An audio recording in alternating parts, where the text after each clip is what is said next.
Okay, so State of Play, February 12th, 2025.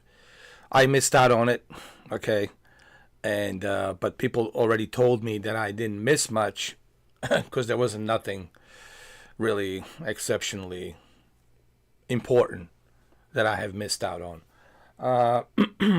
So what I'm doing is I'm watching this together with you, even though I know that majority of you have already seen this, but I haven't seen it, so I'm gonna kind of go through it, watch it together with you, and then well, I'll let you know what I think about the PlayStation, where the PlayStation is going, uh, you know, the future of PlayStation, and then what's going on with the gaming industry in general, especially with this recent announcement of $100 for uh, Grand Theft Auto 6, and other companies might follow in the same footstep, raising the price from 70 to 100 to 90.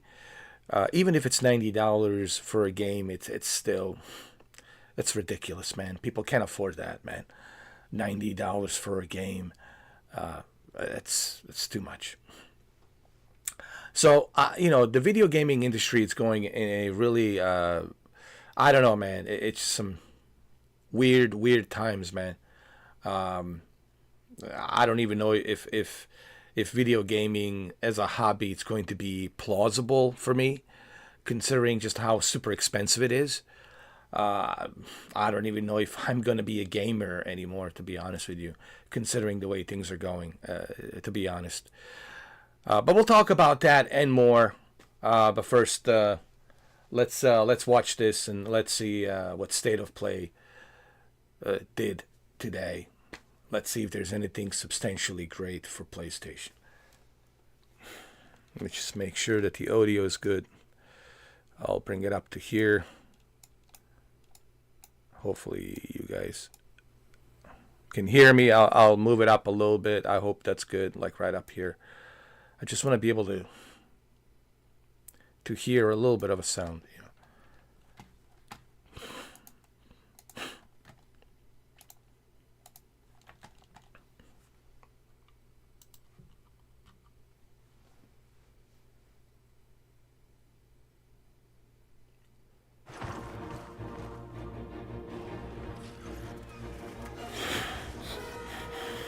I had no idea just how big the world is.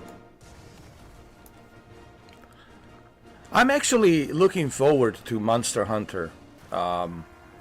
This is something I might actually purchase with my own cash when I get a chance on the PlayStation. And the reason I'm saying this, I'm saying it subjectively because I started playing Monster Hunter Rise, and I really kind of got hooked on Monster Hunter Rise. And now looking at the Monster Hunter Wilds, this is probably the first game I might actually purchase. And I might live stream it, if you guys want me to. It's up to you. But I'm certainly going to be playing this. Now, this is a third-party game. It's available on Xbox, PlayStation, PC. So, it's not like exclusive to PlayStation. However, Sony might have maybe some kind of special deals with Capcom where they might, give you some extra goodies or something. I don't know. But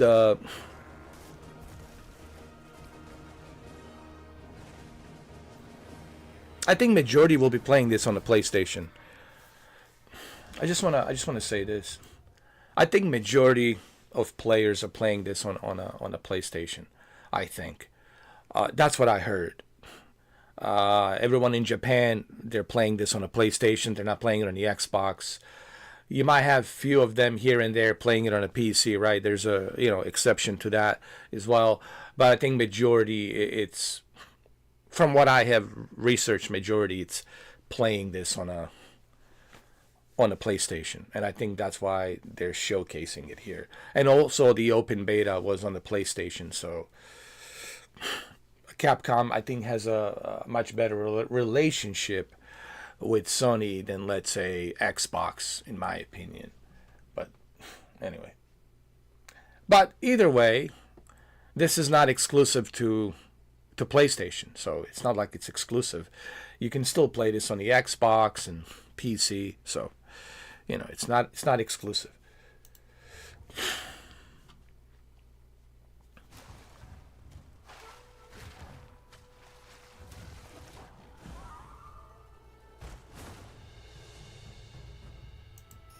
First free title update. What does that even mean? First free title update.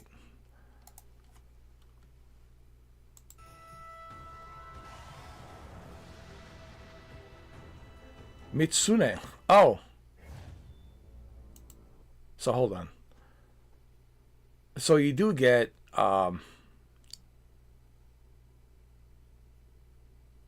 some goodies on a PlayStation. On a PlayStation, you get this free update, and I don't know what this is. I guess you get a free character or something like that. Free update, free character. So I'm not exactly sure because I'm not familiar with Monster Hunter World, but you do get an extra free upgrade of outfit or a character or something like that. So you do get that. February 28th. Like I said, this is probably something that I will be playing. I will create my own character and I will play it. Like I said, if there's a one game I will purchase this year, it will be this one. Because I kind of got hooked with Monster Hunter Rise. I've been playing it on my portal, and I seem to be enjoying it.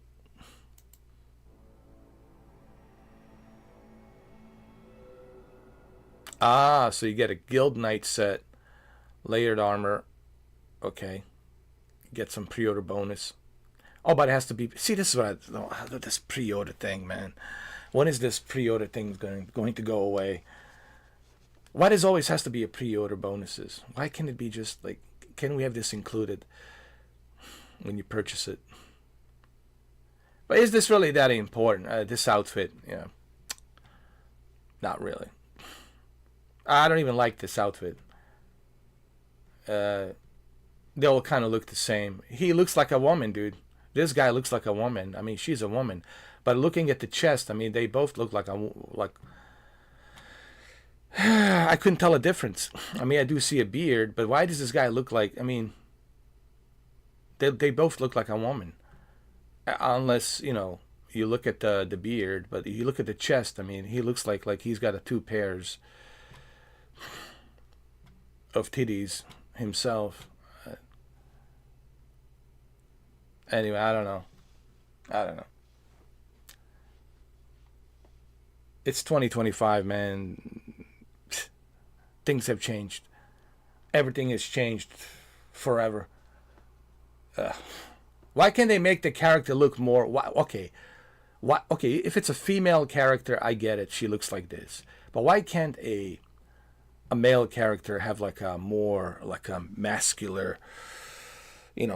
masculine formation? Why does it has to be, he has to look like a sissy or a gimp? I'm sorry, but anyway.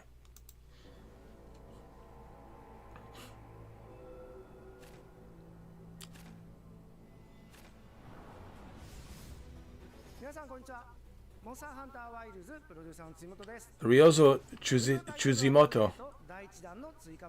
Mitsune is an additional monster. So Mitsune is an additional monster for the first free update. Mitsune, I got it. Yeah, but is that really a big deal? That's it? You're just adding an additional monster for free.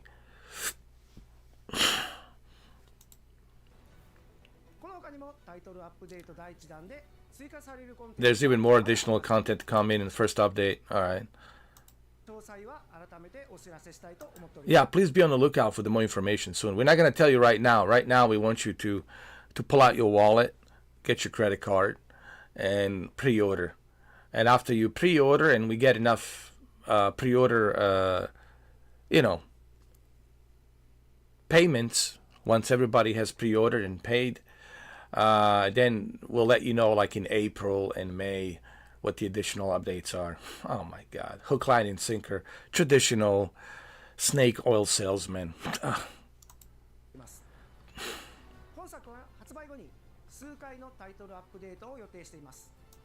Of course.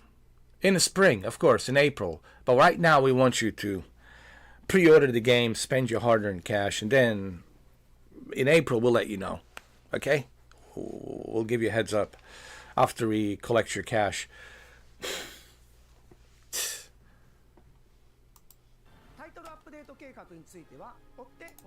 The roadmap in the future, yeah.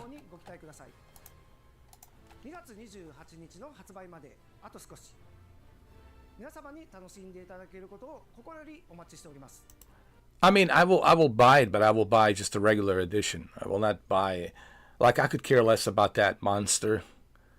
But what he says is part of free update, right? So I will get it for free, right? So I will have it. Okay, all right. The only thing I won't get is that pre-order bonus. But I don't care about that pre-order bonus. I don't care about that outfit. It looks kind of flamboyant anyway. But okay, so is it a big deal to me that there's a free update of the new monster? Not really. There's plenty of monsters in the game, so. But anyway, it's included, so all right, cool. An additional monster for free. Wow, that's. I mean, I was really I mean.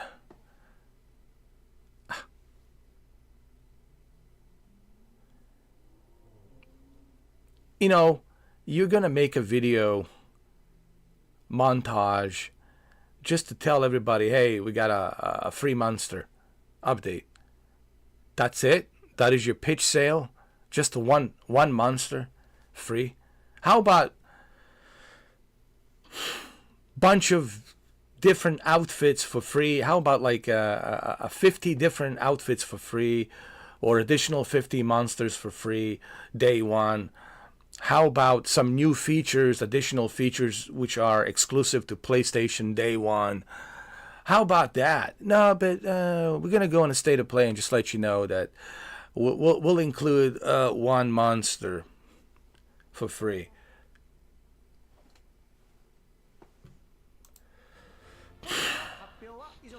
That's all for today's announcement. Yep. I just came in here. I dressed up. I took a train from Osaka to Tokyo, to come in here just to tell you, to let you know. That's all we got. Yeah, just a one monster free update. That's it. That's all we got. All right. Go and pre-order. Oh my God, man. Jesus Christ. This is really lame. I thought maybe he's gonna tell us, hey, here's the features that are available on the PlayStation 5 that are not available on the Xbox and PC. Here's what you can do on the PlayStation version. Here's some additional monsters only available on the PlayStation. Here's some additional characters only available on the PlayStation. Here's some additional other features that are available only on PlayStation, and this is why you want to play it on the PlayStation. No, we're just going to give you a free monster. That's it. Wow, dude. I mean, the game is great. I will play it. I will buy it. But this is weak. Like, I wouldn't even get on the train from Osaka to. I'm guessing he drove. I mean, he went on a train from Osaka to Tokyo just to tell us that, hey, I mean, I came all the way up here from Osaka to Tokyo just to tell you that we only have one extra feature monster for free. Okay, that's it. I think this is ridiculous, man. Why even dress up and bother to come to do a video on a state of play just to tell everybody, hey, we only got one monster. One monster. That's it. That's all you get for free. Wow, dude. 「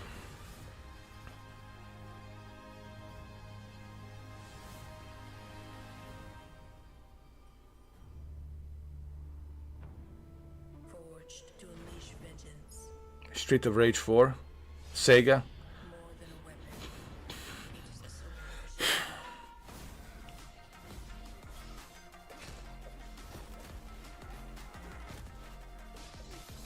Shinobi. What is this?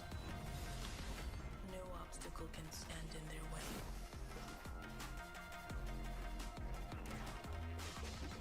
Soaring where others would not dare.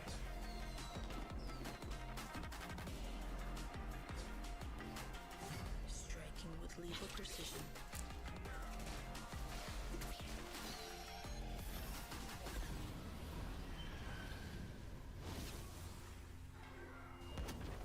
Each weapon a tool, each tool a part of the whole.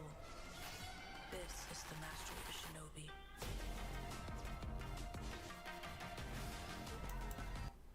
But let's be honest. I mean, this is something I can play on your phone. Something you can play on your tablet. On hell, you can play this on an Apple TV. I mean, for crying out loud.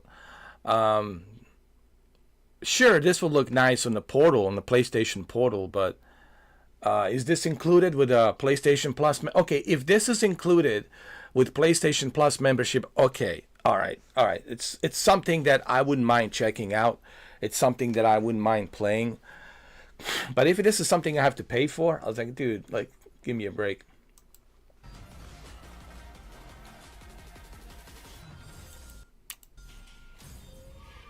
The legend continues. Shinobi, Art of Vengeance. Available August 29th. Pre-order today. Really? Are we like super excited about this? How about a Shinobi Next Generation with the Unreal Engine 5 graphics with a rich story? How about that? But no, we're gonna just go back to, look, in the 1980s, yes. In the 1990s, yes. This was that era that was acceptable of gaming, and I lived in that era. But right now, dude, I'm not looking for this. I mean, I don't want to go back. Look, developers gotta remember something, man. We're looking for something new, something fresh. We want Shinobi, but we want Shinobi to be next generation. We're looking for a Shinobi next generation. We're not looking for a rehash of already.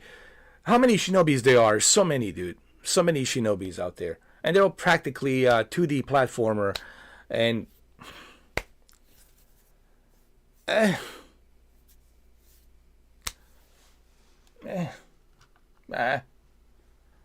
why isn't this included on PlayStation Plus? Why can't you include this on PlayStation Plus? Why not, Sony? Like, what's the problem? You know, I mean, you're a big corporation. I mean, Sony's talking all this smack about the Microsoft, but at least Microsoft can bring day one releases. They can bring these games to the Game Pass, which is the more I can say about, you know, PlayStation bringing what? Took them 3 years to bring God of War Ragnarok. 3 freaking years to bring God of War Ragnarok. Are you kidding me, dude? I know what's going on with Sony, man. This is just weak. What I'm seeing right now is just weakness. It's just, dude. This is how you're going to start 2025. This is how you're starting 2025. Oh my! And what's the point of that PS5 Pro? Take advantage of what? Shinobi? You're gonna take advantage of some 2D platformer? Oh man, it's bad.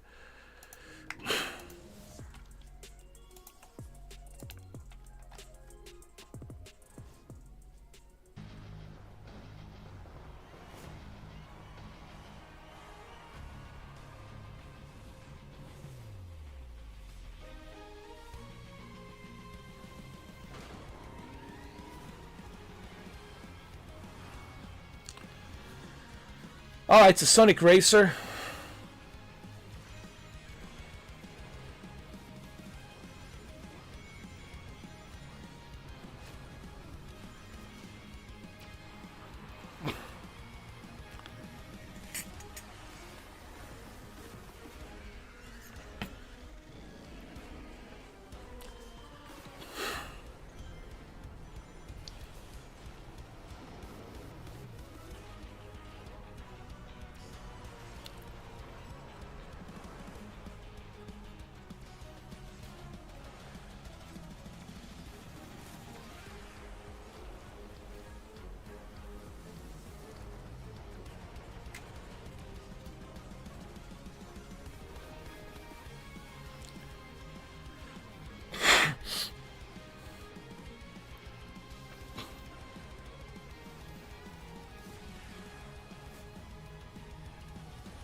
Wow, Sonny. Some more third-party games, huh? Look, of course of course I love Sonic, and I will play Sonic Racing. But is this exclusive, or can I play this everywhere?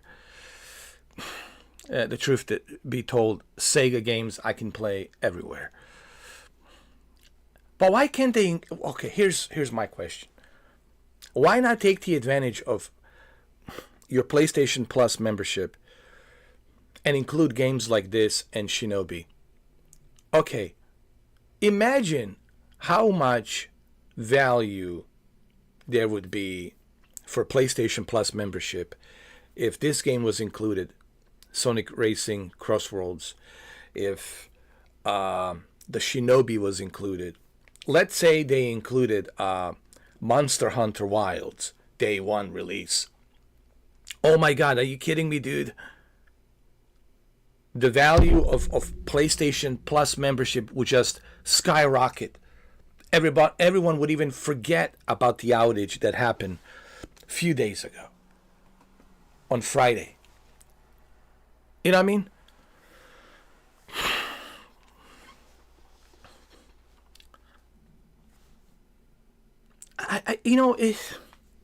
I feel like I'm living in a Twilight Zone. I swear to God. Like I wake up every morning, I'm like, is this a Twilight Zone? Is this even real? Is this a simulation? This can't be real. Like I wake up and I'm like, I'm waiting for common sense. Like where's the common sense? Like I can't find it anywhere. And I'm looking at these companies. I'm like, dude, how is it possible that you are failing? Unless you purposely want to fail. Unless you purposely want to fail, that's the only way I can look at it. Like, make some deals, man. Talk to Sega. Why can't you make this game day one release included with the PlayStation Plus? Why can't you make Shinobi day one release included with PlayStation Plus? Why can't you work a deal with Capcom and make a day one release exclusively on PlayStation Plus? Do you realize how much that would just give PlayStation the value? And then you include Helldivers 2 and Gran Turismo as well. The value of the PlayStation Plus just went up. And I wonder, like, when these Sony executives, PlayStation, when they're sitting around a table, when they're having discussions, are they not talking about this? Like, hey, let's make a deal. Let's make a deal with Sega. Let's make a deal with these other developers out there. Let's make a deal with Capcom. Let's make something happen this year for PlayStation Plus. No. The best we can do, it's a 5 days extension of your PlayStation Plus membership due to the recent outage of our network. Man. And then all the Sony fanboys are coming at me and blaming me. Why are you shitting on PlayStation? Because PlayStation is giving me the reason to shit on them. I don't want to shit on anyone. I don't want to shit on PlayStation, but it's just right now, Sony, it's giving me plenty of reason to shit on them. Because they're not bringing anything substantially great. You look at Herman Holst. What's the latest from Herman Holst? He's so stuck on live service games, even though he knows that the live service games like Concord has cost his company $400 million in loss. That's a $400 million that they lost. That's a lot of money, dude. All right, that's close to $500 million. $500 million, dude. $500 million they lost on just one game. All right. Not to mention all the employees they had to pay with the severance pay and all the other shit, right? So, and this is the same guy, Herman Holst, who is still pursuing for a live service, even though he knows that the Sony told him, the Sony executive said, no, we're not doing live service for Horizon Zero Dawn. We're not doing live service for God of War. We're not doing live service for The Last of Us. We're done with the live service. And so what's the latest from Herman Holst? Nothing. I haven't heard. Why isn't he here? Where is he? How come he doesn't show up on State of Play to tell us, hey guys, my name is Herman Holst, blah blah blah. I'm here to let you know what we're doing this year with PlayStation and PlayStation 5 Pro, and also the announcements that we might make regarding PlayStation 6 by the end of this year. Nothing. Absolutely nothing from him. Not an interview, nothing. So that's why I'm shitting on your beloved console brand. Because the Sony is giving me a reason to shit on it. Especially with the recent outage. Again, they're giving me a reason to shit on it. Microsoft, it's not giving me any reason to shit on them. Why should I shit on Microsoft? I'm going to get to play all these games. Avowed, I get to play Avowed included. I get to play South of Midnight included. I get to play Expedition 33 included. I get to play Doom: The Dark Ages May 15th included. Why should I shit on them? I get to play Ninja Gaiden 2 Black included, which I'm still playing. I get to play Ninja Gaiden 4 included when it comes out later on this year. I get to play Fable included. I get to play Forza Horizon 6 this September included. Which I believe it will be set in Japan. From what I understand, Forza Horizon 6 will be set in Japan. So why should I shit on Microsoft? They're not giving me any reason to shit on them. I'm shitting on Sony because Sony's giving me plenty of reason to shit on them. And that's why I'm shitting on them. So if Sony doesn't want me to shit on them, give us something, Sony. You're not giving us anything.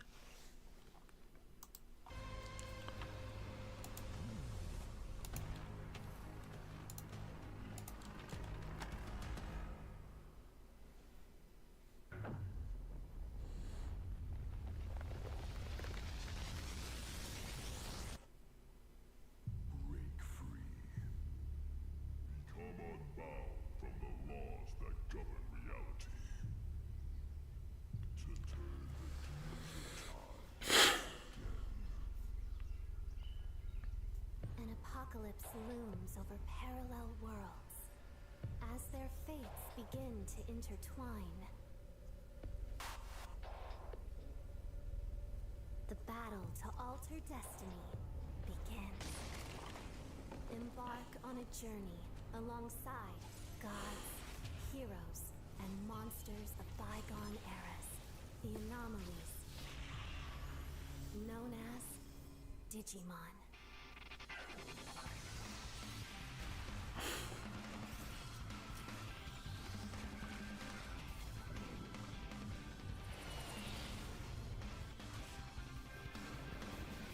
Seize the future together. The story of a bond that transcends time.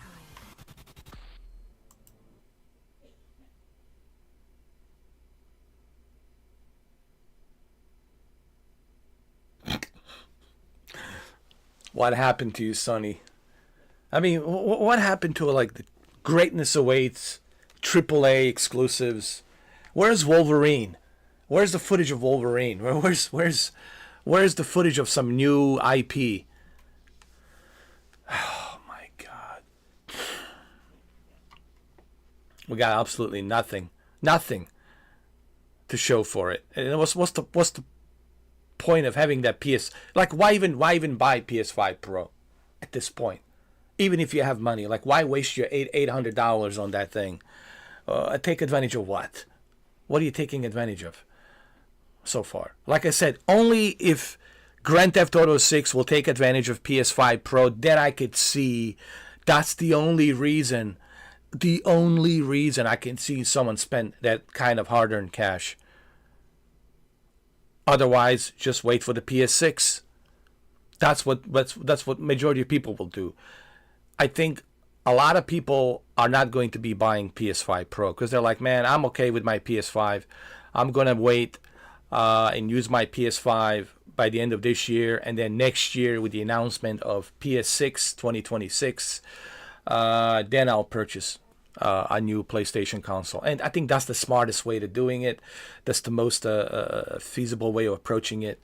Buying this mid-range PS5 Pro update console version, it makes no sense. Unless, like I said, one exception to the rule is if Grand Theft Auto 6 takes the advantage. But we don't know that yet. We don't even know if because Rockstar's not saying anything. They're so secretive, like Area 51. We're not hearing a whole lot much from the CEO of the Take-Two Interactive. He just says everything's on track for Grand Theft Auto 6, but we can't say much. Yeah, well, thanks a lot, dude. Everything's on the track, but we can't really say much. Yeah, you're not really saying much. You know how many times he said that, and then they would delay the game? Oh, yeah, but we find out we want to give developers more time, da-da-da-da, so we thought we were on track, but we're not on track, so we're delaying the game till 2026, blah, blah, blah. You know. Hey, listen, Grand Theft Auto 5 could be delayed. I mean, Grand Theft Auto 6. Listen, don't be surprised. Don't be shocked if GTA 6 is delayed till 2026. I don't think that will happen, but don't be surprised, don't be shocked if that is the case. Don't be shocked if that happens. Because if they're so confident that the game, I mean, where's the second trailer? Where's some gameplay footage? I mean, where's the excitement? Where's the developers being excited and talking about it? Nope. That means they're still not, quite there yet. So it's possible, man, there might be a delay on the GTA 6. So GTA 6 might end up being a PlayStation 6 next generation console release game. And I honestly think that makes more sense to release GTA 6 with a PlayStation 6, in my honest opinion. So you can take the full advantage of all this moving parts of Rage Engine that they're using, whatever the Rage Engine number is right now, of the GTA Rage Engine 6. So they can take the full advantage of that Rage Engine 6 of GTA 6 from Rockstar. I would think the most plausible decision would be for Rockstar to wait for the next generation next year, 2026, and just do it next year. But what I'm saying is there's a good possibility that we might see Grand Theft Auto 6 delayed again. So don't be surprised if GTA 6 is delayed. I just want to make sure everybody understand. I said it first. I said this first here on February 12th, 2025 at 8:50 p.m. on Wednesday. I said, I'm the first one that said it. There's a good possibility there might be a delay till 2026 for GTA 6. But remember, you heard it from me first. You heard it from me first.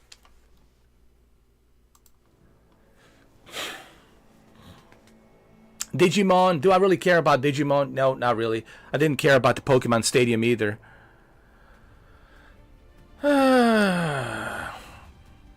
大家好，我是《输入之魂》的创作者杨斌。从一名独立开发者到今天与 PlayStation 携手，这一路走来已历经10年。《输入之魂》结合了流畅爽快的战斗体验与丰富多样的世界设计，玩家将在各具风格的场景中探索，面对充满个性的敌人，同时与有趣的角色互动，逐步揭开精彩的故事。接下来，我非常激动地向大家展示全新的游戏预告，并正式确认游戏的发布日期。 China Hero Project, Sony Interactive Entertainment. All right, let's see. I keep having the same dream. A horrible dream. Where monsters invade our world. A powerful being falls from the sky. And when it seems they might vanquish the invaders, the dream ends. Is this really just a dream? My only hope lies with you.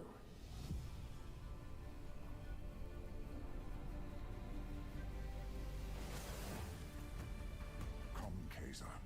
We will travel across worlds, leap through dimensions, together.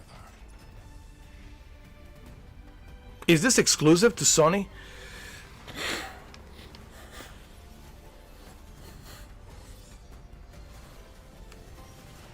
I see great power within you, a destiny waiting to be fulfilled.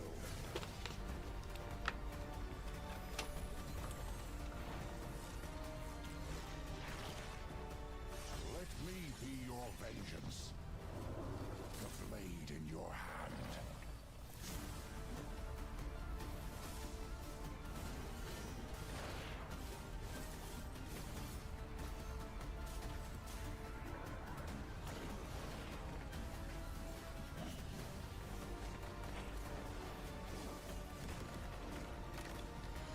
You never wanted to be a hero.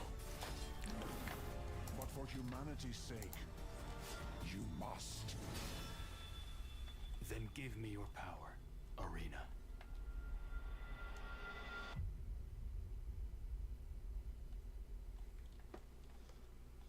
Wait a minute. Hold on.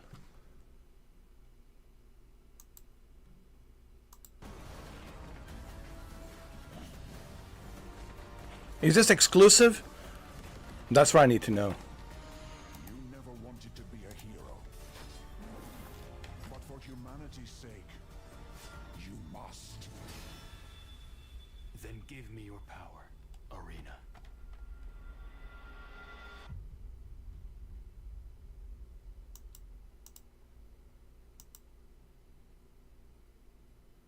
So it's not 100% exclusive. It's probably timed exclusive. PS5 and PC. So most likely this will show up on the Xbox as well. So see, this is what I'm saying. You're just getting these timed exclusive deals. You're not getting anything only on. Only on. Remember the good old days when it used to be only on PlayStation? You're not getting that anymore. What you're getting is this same old, like Final Fantasy 16. Final Fantasy 16. Guess what? It's coming to Xbox. It's coming to Xbox Game Pass. It's coming. And the Final Fantasy 7 Rebirth, it's coming to Xbox. So where are we? Well, there's no more console wars, which is good. It's not about competition anymore. They're not competing with each other, and this is where we are. It's basically pick and choose where you want to play, but just remember, there's no more exclusivity like there used to be. Those days are over, and Sony fanboys will have a difficult time getting used to this. It'll be a long process of recovery for them to recover from this.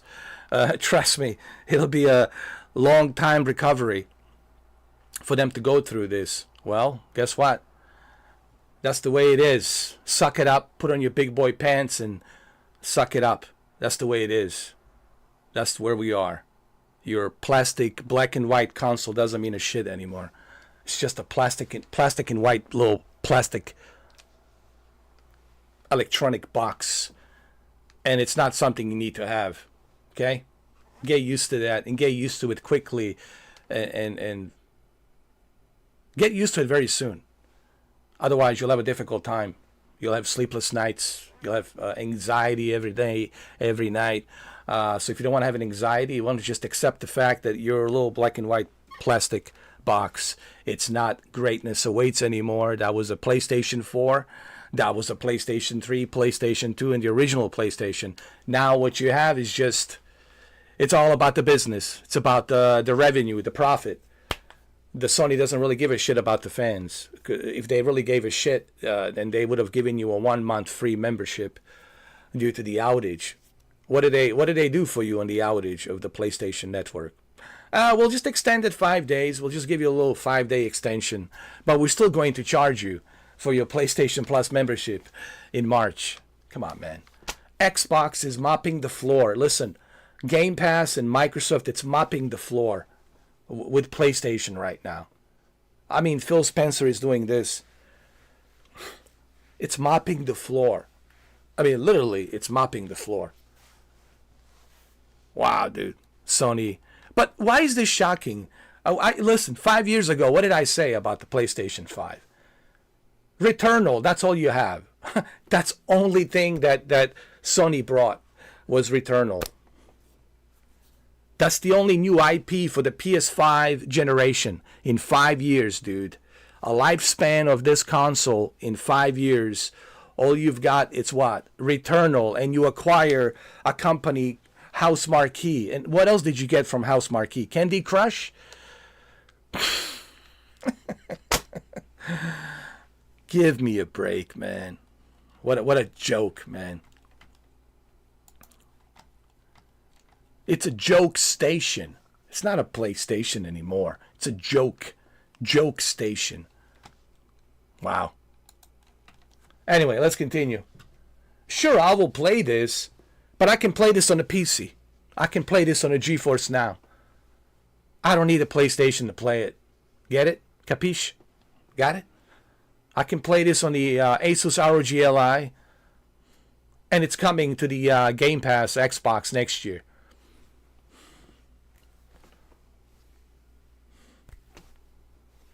Final Fantasy is already coming. Yeah. Final Fantasy is already coming. Final Fantasy 16 and Final Fantasy 7 Rebirth's already coming. So,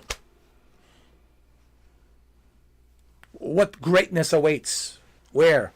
Where's this greatness that awaits? I don't see it.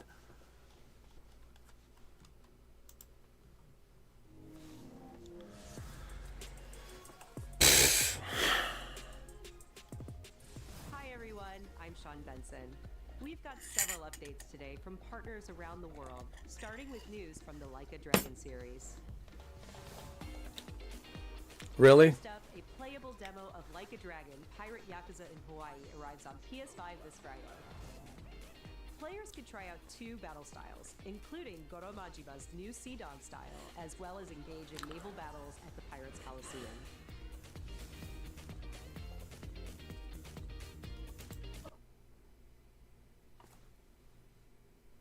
Okay, so demo's available. But guess what? This is also available on the Xbox. Here we go again. It's also available on the Xbox. It's also available on the PC. So what are we talking about here? What is this? State of third party? Why don't you just change this to a state of third party play? How about, you know what? I should have changed this title from state of play to state of third party play. Yeah, that's what this is. A state of third-party play. This is so ridiculous. Sony. Oh, my God. This is how you start your year? This is how you're going to start 2025? This is it? This is it? Wow. Wow, dude. Sega and Mint Rocket join forces in Ichiban's Holiday, a new crossover DLC coming to Dave the Diver. Ichiban Kasuga and other Like a Dragon characters a gang of troublemakers in classic beat-em-up style, all while perfecting new recipes at Bancho Sushi. Dave the Diver Ichiban's Holiday arrives this April on PS5 and PS4. You know what, man? That's it. I'm going to become a Nintendo fanboy. My next console, it's going to be Nintendo Switch 2. That's it. That's where I'm going to game. I'm going to game only on Nintendo Switch. I will create a channel, be just dedicated for... that's it. I already made up my mind. That's it. I'm already letting you know what I'm doing. When Nintendo Switch 2 launches, I will pre-order it, I will buy it, and I will just create a second channel that will be dedicated just for Nintendo Switch 2. Everything regarding Nintendo Switch 2. And I'll just play everything on Nintendo Switch 2. Because right now, man, this is just... I'm just so done with PlayStation. I just really am done, dude. I'll just stick with Nintendo Switch 2. That's it. Because it's just, dude. And all of you who spend $800 on that black and white Oreo PS5 Pro with a loud fan that's overheating, what's the benefit? Huh? Are you really seeing a huge benefit? Yeah, I rarely see videos, people bragging about their PS5 Pro. I rarely see any videos, people bragging, ooh, look at this. It's a night and day difference. Nothing. Zero. Do you know why? Because you've been sold a gimmick. Mark Cerny's getting paid to tell you why you need to buy it. That's his job. That's his job. He works for the company. He gets paid to read a teleprompter in a nice, soothing voice to tell you need to purchase some super overpriced, ridiculous console, mid-generation console that offers nothing. Not even a physical media built inside of it. And man, does it really suck for you guys who spent money on that shit. Oh, does it suck. Ooh, it does. We all know. It's okay. I know it sucks, but hey.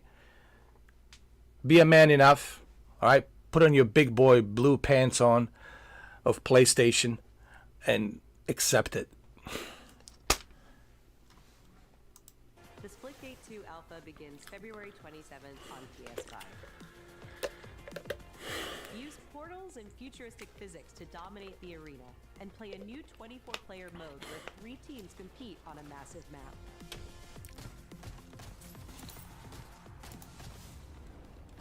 Ladies and gentlemen, my name is Paul Heyman. I'm here to give you an exclusive... Exactly, Infinite Warrior. Why can't we get a Motorstorm, Killzone, and Resistance and remaster?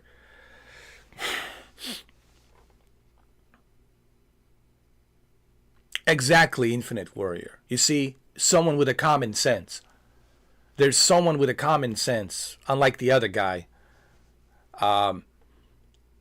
Exactly. This is a common sense, man. We're talking about where... Okay, I talked about SOCOM Navy SEALs. U.S. SOCOM Navy SEALs 1, 2, 3, and 4. Why not bring SOCOM Navy SEALs 1, 2, 3, and 4? Don't you think that would really help the PlayStation Plus membership and PlayStation service to bring back a playable co-op multiplayer with a remastered Unreal Engine 5, SOCOM remastered, SOCOM Navy SEALs 1, 2, 3, and 4? Why not bring that? Why not bring Gran Turismo's original, Gran Turismo 2, Gran Turismo 3 A-Spec? Why not bring all of these other classic lineup of games from PlayStation 2? I mean, we can go down the list, but they're not doing that. They're not.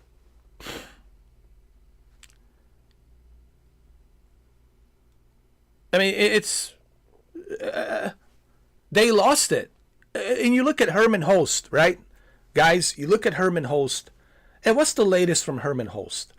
He's so stuck on the live service, even though he knows that the live service has already cost him $500 million. It was $400 million on the Concorde. And he's still stuck on the live service. I want to put all my effort and energy on the live service. Okay, if you want to put your energy on the live service games, Herman Holst, why don't you bring back SOCOM Navy SEALs? Go work out the license. I'm sure you can work out the license and go reach out to the publishers of that game, developers, reach out to the Navy and see, hey, we want to bring this back to the PlayStation. And work on that and bring it. Make a deal with the Navy, make a deal with the publishers, which was, I believe, Sony, which was you. Make a deal with the developers to get the new redefined Unreal Engine 5 SOCOM Navy SEALs remastered with all of them, 1, 2, 3, and 4. Multiplayer, co-op, all included. And put it on the PlayStation Plus membership, premium included. Done deal, bro. That's it. You don't have to fail, Herman Holst. You just have to listen. Do you know why this thing failed?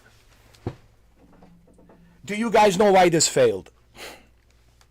What am I holding in my hands? What am I holding?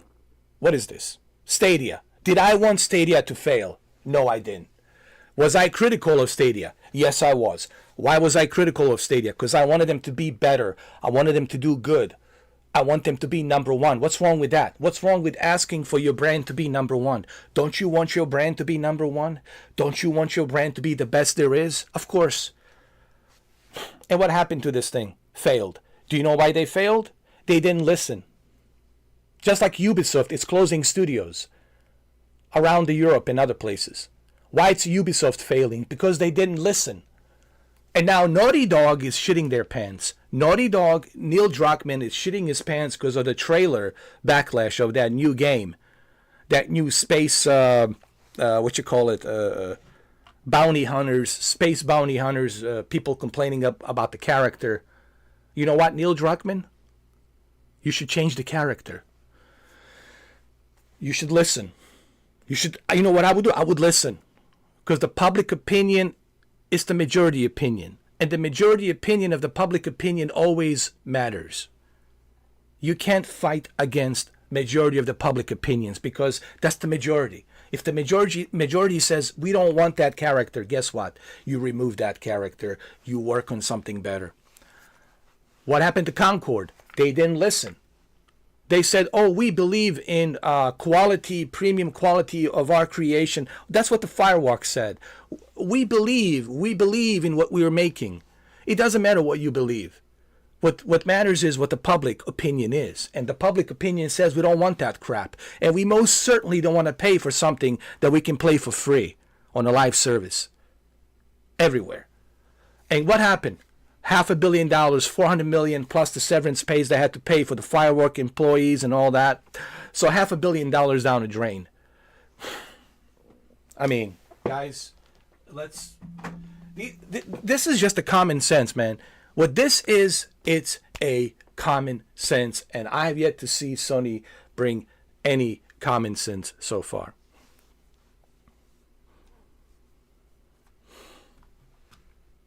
First look in the future of the WWE 2K franchise. Introducing the Island. Okay, so then why do they have a PlayStation Plus? Andrew, if what you say is true, so then why do they have a PlayStation Plus service? What's up with that? Why not remove PlayStation Plus service? Why do you need a PlayStation Plus service? If you're not trying to become like a Game Pass, why do you have a PlayStation Plus service? Yo, what's that? What that is? Why do you think they have a PlayStation Plus service in the first place? Because they want to compete with a Game Pass. Why do you think the Amazon Prime has an Amazon Prime? Because they want to compete with Netflix. Why do you think Disney and Hulu and Peacock and Paramount and HBO, Warner Brothers, Max are doing the same thing? Because they want to compete with a big giant behemoth, which is Netflix. Come on.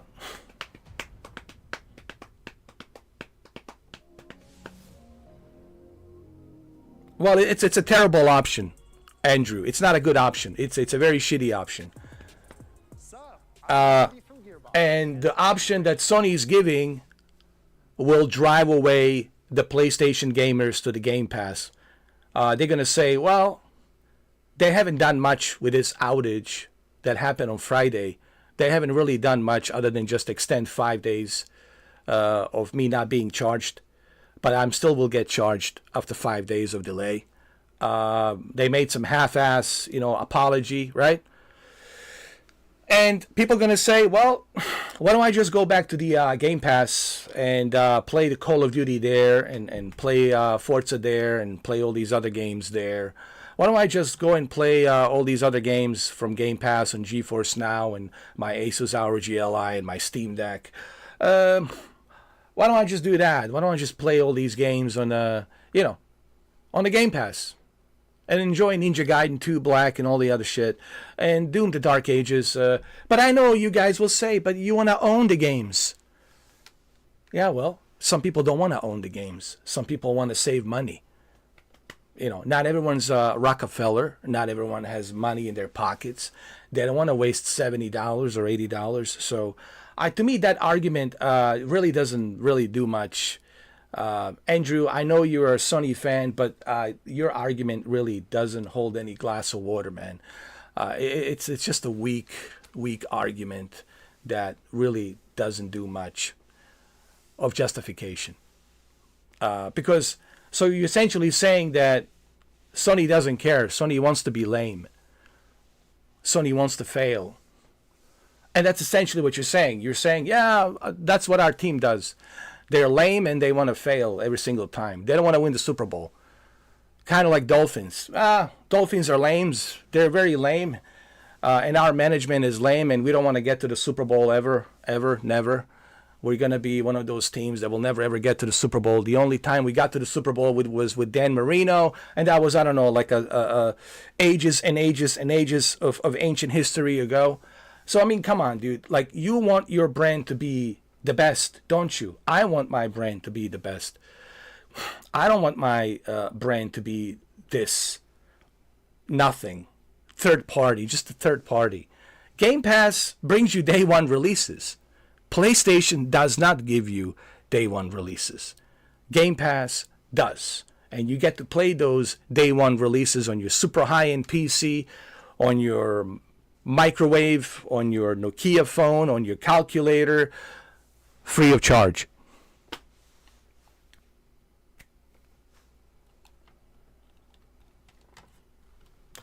Well, if you're a gamer, well, then you should criticize Sony. But are you ever going to criticize Sony, Andrew? Is there ever going to be a time for you to criticize this company? You're so stuck up on criticizing Xbox. So that shows everybody who's watching this that you're so stuck up on criticizing Xbox. And you never criticize your company. And I don't know what you're criticizing Xbox about. Xbox is sitting pretty. I have nothing to complain about Xbox. If you are a gamer, well, then you'll say, hey, dude, I get to play Ninja Gaiden 2 Black included. I get to play Expedition 33 included. I get to play Forza Horizon 6 included. I get to play Doom the Dark Ages included. I get to play Call of Duty included. I get to play Madden 25 recently added included. I don't see you guys not once ever give a credit to the Microsoft. Is there ever going to be a day when you guys say, all right, as a gamer, there's definitely some benefits here with the Microsoft versus what I'm not getting anything here with Sony, you know. But I have yet to hear you guys ever criticize your brand. This is what me and Know It's Alex and others are talking about. You guys never, dude, I could be the biggest PlayStation fanboy of all time, dude. All right? I don't want anyone to talk to me about a PlayStation. All right? Please don't talk to me about PlayStation. All right? I could be the czar of PlayStation. All right? But I'm not here to brag about myself. But as someone who's a PlayStation fan like myself, I can say, wow, Sony has really dropped the ball. Sony is not giving me anything substantially great here, like they used to. Something has happened with this company. It's almost like they don't care. Because if they did care, we would see something great. But we ain't seen nothing great. This is a fact, bro. You know, you can have your opinion all day long, dude. And I respect it, but you got nothing to show for it, man. And that's the problem. You got to bring something to show for it, man. And right now, there's nothing. What do you got? A third-party games? That's what we're watching here. What is this? Third-party. WWE? It's 2025. Yeah, we're definitely ready for a third-party. To the launch of Borderlands 4. Let's go! Borderlands, well, Borderlands, it's available on the, everywhere. I'm pretty sure Borderlands will be available on Nintendo Switch too.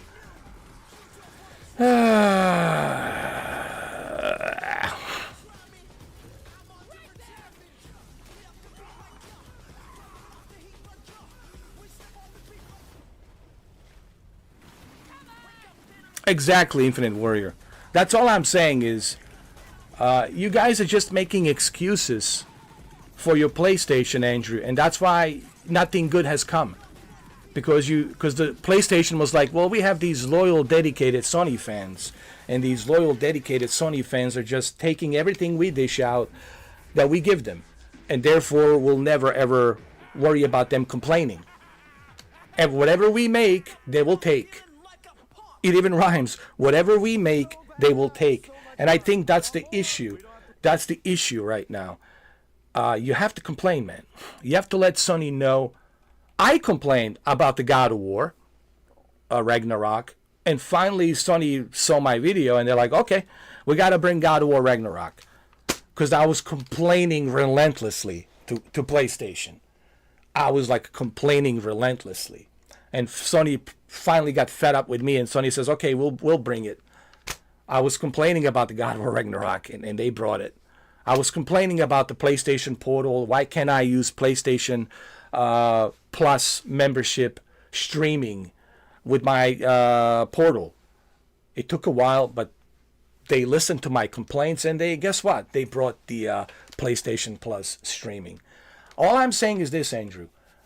You gotta criticize Sony, and I never seen you once criticize Sony. Just once. Where you said, hey, seriously, Sony need to bring some shit. Sony needs to like get their shit together because right now nothing's happening. And that's what the Infinite Warrior is saying as well. You can love your brand, dude. I have nothing against you loving your brand. And I know you love PlayStation. You can't hide that from me, dude. It's obvious.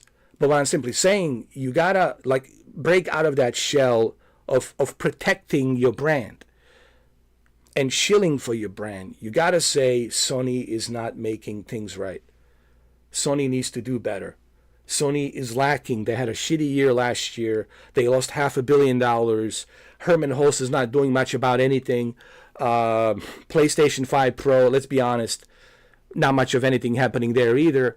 Mark Cerny had to do 2 videos just to make some justification, explanation on the 32 working groups on that, RDNA 2 on steroids, as he likes to call it. And he called it a mid-range upgrade. It's not like a next generation upgrade. That's for PlayStation 6. So, look, I don't mean to be a hard ass on you guys about this, but I'm talking about real talk. Common sense, real talk. I don't care if you love your PlayStation. I don't care if you love your Xbox. I don't care if you love your PC.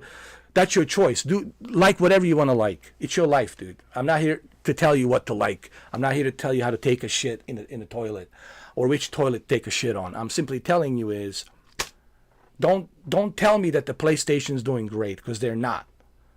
They're not doing great. Clearly, everybody knows that. Even the aliens hovering above us, they know that the Sony's not doing that great. And this recent outage that they had definitely is not helping them as well. So they had a shitty year last year, and this year it's already shitty. Beginning of this year, it's already shitty for them. These are the facts, man. And that's all I'm saying. The way long now, Borderlands 4 is going to break free for its special state of play this spring, focused exclusively on Borderlands 4. We're diving deep, you guys. Join us. Borderlands 4, state of play for combat, vault hunters, action skills, exploration and discovery, everything. You're going to see more guns than you can even... Well, why aren't they doing that, Infinite Warrior? See, that's the problem. They're not rebooting their huge lineup of PlayStation 2 games that they had. They're not rebooting their huge lineup of PlayStation 3. Where's the PlayStation 3 backward compatibility? I mean, come on already. 2025, they still can't do a backward compatibility on a PlayStation 3. I mean, really? I mean, there's so much they could be doing and they're not doing, man. This is what people are talking about. It's the lack of innovation that's coming from Sony. And we were used to Sony bringing that innovation, bringing those first-party games, bringing the backward compatibility. I mean, they're the ones who started the whole backward compatibility, remember? With the PlayStation 1, PlayStation 2. I know what PlayStation used to be, and I know what it's now. And what it's now, I don't know what it is, dude. It's unrecognizable. It's just... People are just scratching their heads and they're asking, what's going on with this company, dude? Where's this company going? We'll face it together. We got this. We don't know. Nobody knows. It's just existing for the sake of existence. And we don't know where it's going. Nintendo doesn't care. Nintendo knows exactly where they're going. They're already success. They've been success for 40 years. And with the Nintendo Switch 2, it's going to be an enormous success. Nintendo Switch 2 sales will go... Here's my prediction. Nintendo Switch 2 sales, they might even surpass PlayStation 2 sales. That's my prediction. Here's my prediction. Nintendo Switch 2 sales might even surpass PlayStation 2 sales from 2000. And that's tough. That's tough to beat. You know, if you look at PlayStation 2. Let's see what this is. Hold on.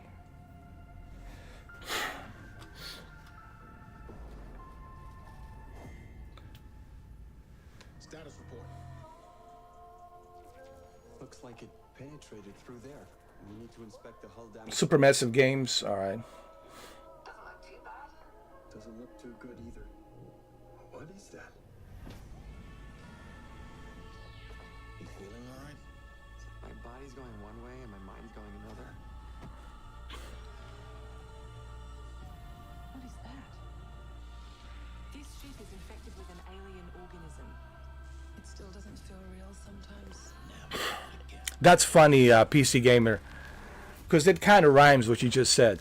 The Sony ponies never call Sony out of their mistakes. They just accept their mistakes.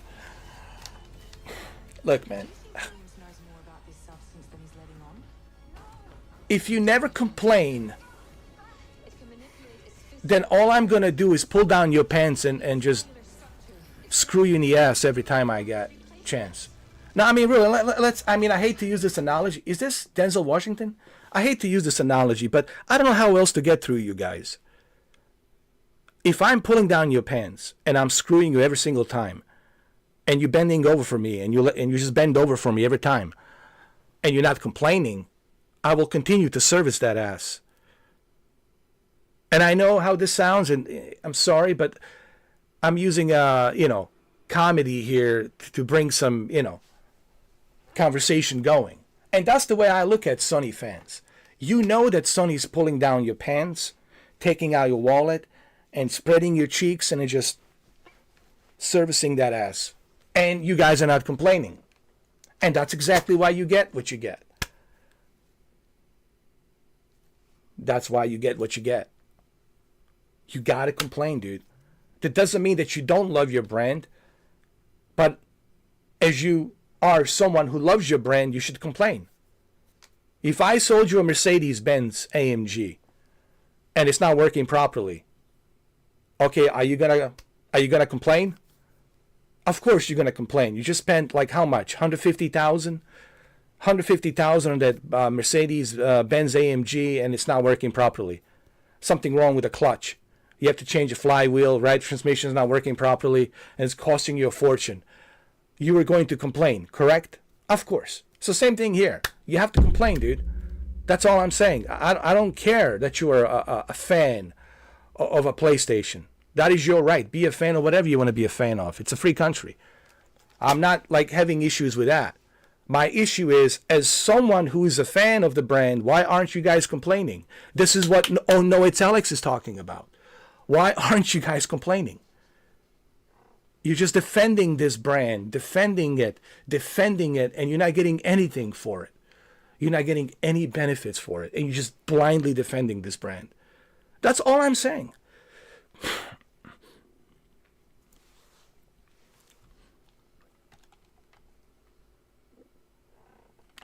Joke Station, Manchester United.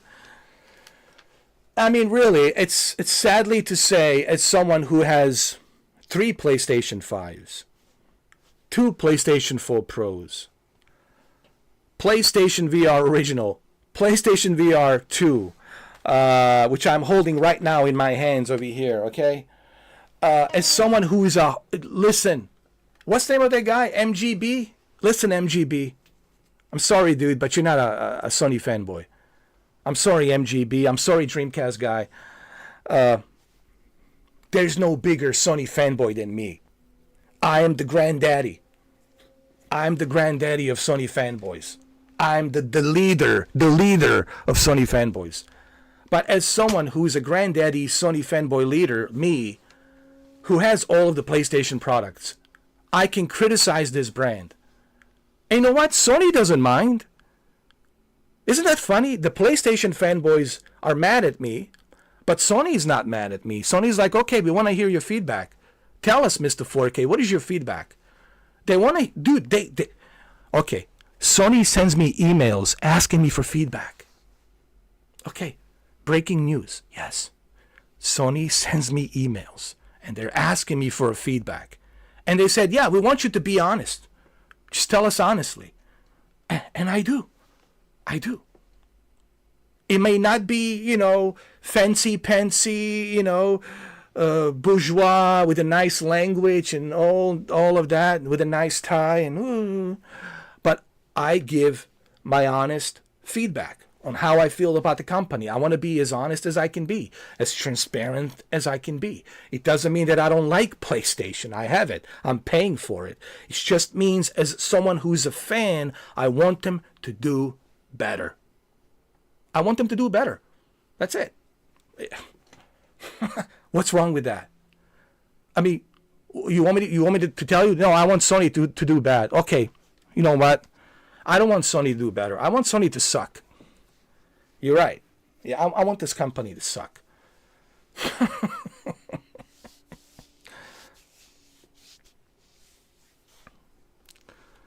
I mean, come on. And look, nothing against MGB or Dreamcast guy or any of these guys. I get it. They have a passion for their brand, and I can see they're passionate about it. I know it. I can see it in their eyes, and that's fine, dude. They pour their heart and soul for the brand, but this is exactly why you need to criticize, because Sony will look at MGB, and they'll say, "Well, MGB is complaining. Well, maybe we need to fix this." Dreamcast guy is complaining. Maybe we need to fix this. And Sony will look at that and say, okay, man, these are some top tier YouTubers. These are some top tier YouTubers. They bring about hundreds of millions of views. They bring a lot of revenue. There's a lot of Sony fans watching them, and they're complaining. That's not good. We in Tokyo here in Japan, we need to go ahead and do something about it. We need to go fix this. What can we do? Let's bring some of these old classic PlayStation games. Let's remaster them. Let's bring backward compatibility with PlayStation 3 games so they can use their old collection of PlayStation 3 games with the PlayStation 5 Pro. And also, let's take the advantage of the PlayStation 5 Pro enhanced with PlayStation 3 backward compatible games. Let's go. Let's do this.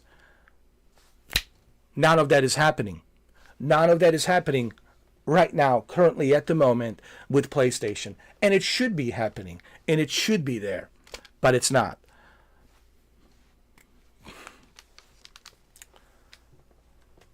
That's all I'm saying. And I want Sony to do well, Andrew. I want Sony to do well. That's what this whole thing is about. And I know a lot of you hate me. I get it. I know why you want to hate me. Because hate, it's all you have seen lately. And I don't mean to sound like a Limp Bizkit, but but you got to ask yourself, where's all this coming from? It's coming from lack of leadership from Sony. I mean, recently I just made a video where I talked about Sony not bringing us why couldn't Sony give us a 1 month free for PlayStation Plus? Don't you think? Okay, I want to ask everybody a question here. I want to ask an honest question. Hey, Shadow Gamer, how you doing? And this question is for everybody. Do you agree, instead of 5 days delay for your PlayStation Plus membership charge, they will delay it 5 days, but you still will be charged regardless? Don't you think it would have been better apology for Sony due to this outage worldwide to give everybody affected by this outage 1 month free?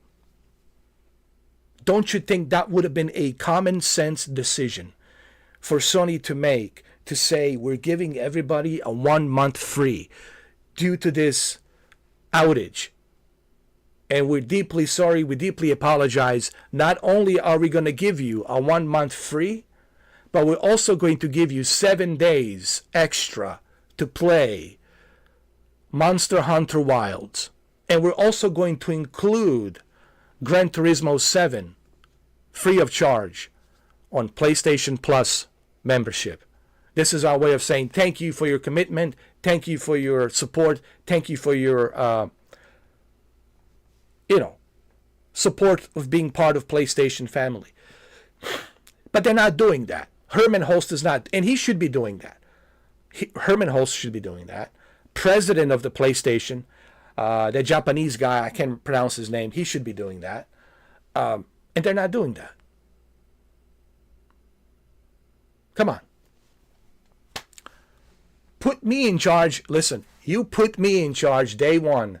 Day one. Make me a president of PlayStation. Bro, you'll see. By the hour, you will see changes. Not by the day. By the hour by the hour, you will see changes happening.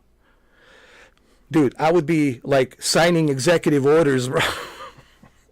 I would be like a Trump of PlayStation. I would be signing executive orders, dude, to make sure that you guys have the best of the best. Some people would be fired. New people would be hired who are able to get the job done. And we would bring back everything that people want. Every single wish that you guys have from PlayStation, I would bring it to fruition. I would make it happen. I would bring everything you wanted. I would bring it. And I would make PlayStation the greatness that it deserves to be. The greatness that it deserves to be on. But that only happens when you have a good leadership. Right now with Sony, you don't have a good leadership. And what do you got? Herman Holst? And what did you have before him? Jim Ryan? Anyway. Difficult to hear, but if you're still out there, you deserve the truth.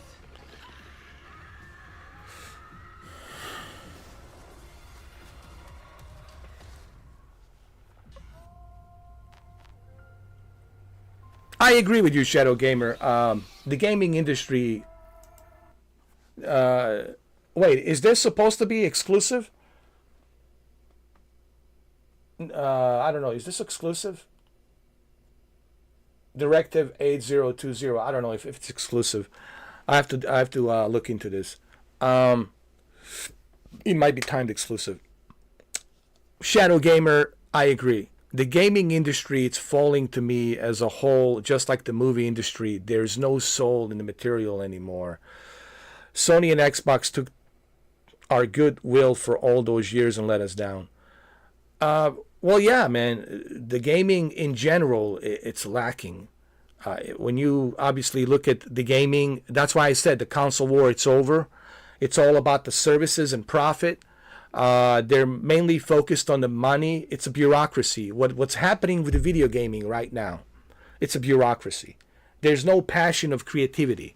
We used to have a passion of creativity back in the mid-90s, back in the late 90s and early 2000. But right now, guys, with all honesty, and this goes to respect to Microsoft, Sony, right? And it's their main focus right now is just the money, the profit.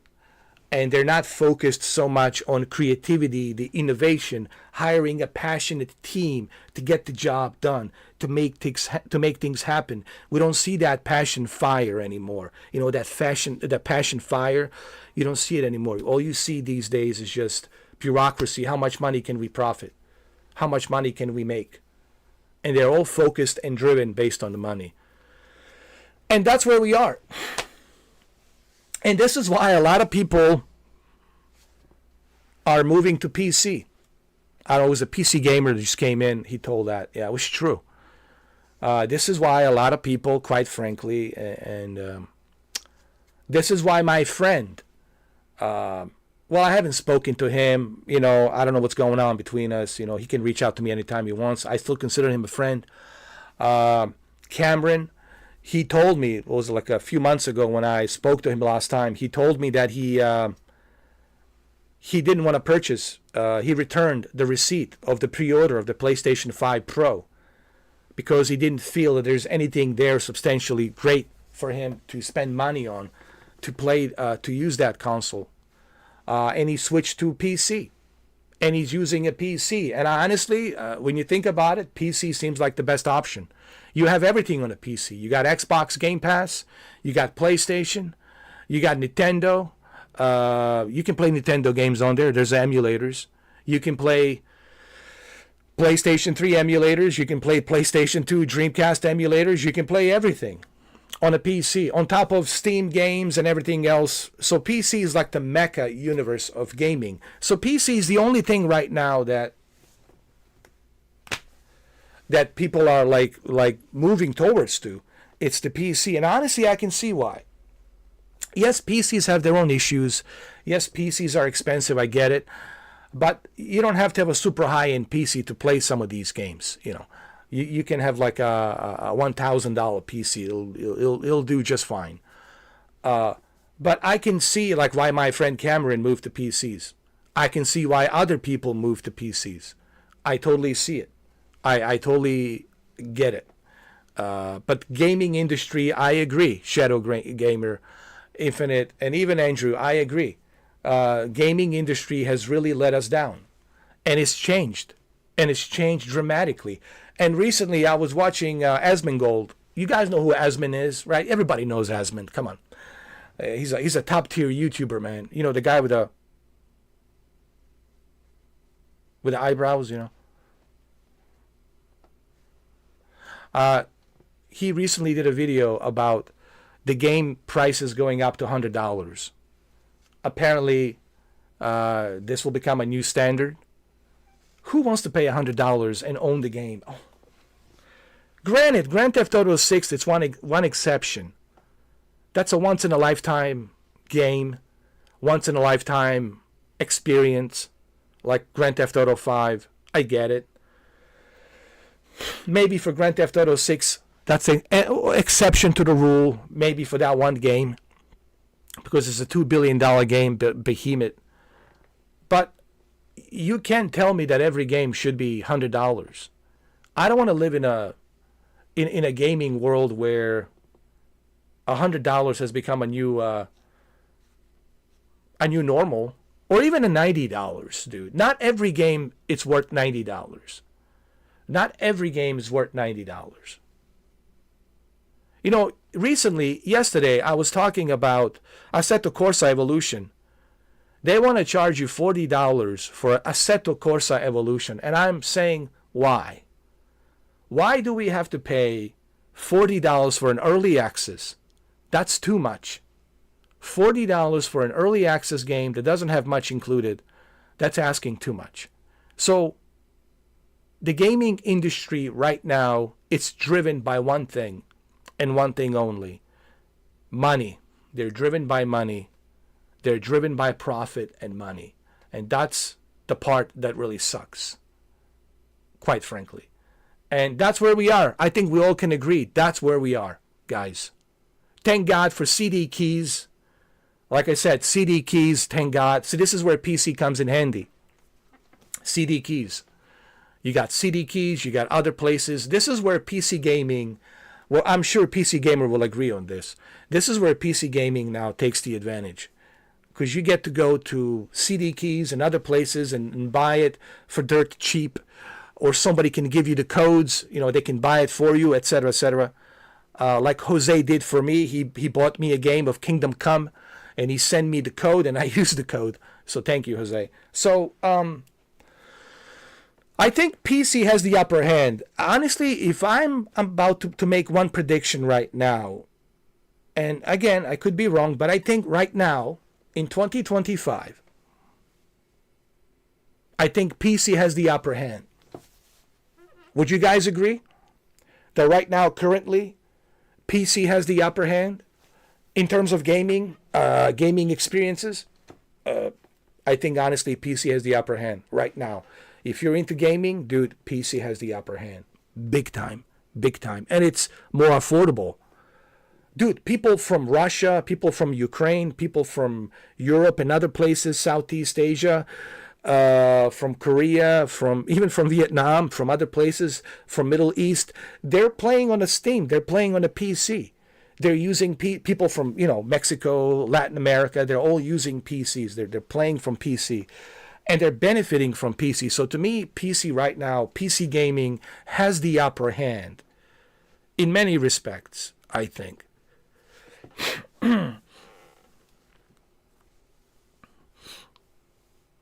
PC Gamer says, Infinite Warrior says, even 70 is too much for these trash games. I agree. PC Gamer says, if games are going to become 100, people are going to move from Sony to Xbox because Xbox is going to be cheaper to play games. Correct. For $12 a month, you can have a Game Pass on your PC. You don't even need the Xbox. You just need a PC. So I agree. PC Gamer Game Pass will continue to rise. It is rumored Game Pass. It's increasing again soon. That's possible. It's true. They will increase. But remember, you can use gift cards. You can use the rewards, Andrew, there's the reward system. You can use the reward system, which I'm using. I always accumulate $5 gift card, and that shaves the price from $19.99 to $14.99. $15. So I'd rather pay $15 than $20. Now, if you have only PC, then you can just use $12. Is it 12 or 15 for a PC? So there's this thing called Game Pass Quest, which gives you the certain amount of points. As long as you play the games, as long as you're active playing the Game Pass games, you earn those points and you can use them and you can shave off that price. But yeah, I mean, I'm not disagreeing on that, Andrew. They will most likely increase $24.99, possibly, possible. So will the Sony. Sony will do the same thing as well. I mean, Netflix has already done it. Netflix has already bumped up their increase of prices and pricing. So, yeah.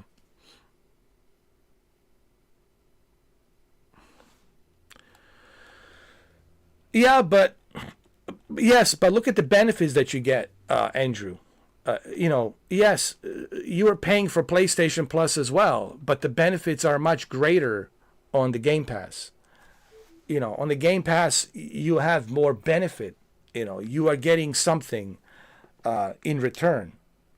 With PlayStation Plus, you're not getting anything in return.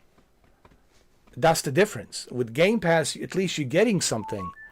At least you're saving money on these games. $70 each. So there's benefit there, and of course you could use those gift cards to shave off that price. So you do the math on how much money you will save on all of these games. They're coming to Xbox from third party to first party, and all these gift cards that you can redeem versus what you're going to save on the PlayStation Plus. This is a simple mathematics. Use the calculator if you need to. It's not just me, talking out of my ass, dude. This is common sense. Use the calculator. So if we're gonna go nitty gritty, pick through, this and nitpick through this, well, let's do it. Let's use the calculator. And if you use the calculator, no different than you doing your taxes, your income taxes. Same thing, right? What's your income net worth, right? How much did you make? How much do you spend? What's your budget, right? Let's look at it from that perspective, dude. And if you look at it from that perspective, financially, if you look at it from financial perspective, you will see that the money you will spend this year on the PlayStation Plus, paying for Doom: The Dark Ages, paying for all these other games, paying for Forza Horizon 5, paying for everything else that's coming, including the membership, you will see that you have spent more money a year on a PlayStation versus the Xbox Game Pass. And this is just from a financial perspective. Calculating ones and zeros. So that's my perspective. That's the way I look at it, Andrew. So that's why, to me, Xbox, it's still better choice than PlayStation Plus. And that's the way I look at it.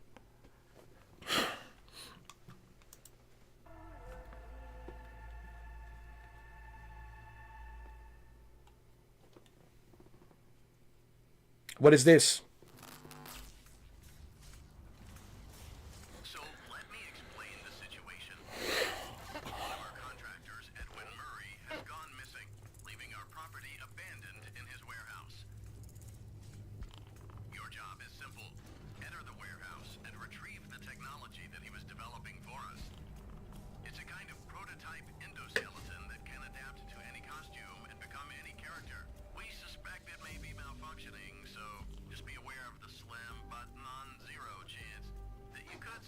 Oh, is this Three Nights at Freddy's?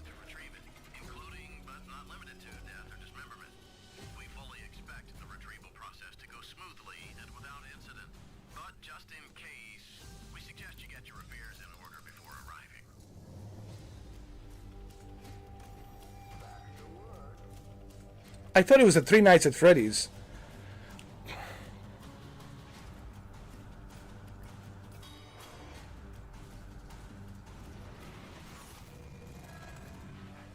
Oh, Five Nights. 5 nights at 3 nights. 5 nights at Freddy's. I said 3 nights, 5 nights at Freddy's. June 13th. Greetings from Moonhood. We're the creators of The Midnight Walk. Cozy horror game created entirely in clay, where you will journey down a nightmarish highway riddled with terrors that want to devour you and your little lantern creature, Hawk Boy. Together with your little friend, you must outsmart these terrors and bring back fire to this mad world we've handcrafted for you. So please enjoy this short gameplay preview. After the end of the world, the burnt one woke from a deep slumber. Well, PC Gamer is just a better value. I mean, this is common sense. It's a better value. You get much better value with the Xbox Game Pass. I mean, there's no question. Why would I pay for Call of Duty when I can play it included? Some people say, but people want to own the games. Well, guess what? You can do that with Xbox. No one's forcing you to just play Call of Duty through Game Pass. You can purchase Call of Duty. You have options. You see, there are options. Why can't Sony give me that option? You should always have an option. Maybe I don't have the money to purchase every game. Maybe I would love to own the games, but I don't have the money to purchase. Well, where's the option? See, this is what I bring up, is the difference between Plus membership and Xbox Game Pass. At least with the Xbox, you have options. No one is forcing you to buy an Xbox console. You don't have to. You can just have your gaming laptop for like $900, and you can play Game Pass there. You can play it there. No one is forcing you. If you want to own the game, that's optional. Forza Horizon, I don't have to play it through Game Pass. I own it because I purchased it. But guess what? It's included on Game Pass. So having an option, it's always a benefit. And that's what I'm talking about, the options here, Andrew. And the options are limited, just like when you look at Apple.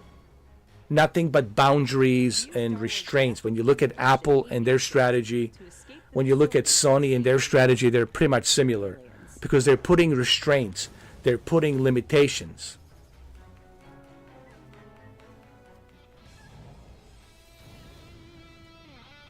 Excited to reveal a brand new title from Koei Tecmo Games and Omega Force. Plus better performance. How? How is it better performance? Where? Elaborate. Based on what? How's the better performance? That's just not true, man. Sorry, Andrew, but that's not true. That's just speaking from some sort of a Sony fanboyistic point of view. Sorry, dude, but that's not true. I can't accept that, man, because it's not true. It's not better performance. It's essentially the same performance. It's the same GPU, same CPU. Created by AMD, same architecture by AMD. It's all the same. Both of these consoles are created by AMD. It's all AMD. They should call it AMD consoles. So it's same, dude. Nothing's different. Nothing's better. Maybe on the PS5 Pro Enhanced, there's certain games that the PS5 Pro Enhanced taking the advantage of, PISR, which is the PlayStation Spectral Scaling Resolution AI, which is taking advantage of that, which is equal to deep learning super sampling.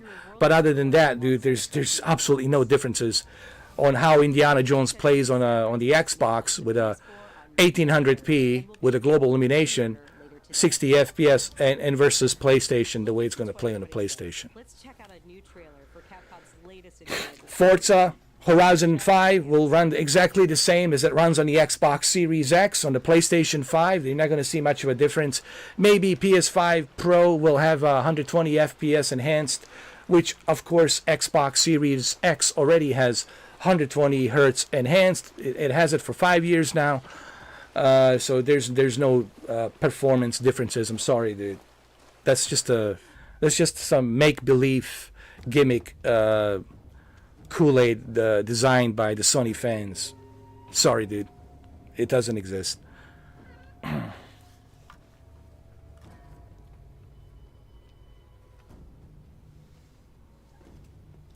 Well, hold on. You see, Andrew, I know why you bringing up the PC, dude. How many times did I say I don't like to compare PC to consoles? What did I say? If you guys are watching my videos, if you're claiming that you are, then you should know how many times I have addressed this, how many times I said this. PC lives in its own universe. PC, why are we bringing PC and comparing it to the consoles? Only compare consoles to consoles. Don't compare PC to a console, because PC, it's living in its own universe and it shouldn't be compared to a console. Of course, everything will look better on a PC. I mean, Jesus Christ. Yeah, if you got a super high-end PC with a 5090 and 64 gigs of DDR5 RAM and 14th generation i9 processor with some 48 threads and God knows how many cores. Of course, the PC will run better and run faster. But PC, it's in its own universe, man. I'm talking about consoles. There are no differences between Xbox, Series X, and PS5. They're essentially the same. The games on both systems will run exactly the same because they're designed by the same RDNA 2, by the same AMD RDNA architecture. So it's not going to be any different. It's not going to run any better. This is just a gimmick. This is just a notion that's being used and tossed around by the PlayStation fans and the Xbox fans, praising their Series X, who has a little extra teraflop. Teraflops don't mean nothing. I mean, Mark Cerny already has addressed that. About the 16.7 teraflops really don't mean much. It doesn't do much at all. So that's what I'm saying. Why are we bringing PC into this equation? PC lives in its own universe and should not be brought into console universe. They're two different universes. Why are we bringing PC into this equation? We're talking about the services, Andrew. Which service is more beneficial? Which one? Game Pass, because on Game Pass I can play those games on a PC included with a $19.99 membership. On the PlayStation I can do that.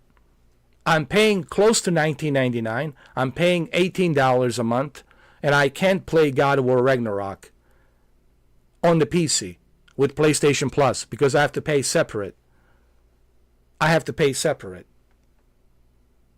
Okay? The PlayStation Plus doesn't allow me to play games on the PC. They don't do that. Xbox does that. Xbox also allows you to play it elsewhere. PlayStation doesn't do that. Xbox does that. PlayStation allows you to play elsewhere, but you need to buy a portal, which is $200. Yes, you can play elsewhere. You can play elsewhere, but only limited games that we allow you to play. But you need to buy a $200 portal. Yeah, it'll cost you $200 for the portal. And the membership, $18 a month. So let's just be honest, man. Let's just look at factual information, guys. This is what this is about. Let's look at the facts. I'm speaking facts. I'm not speaking some fantasy world, you know. So I don't like when you guys bring PC into this equation, because PC is its own universe. PC should never be compared to the consoles, because it's not fair, because it's a different universe. PC has always lived in its own universe. It's not in competition with nobody. It doesn't have to be. It's lived in its own universe since 1970s. Okay? Consoles, the services. We're talking about services. Game Pass Plus. Game Pass Plus.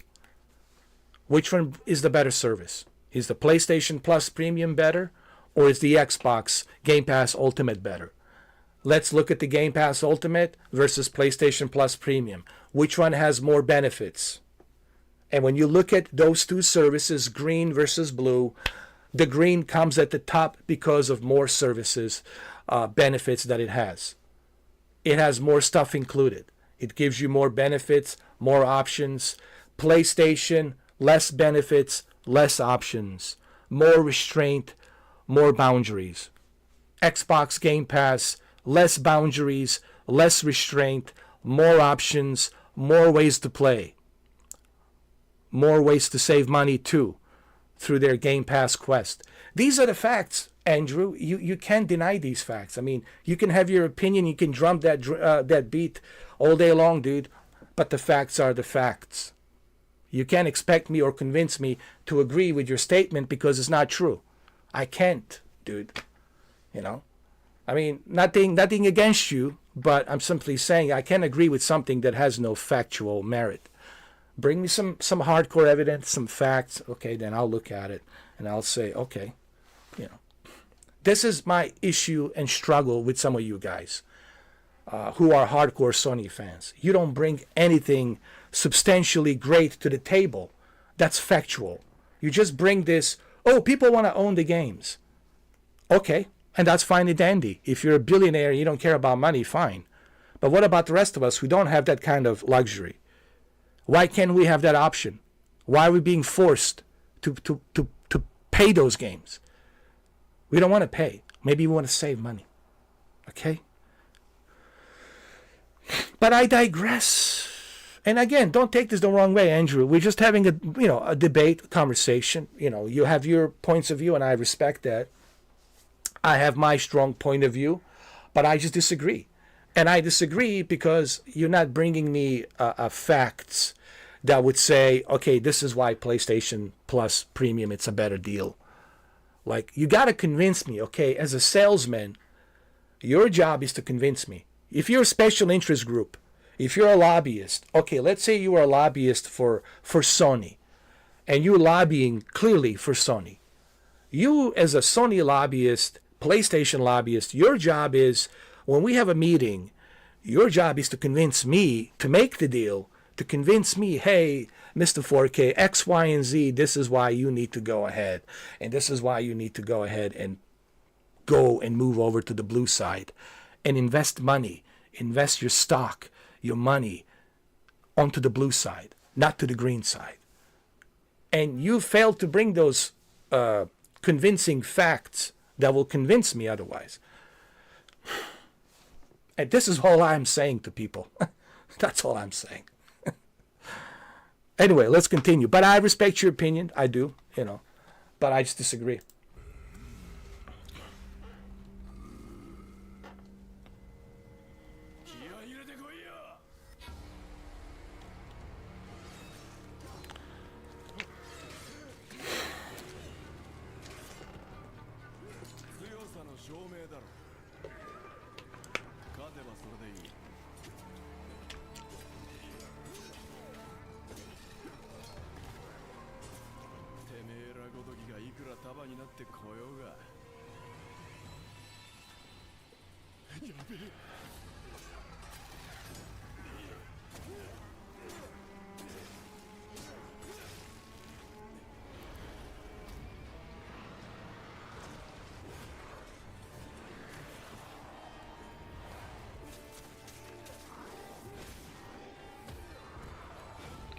What is this? Is this Tsushima? Onimusha, wave the sword. Well, Onimusha, well, guess what? Onimusha is also a third-party game. It will be available everywhere. So, Onimusha, third-party. Hold on, let me see.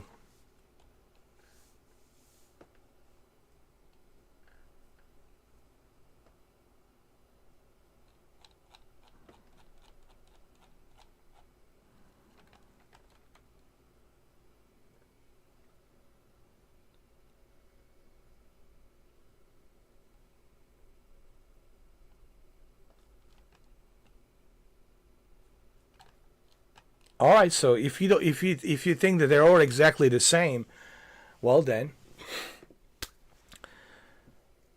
you shouldn't have a problem with me criticizing Sony. You know.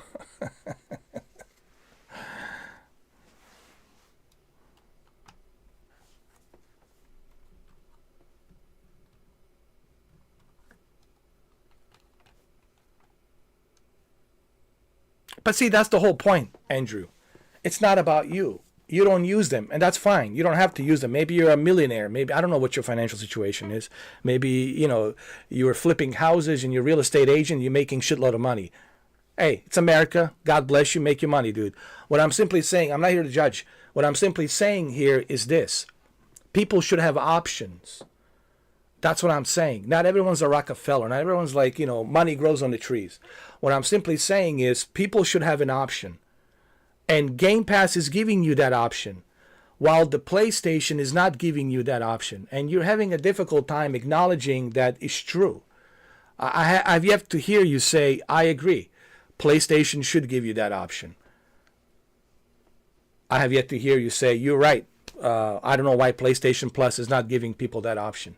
If they want to succeed as a service, and if they want to compete with the Game Pass as a service, because it looks like that's what they're trying to do, maybe they should give us that option. Why can't I play Helldivers 2 included with the PlayStation Plus membership? Why can't I play Helldivers 2 included on the PC? Why do I have to pay again? I already paid you one time, $40 for the Helldivers 2. Now I have to pay again to play on a PC. That's a total of $80. Plus the PlayStation membership, $20. So that comes up to $100 just to play Helldivers 2 on both PlayStation 5 and the PC.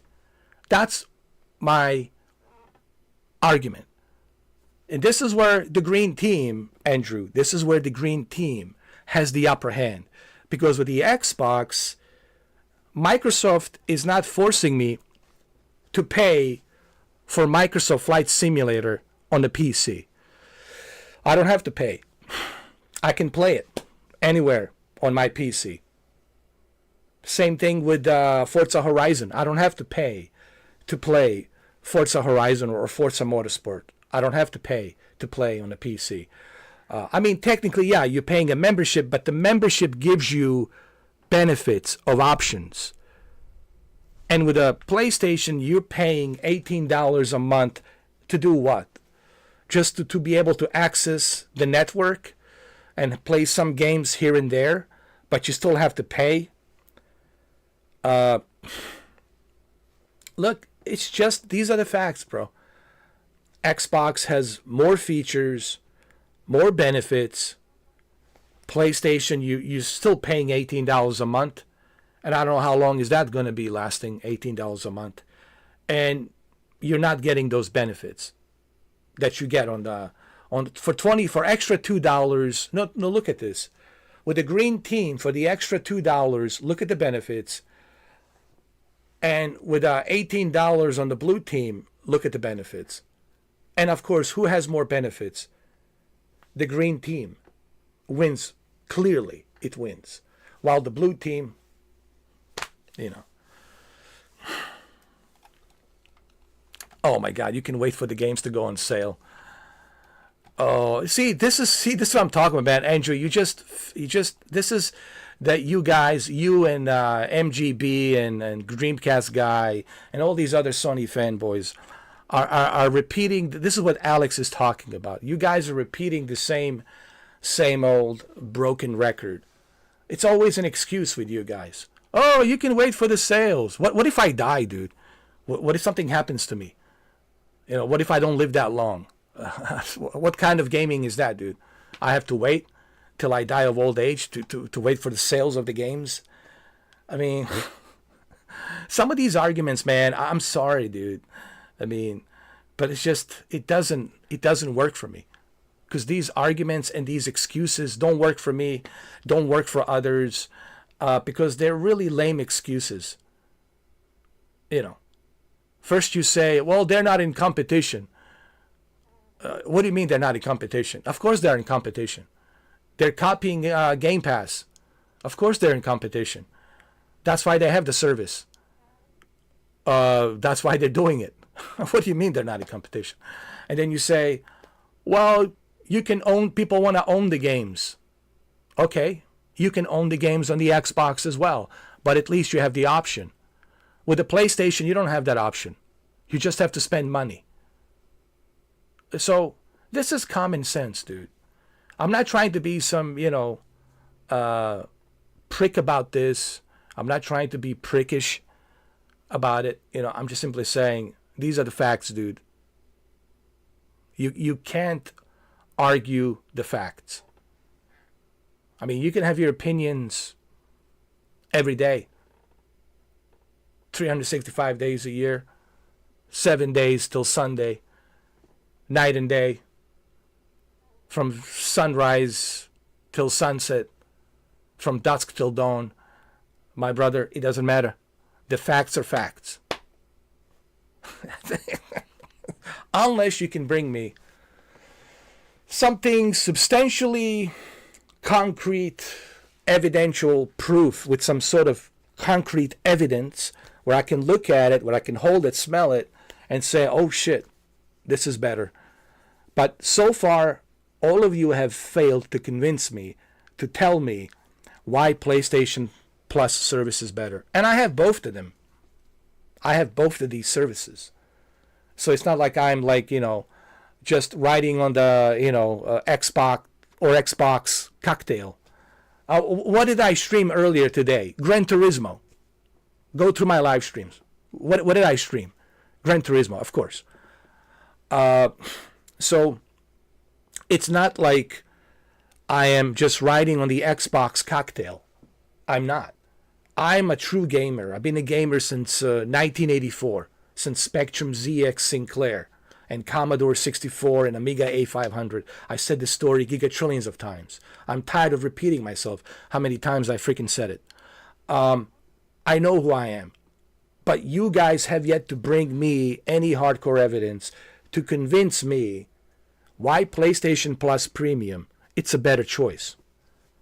And I mean, I'm not like trying to be too hard on you, Andrew. I mean, I appreciate you as a friend, as a supporter of the channel. I appreciate your opinions. I'm not like, I don't want you to take this the wrong way. I do appreciate your opinions and everyone's opinions. It's not about me. But I just, as a debate, because we're having a debate, and again, nothing personal. People who are watching this, doesn't mean that I don't like Andrew. Sure, I like Andrew. He's been a supporter of this channel for a long time. It's just we have a difference of opinion. That's all. And I disagree with him. Like as a debate, if we were to have a debate, I would disagree with his presentation of his argument because he has yet to show me an evidence why PlayStation Plus Premium it's a better choice than Xbox Game Pass Ultimate. And no one has yet to bring that evidence to me to tell me. And certainly the state of play, and certainly, I don't mean to laugh at state of play, but certainly the state of play, it's not helping much with this matter as it is. Certainly state of play, it's not doing much to convince me why PlayStation, it's a better choice, why PlayStation, it's a better deal. I have yet to see that, argument being presented here on the state of play as well. But I I respect his opinion. He believes that the PlayStation it's a far better deal. And that's his opinion. I disagree. I mean, because I don't see it.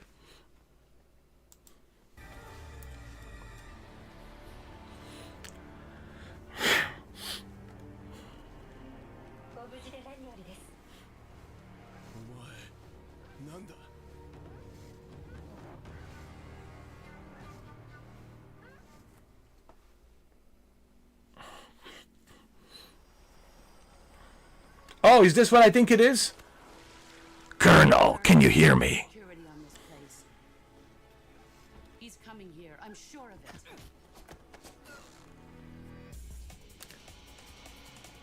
Colonel, can you hear me? This is Nick. Okay, Andrew, if that's the way you feel, you said that you don't think it's a better deal. All right, then you agree with me. Then you agree with me that the Xbox Game Pass has a better benefits. Then you agree, right? So then you don't disagree with me. Is that what you're saying? You said, I never said PlayStation Premium was the better one or the other, and I think most of the games in there are better. So wait a minute. So you just said that the PlayStation Plus Premium was better or the other, than I think most games in there are better. So wait. I'm trying to understand what you're trying to tell me. Are you trying to tell me, are you flip-flopping, or are you like, I'm trying to understand? Because I'm looking at your previous comments and I'm trying to put two and two together. Let me see.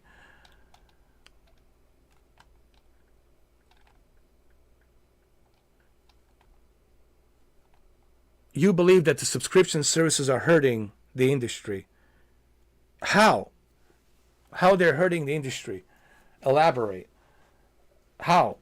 It's a choice. How they're hurting the industry? I just saw that comment. You said that the subscription services are hurting the industry. So how? How they're hurting the industry? Do you mean like in lack of creativity?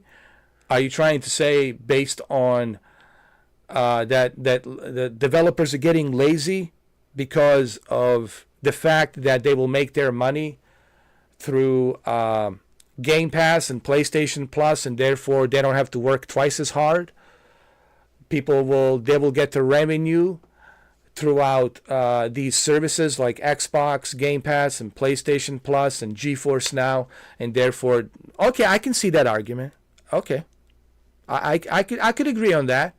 To some degree, you could say, and I can agree to that to a certain extent, that these subscription services are also hurting the gaming industry, and maybe that's why we're not seeing anything substantially bigger and better and greater.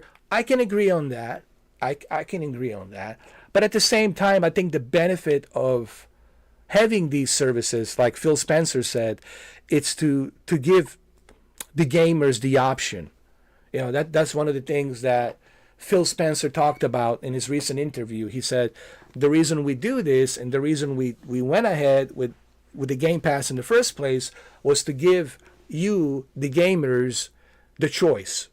If you want to pay for the game, go pay for the game. Own it. We're not going to stop you.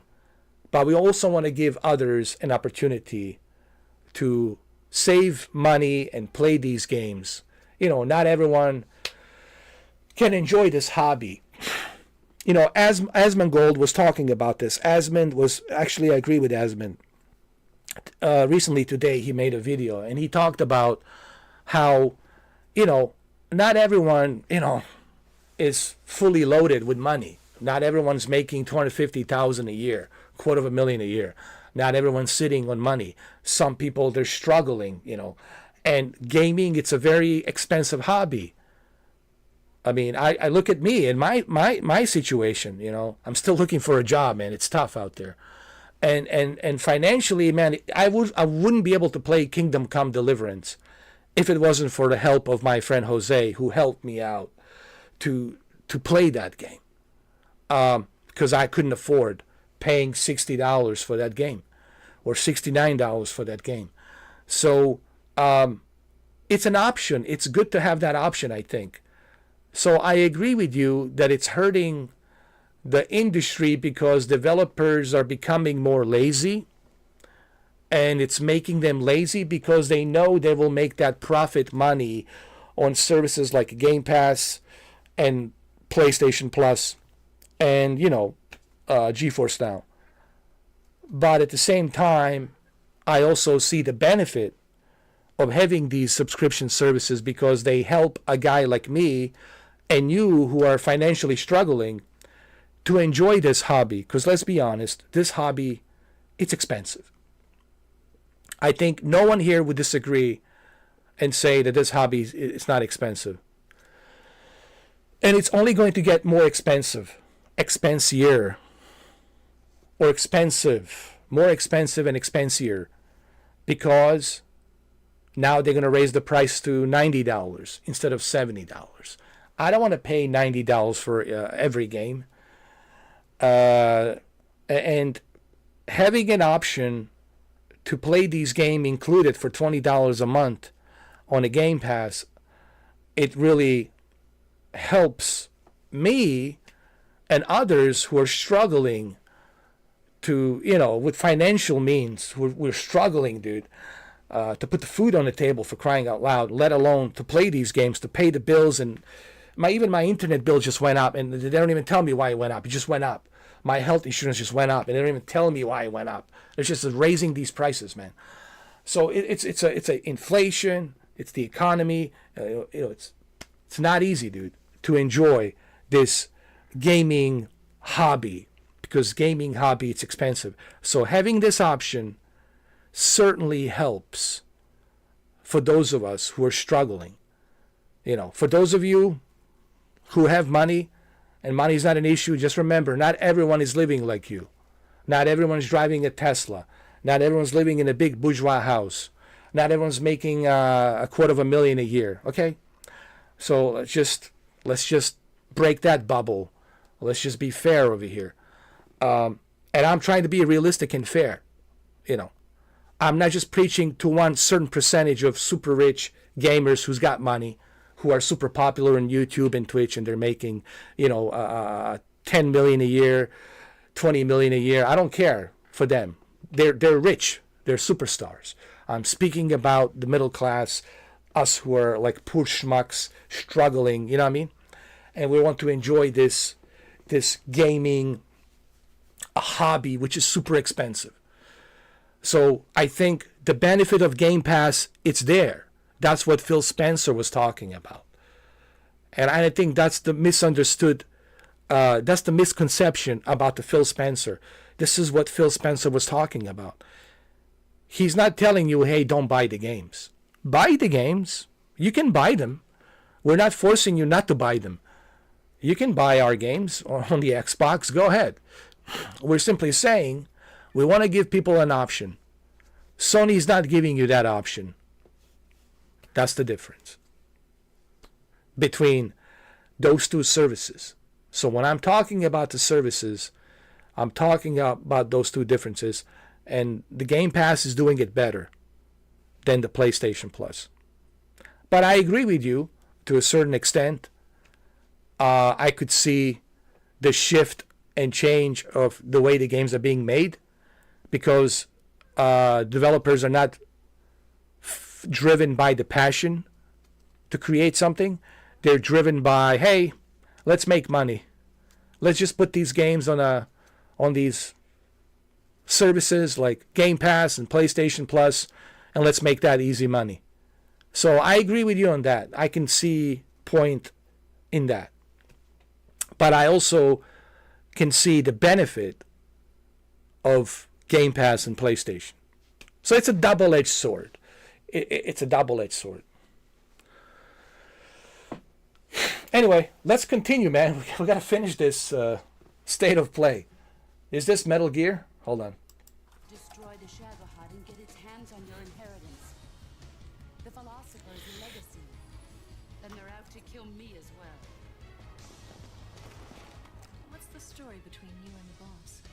She was like a mother, and my master. The Cobras will take care of him. Do you hear me, Snake? We are the sons of the boss. I see it. Well, if you're not rich, I'm not saying that you are, then Andrew, then you shouldn't disagree that there's a benefit with a subscription service. You then should understand that the Game Pass has the benefit for us who can't afford to pay for these games. And this is what Asmongold was talking about earlier. And even he's rich, and Asmongold is rich. He's a millionaire. He's got like how many millions of views daily? But even he can say, as someone who has money, he can say, yeah, I don't want to pay $100 for a game. I don't want to pay $90 for a game. Even though I have the money, but I don't want to do it. So if you are saying you're not rich, then you should agree with me. You should understand that there's a benefit with having these services. You're saying that there's no benefit, and you're saying that it's hurting the industry. Yes, you could say that. It's hurting the quality of the games, but at the same time, it's also helping us, gamers, enjoy this platform of gaming, which otherwise we would not be able to enjoy if it wasn't for the Game Pass and PlayStation Plus that gives us the opportunity to play these games included. Like God of War Ragnarok, I don't have to pay $70. I just need to subscribe to a membership for $18 and I get to play God of War Ragnarok. That's beneficial. That is beneficial, big time. Not being forced to pay for Doom the Dark Ages, that's beneficial. Not being forced to pay for Sniper Elite Resistance, that's beneficial and it's included. So benefit of these services are clearly there for us, the gamers. But you could say that the quality of these games could have an effect due to the fact that developers are getting lazy because they know they will profit money from services like Game Pass, PlayStation Plus, and GeForce Now.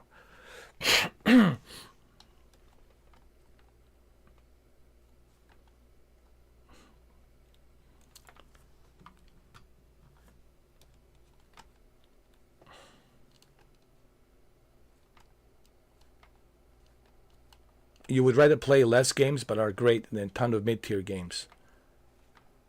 Yeah, but then listen. Then you're not a gamer. You know, the whole idea of gaming is to play everything, to try a little bit of everything. You know, you can't expect to have blockbuster hits every year. That's just realistically not possible. You're not going to always have... There's some sleeper hits that come in once in a while, dude, but let's be realistic. You're not always going to have AAA big titles, and because that's not an easy thing to make. Games like Grand Theft Auto 6 comes once in a 10 years.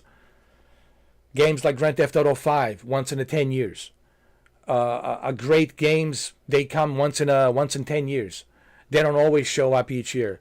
But as a gamer, you got to be able to try a variety of different games. That's what makes us gamers. I play everything, dude. I even play Roblox. Yeah. I play everything. I play games on VR. I play games everywhere. I play handheld games. I play indie games. All sorts of different games. You know, that's what makes me a gamer, dude. I'm not just like waiting. If I was somebody who was just waiting for games like Metal Gear and Gears of War, and dude, I wouldn't be able to call myself a gamer, dude. I can call myself a gamer because I play everything. And I'm able to play everything thanks to these subscription services. If it wasn't for the Xbox Game Pass and the PlayStation Plus, like the other day I was playing... what was that other game? Ridge Racer, dude. I get to play a Ridge Racer. Do you know why? Because of PlayStation Plus. How cool is that? If it wasn't for the PlayStation Plus, I wouldn't be able to play a Ridge Racer. And do you know how awesome it is for me to relive my memories of PlayStation Portable, PSP from 2004, to play Ridge Racer on my Portal, to lay down on my bed and play the Ridge Racer? And I can do that thanks to the subscription service of PlayStation Plus and, of course, the Game Pass.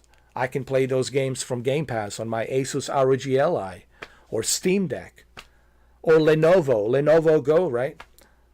So these subscription services gives you the ability to try out other games that you normally would not try. Like, I'll give you one example. Monster Hunter. I wasn't much of a Monster Hunter guy because I didn't want to pay for it. But now that's included, on the PlayStation Plus, I played Monster Hunter Rise. And once I started playing Monster Hunter Rise, Andrew, guess what? I was hooked. But you know how I got hooked? Because I get to try it. And I didn't have to pay for it.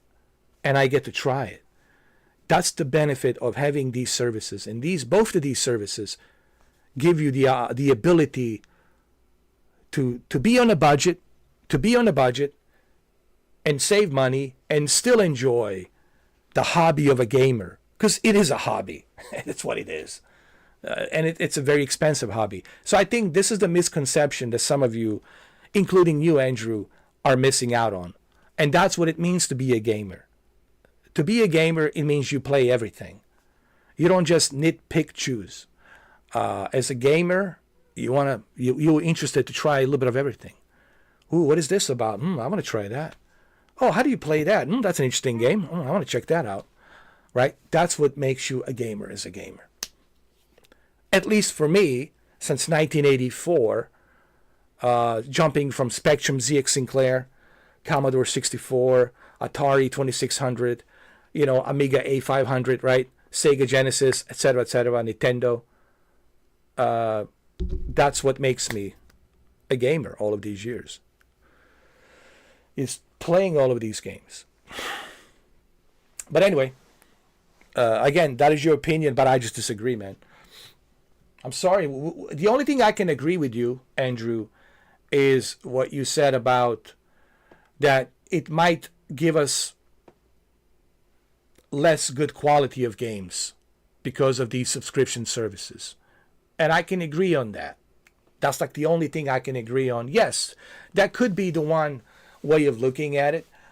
Due to these subscription services, we're not getting big blockbuster games, great games, because developers feel like, hey man, we don't have to put too much effort. Let's just put these games on a subscription service and we'll make our money that way. Kind of like people who create applications for the phone, right? For the iPhone and the Samsung phone and the Apple. And they're making millions of dollars making these applications. You know how many rich bastards there are? You know what they do? They just make applications. And they put it out there on the market. They put it out there on the phone. They put it out there on a iPhone, Samsung, and they're making shitload of money. And they're like a shitty applications. They're not even that great. Yeah, but they're making a lot of money. So I can agree with you. I can agree with you on that. But still, there's a flip side to that coin. I disagree with you when you say that there is no benefit. There is a benefit, dude.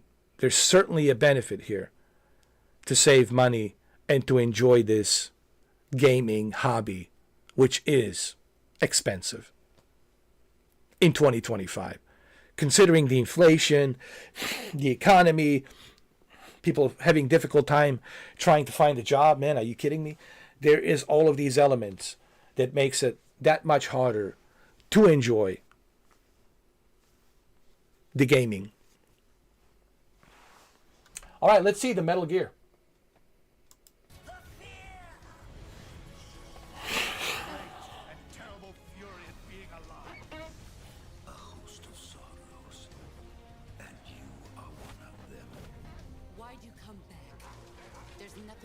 Oh man, this looks great. Go home. Go back to your boss. Oh, I'm certainly buying this. I don't care, man. I don't care how I...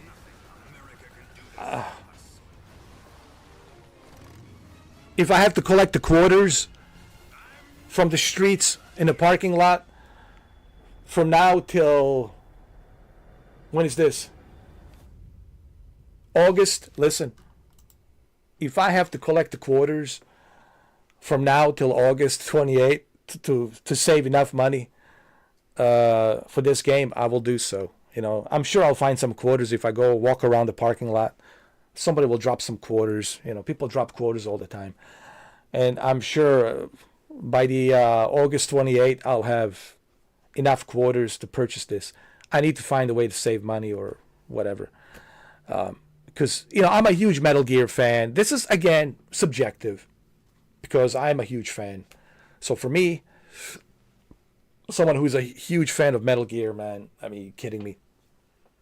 This is like a dream come true. Although I want to see remaster of the original Metal Gear Solid tactical espionage action from 1998. I want to see that remake. Honestly, that's what a lot of people want to see. They want to see a remake of original Metal Gear Solid 1998. That's what everyone's waiting for. That's where it all started. And of course, I wouldn't mind seeing Guns of the Patriots remake. I certainly wouldn't mind seeing that with Unreal Engine 5 for sure.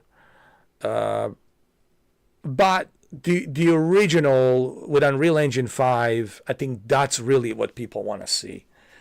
That's really what Konami needs to be working on, and I think they will after the success of this. It comes out on August 28th, just in time for September, the beginning of the fall. This is perfect timing, August 28th. I think this will be a huge success, and I think due to this success of this game, which it will be, and success of Silent Hill 2, I think we'll see Konami go through their library of Metal Gears. We'll see the Metal Gear Solid 1, and of course Metal Gear Solid 2 remake, and of course Guns of the Patriots, of course, which, oh my God, what a great masterpiece that is, right? So yeah, for me this is personal. It's I'm like, me and David Jaffe, dude. Me and David Jaffe, we're like huge, like Metal Gear fans, and we can't wait for this. So I'm being very subjective about this because I love Metal Gear, love.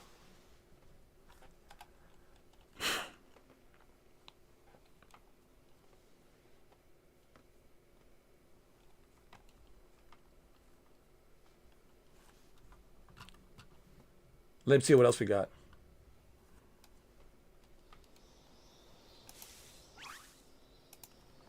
What's up, Shuki?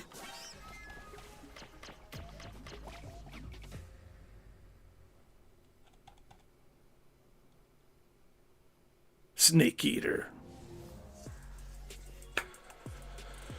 Coming August 28th. Well, I can't wait.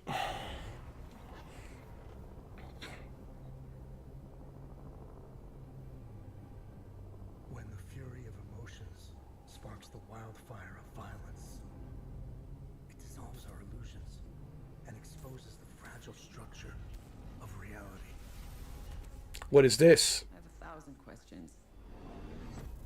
Why did you come back? I stood in the home I was born in. In that moment, I felt the connection. Epsilon 11, sound off. Where are my men? They're gone. Choose your next move wisely.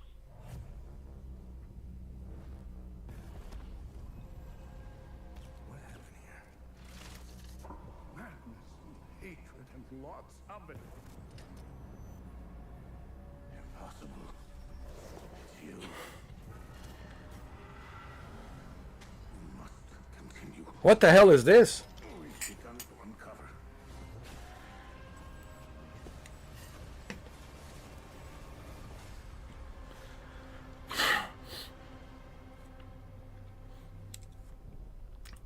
What? Hell is us? Nacon! I don't know, man. Every time I see Nacon as a publisher, but they're just publishers, all right? They're not a developer. So this is Rogue Factor. Hell is us. Man, this looks interesting. September. It's coming out in September. Hell is us. You know what this reminds me of? It reminds me of a Death Stranding. At first I thought it was Death Stranding. It kind of looks like a ripoff. Let me see. It looks like a ripoff of Death Stranding a little bit. Honestly, let me see. Let me put on slow motion.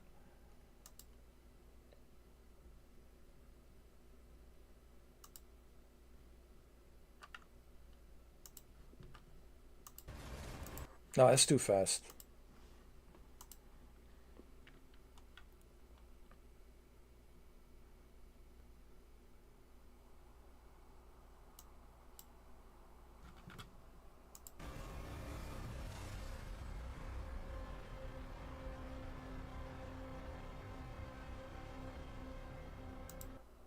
Yeah, it definitely has that whole Death Stranding feel to it.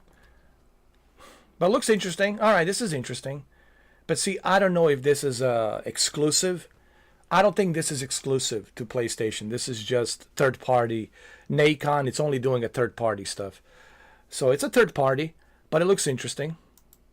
We don't know much about this, but it looks interesting.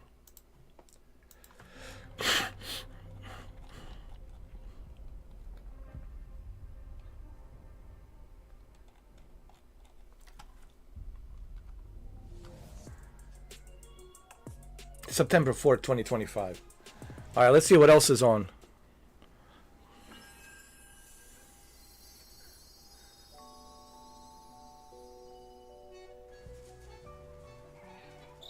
How can it be winter all of a sudden?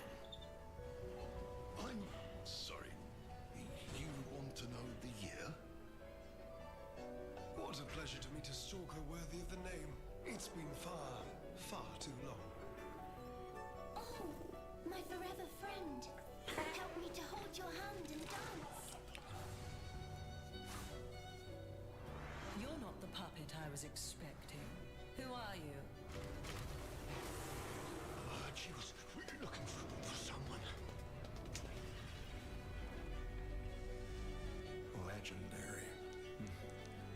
She stepped up only because no one else could. Too many stalkers were lost to that evil. What is this?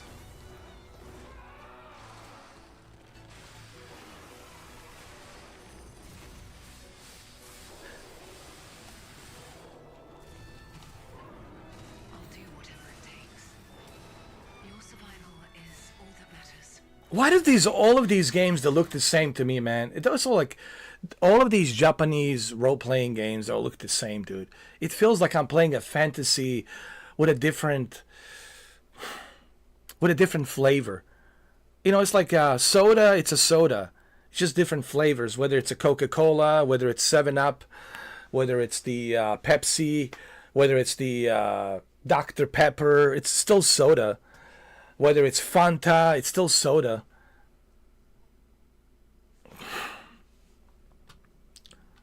Thank you, PC Gamer, for stopping by. It's been a great conversation, to say the least. Right, Shuki? They all look the same, man. They all look the same. Yeah, I mean, honestly, right, Andrew? They all look the same. They all look and play the same. I can't tell a difference, dude. You know how many times I get, like, confused? Am I playing Final Fantasy or am I playing something else? Like, I'm always, like, confused. Like, which... Is this a Final Fantasy? What am I playing? Is it a Parasite Eve? Oh. You know what I would like to see? Square Enix. Square Enix. Okay, you guys don't know this, but now you know it. Man, I had a crush on that character. I was totally attracted. I had a crush on that character from Square Enix, dude. On the Parasite Eve. Parasite Eve was based on I think it was based on a movie in Japan, or based on a book or a movie or something in Japan way back then, and then they turned it into a video game. I think it was based on either a book or a movie or something like that, and then they released it back in what, 98? Was it 98, 97, 98? Parasite Eve 1 and Parasite Eve, I think it was 97, Parasite Eve, and then in 1998 or 1999 they released, I think 98, Parasite Eve 2. So Parasite Eve 1 and Parasite Eve 2. Man, let's bring it back. Bring it back. What are we doing? It's like, this is what's so frustrating. I think, what's his name was here earlier. My God, if I can remember his name. Infinite Warrior Production said, let's remaster those old games, man. What are we doing? Let's negotiate with the Square Enix. Let's bring those licenses. Parasite Eve 1 and 2. I mean, what are we doing? Let's bring it. Parasite Eve 1 and 2 right now would be a perfect time to bring back Parasite Eve. So, yeah, I want to see Parasite Eve 1 and 2. With either Unreal Engine or Decima Engine or whatever engine, I don't care. Just bring back Parasite Eve 1 and 2. I mean, what are we doing? Let's go. You know? And yes, there will be a remake of the Silent Hill 1. I'm pretty sure, guys, with the success of Silent Hill 2, with a ridiculous success that the Silent Hill 2 has, which I really want to play that game. Oh, God. I so badly want to play it. Badly. I'll wait for the sale. Maybe CD keys I can get, like, maybe a deal. Because I want to live stream that game, dude. You know. But anyway, I think the original Silent Hill, there's going to be a remake. I think Konami figured it out. They hit the jackpot. They're like, hey, guys, we got the lineup. We got the licensing. We'll bring back Castlevania remake. We'll bring back Silent Hill remake. We'll bring back all of these Metal Gears remakes. We're good to go. Smart decision on Konami's end. Smart decision. It's very smart. So, but Square Enix, Parasite Eve. Let's go. Oof. I was a huge fan of Parasite Eve. All right, enough of me drooling over Parasite Eve 1 and 2. I mean, good old PlayStation days. Yes, I played Parasite Eve on the PlayStation. Original. Yes, PlayStation 1. This one. This thing right here, the PlayStation. The original one. This bad boy. So yeah, you know, let's continue. Let's see what this is. I'm sorry. Sorry, listen, I just had like flashback. Getting all these flashes now of the hot memories of me and Parasite Eve, those lonely nights, those beautiful nights I was spending with Parasite Eve. I had a thing, dude. I had a thing for that character. I can't remember her name, but that blondie. Ooh, man, I had a thing for her. Holy shit, man. What's up, Dominic, man? Long time no see. How you been, man? Jesus. What's going on with the aviation, man? Jesus Christ. I was going to talk to you about this. But I don't know if this is the appropriate time for me to talk to you about it. Because we're talking about state of play. But what's going on, dude? These planes are dropping like flies. What's happening, dude? What's going on with the aviation, man? What's happening? I mean, because you are the pilot. I mean, you probably know a little bit more. But what's going on, dude? What's happening out there? Recently, we also had another airplane, man, which is the private jet. We had one in Philadelphia. Then there was another one in Arizona. And then, of course, in Washington, D.C. Then we had a mishap with the F-35 where the pilot was able to eject. An F-35, you know, it's a very advanced stealth fighter. What the hell is going on, dude, with aviation? But maybe we can talk about that some other time. Because I don't think it's appropriate that we talk about it here.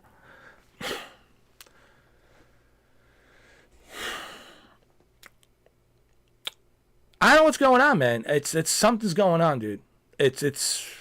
I'm afraid to fly, dude. I swear to God, dude. I don't want to fly. I'll take the train. It's like the Final Destination. It's turning into that that Final Destination shit. You ever seen the Final Destination 1, 2, and 3? I swear to God, it's like it's turning into a Final Destination, dude. That's the real horror movie, dude. Final Destination. Like, what the heck is going on, dude?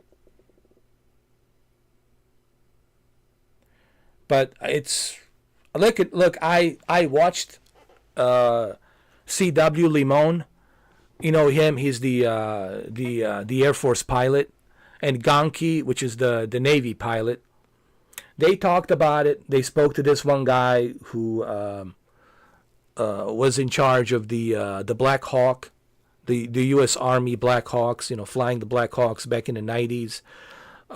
Even he says, you know, we don't know, man. There's so many. He says that in that area in the D.C., dude, there's so many activities of planes in Washington D.C., dude, and it's such a busy traffic in D.C. as you can imagine. How many people from all over the world they're coming in to visit the president and to talk to the Congress, and from different parts of the world. There's like so much activity with the helicopters and private jets. It's the most busiest airspace ever, dude. So, you know, it is crazy. You know, how like the ATC is able to manage all of these flights, and including the helicopters, because it's a spaghetti western, dude. It's like, holy shit, man. I didn't know how busy the DC, Washington DC District of Columbia, how like it's like its own universe, dude. It's like, wow, it's crazy.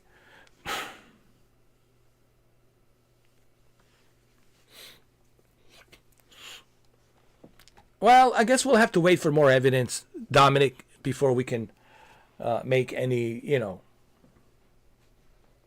any like opinion about that. I always say this: let's wait for the evidence. Let's see what the evidence proves. I'm all about the evidence. You know, we can only speculate. Speculations really won't get us anywhere. It'll only get us into some sort of an argument, down into the rabbit hole, and I don't want to go down that route because you know where that leads. So I always say let's wait for substantial evidence. Let's wait for for them to investigate for about a year and a half. We're not going to find out till next year. Full disclosure, step by step evidence on what really happened. But clearly something's going on, man. Something is going on. It's not just this incident that happened. It's also the one in Philadelphia, man. Like kamikaze style, just it's like kamikaze style, just like nosedive, dude. And then you have the mishap with the F-35, which is the most sophisticated stealth fighter that we have right now. Didn't work. We don't know what the deal is with that. They're not giving us much information. Luckily, pilot was able to eject. And then we have another mishap that happened in Arizona recently, where Vince, the guy from Motley Crue, apparently, supposedly, someone from the band was in there, or some of his old bandmates were in there as well, from Motley Crue. I don't know if they were hurt, injured. They're not giving us much information, so we really don't know. All we know is that one person died. It collided with another airplane as it was landing. It lost control or something, and it just slid in and crashed into another plane. I forgot what it was. It was another private jet. And then we had another thing that happened with another commercial airliner, that when it was landing, the engine caught a fire on the wing. And they were able to successfully, thank God, they were able to successfully land. All of this has happened within a month and a half, dude. A month and a half. This is one of the worst beginnings of the year for aviation. And people are scared shitless, man. People are like, I am flying. If I can get on a train, I'll get on a train. Now, if you have to go overseas, then you have no choice. You have to fly. If you want to go to Europe, you got to fly. You have no choice. But here in America, man, if I can get in my car and drive, I'll just freaking drive. I'll get a Greyhound and go in the bus. It might take me a few days. Or go on a train. Might take me a couple of days, whatever, depending where I'm going. But people are genuinely now, they're worried, man. Right now, public safety, it's the most important. And right now, the people don't have the trust in the ATC. Now they're losing the trust in the ATC. They're losing the trust. Something's going on. I don't know what's going on, but we'll find out. But anyway, let's wait for the evidence. Like C.W. Limon says, and I agree with C.W. Limon, let's just, before we start doing this, pointing fingers, before we start pointing fingers, let's just see what happened. Let's just collect the evidence. Let's wait for the evidence, and then evidence will show us what really happened, and then we can learn from the evidence and make sure it doesn't happen again. But right now it's just speculations. But anyway, let's continue with a state of play, shall we? Looks like a Final Fantasy to me.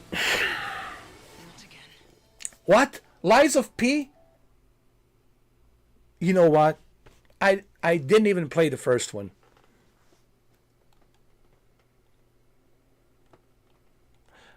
I didn't even play the first one. Lies of P. Overture. Lies of P. Overture.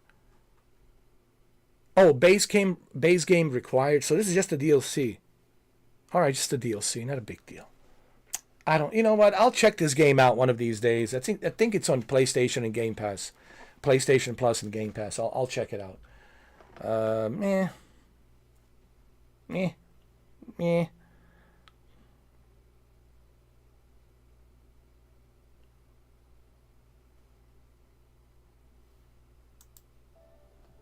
Let's see what else.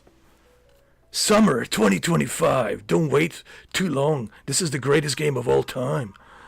Pre-order now. Don't wait too long. Don't wait too long. Pre-order right now.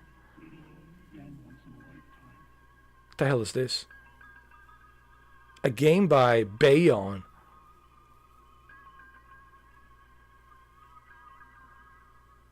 What is this?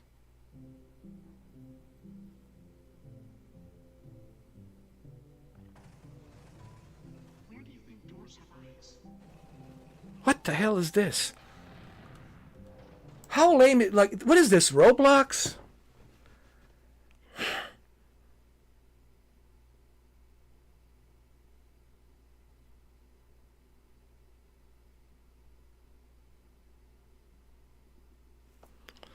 See, this is what I'm talking about, man.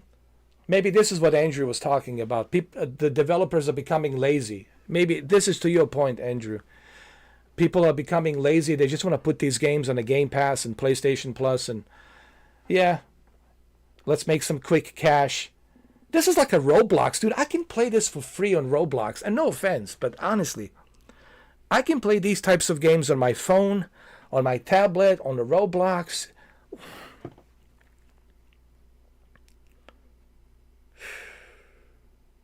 Thank God for Gran Turismo. Thank God for Gran Turismo. Let me kiss my wheel. Hold on. Thank you, Gran Turismo. If it wasn't for Gran Turismo, man, I don't know what I would do. I don't know what I would do. I don't know what I would do. I would eat my banana. That's exactly what I would do. Oh. What do you think, Dominic? What's going on with the games? All right, Dominic, thank you for stopping by, man. I'll talk to you about this privately. Because, talking about it publicly, you know how YouTube is, It's a very sensitive subject. I hope you understand. But I'll talk to you about it publicly. I mean, not publicly, privately, I'm sorry. Because publicly talking about this is very touchy, And I understand people died, and, it's a hard subject to talk about, especially on a YouTube publicly, But thank you for stopping by. I know you're busy. I know you're a pilot, and I can only imagine how many flights you go through every day, every night, But I'll catch up with you. All right, man.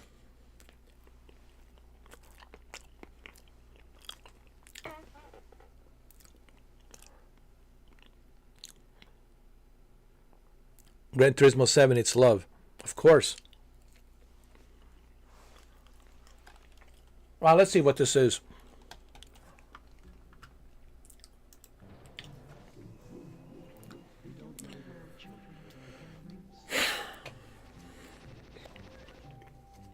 What kind of a game is this, man? What is this? Merry-go-around?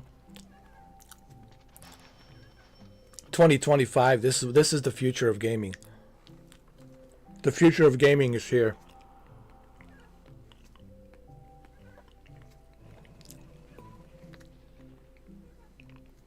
What in the world?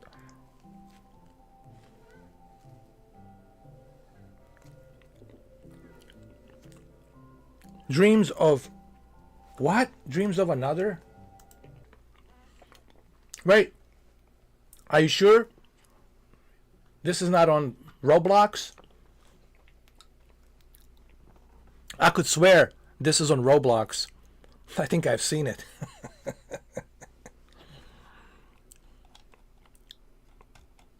Wow, another Roblox game. Oh. Wow.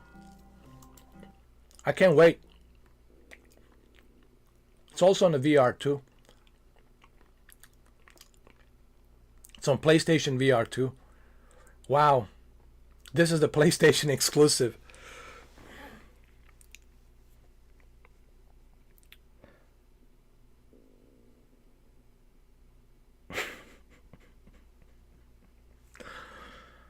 Oh, God. You know, God, please, time to resurrect me, please. Do me a favor. I can't handle this anymore. I just can't. Take me to a different universe, please. I just can't. I don't know. What do you want me to do? I can't handle this no more. This is a punishment. This is a punishment for me. This is a torture, a punishment. Oh, my God. Wow. Let's look at it again. Hold on.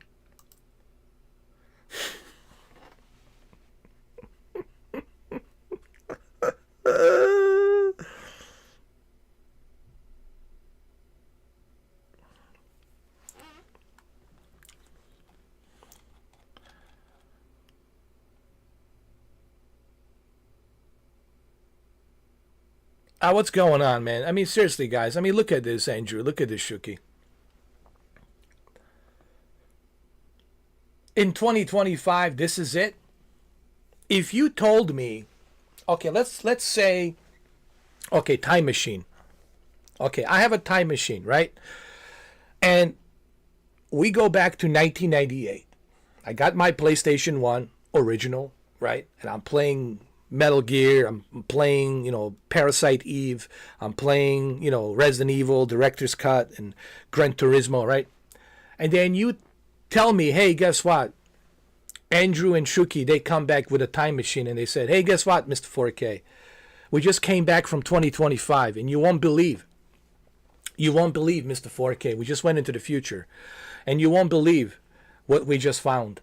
We found this game, Dreams of Another, in 2025. You know what I would say? Oh, you fool of it. You lying. You didn't go to the future. No, you didn't go to the future. That's not what we're going. That's what we have right now. It's not going to look like this. No. I would never believe you. But here we are. 30 years later. 30 years later. And, well, this is what we have. Me eating a banana and me talking about this. No creation without destruction.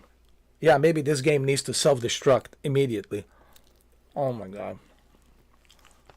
This is a Roblox game, dude. Oh, this is bad.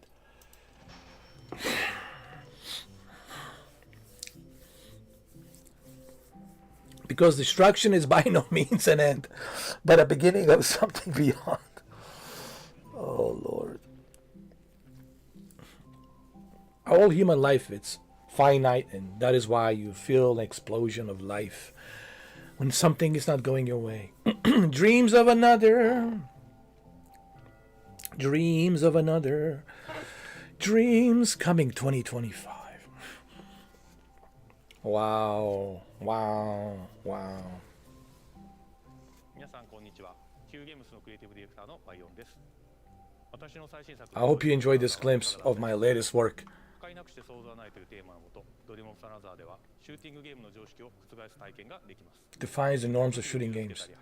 Rather than using weapons to harm or destroy you, use them to transform the abstract of chaos to materialize the world around you. クラウドというテクノロジーを採用し、プレイヤー幻想的な夢の世界やダイナミック Oh, this is so stupid. No, weapons are used to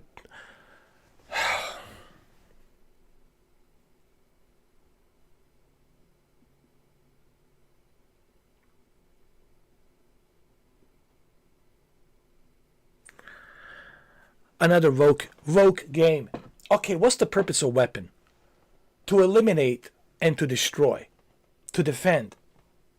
That's why we have weapons. To wage wars, to eliminate, to destroy, to conquer, to defend.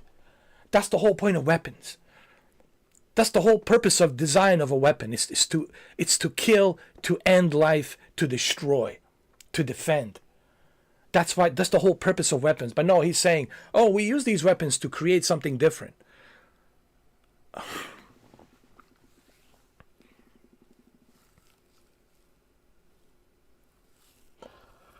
Oh, this woke. I can't believe even Japanese developers are becoming woke. Why? 皆さんこんにちは。 Is he trying to look like Adam Sessler? Dude, is he trying to imitate Adam? Listen, Adam Sessler is super far away from being woke. He's totally against the woke nonsense. He can't stand the woke nonsense. That's why he's not a journalist anymore, because they canceled him, because they didn't like the fact that he was questioning gaming developments and the decisions. And you know, the Revision didn't like that. When he used to work for the Revision, Adam Sessler, I loved watching Adam Sessler on the Revision. And of course, you know, the G4, right? When he was on the G4 with that other girl. Because he asked questions that, as a journalist, you should ask. Like, very difficult questions. Like, why X, Y, and Z are you creating this type of a game? What makes you think that the gamers will like it? And developers didn't like those questions. Well, why are you asking these questions? IGN told us you should kiss our ass. Revision told us you should kiss our ass. We're lobbying for you to ask us a nice questions, and now you're not asking us a nice questions. So this guy, it's trying to mimic Adam Sessler in some way. You guys know who I'm talking about, Adam Sessler? Anyway, so this guy, it's a Japanese woke developer who says that the weapons can be used to create something. No, weapons are only used for destruction. That's the purpose of weapons, to destroy. That's the whole purpose of a weapon, is to destroy. The purpose of a weapon is not to create something. It's to destroy. All right?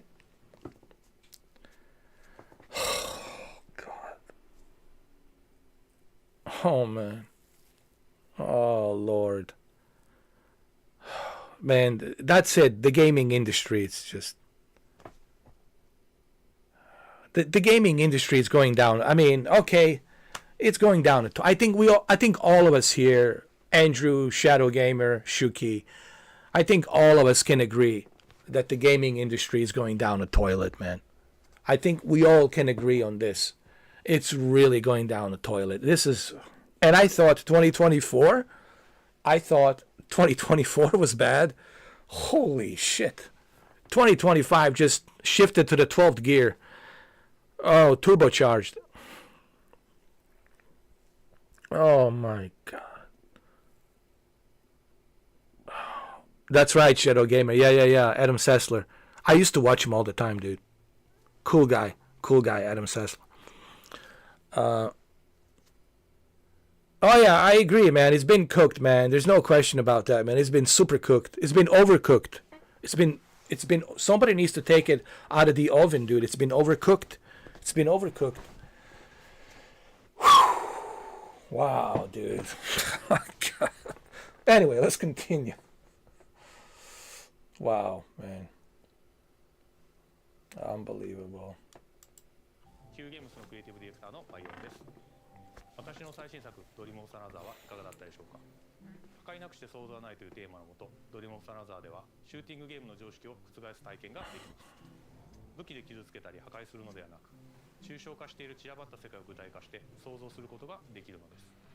本作ではポイントクラウドというテクノロジーを採用し、This is so プレイヤー stupid. 幻想的な夢の世界へダイナミックな変化を与えることができます。今年 PS5 登場予定で、本日からウィッシュリストへの追加ができます。ありがとうございました。I know if it wasn't for those. Hey everyone, I'm Kristen Zatani, and I'm excited. I'm excited. I'm so. Anyway. It's like. I'm gonna get in trouble, man.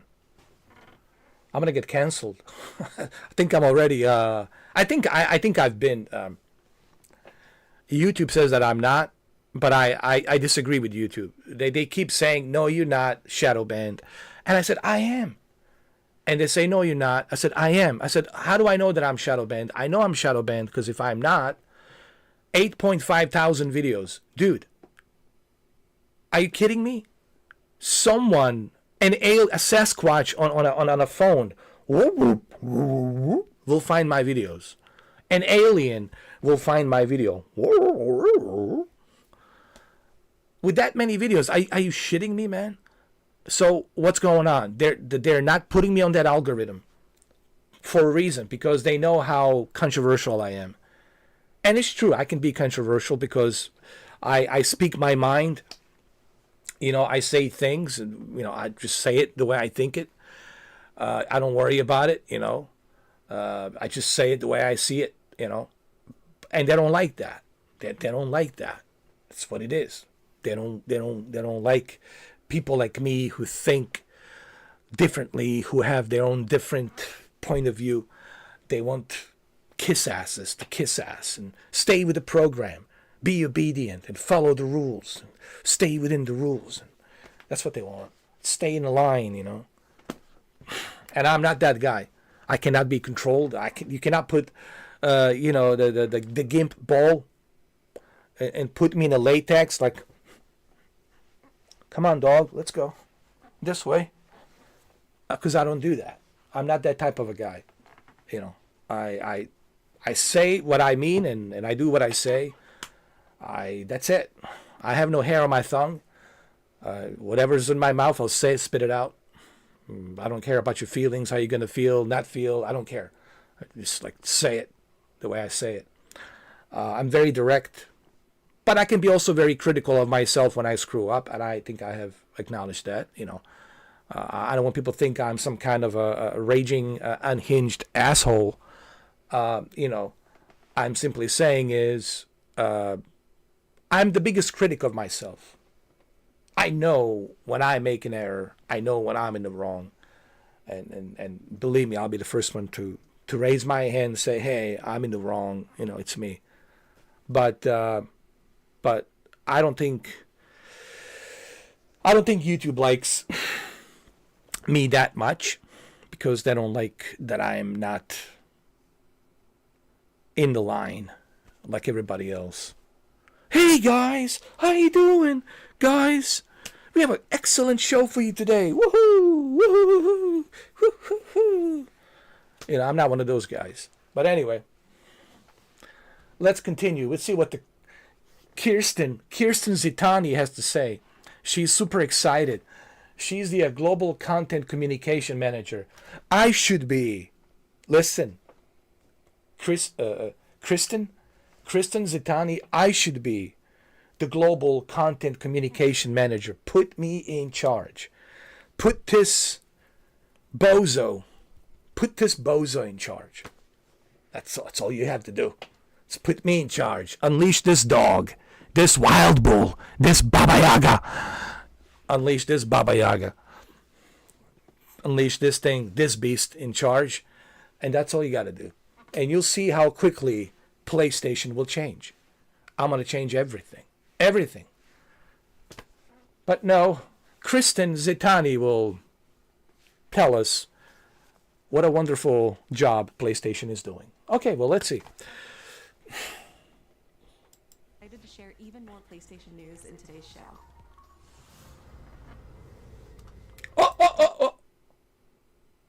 Okay. Okay, hold on. Wait a minute. Where is she? Hold on. Hold on. I owe her an apology. Wait.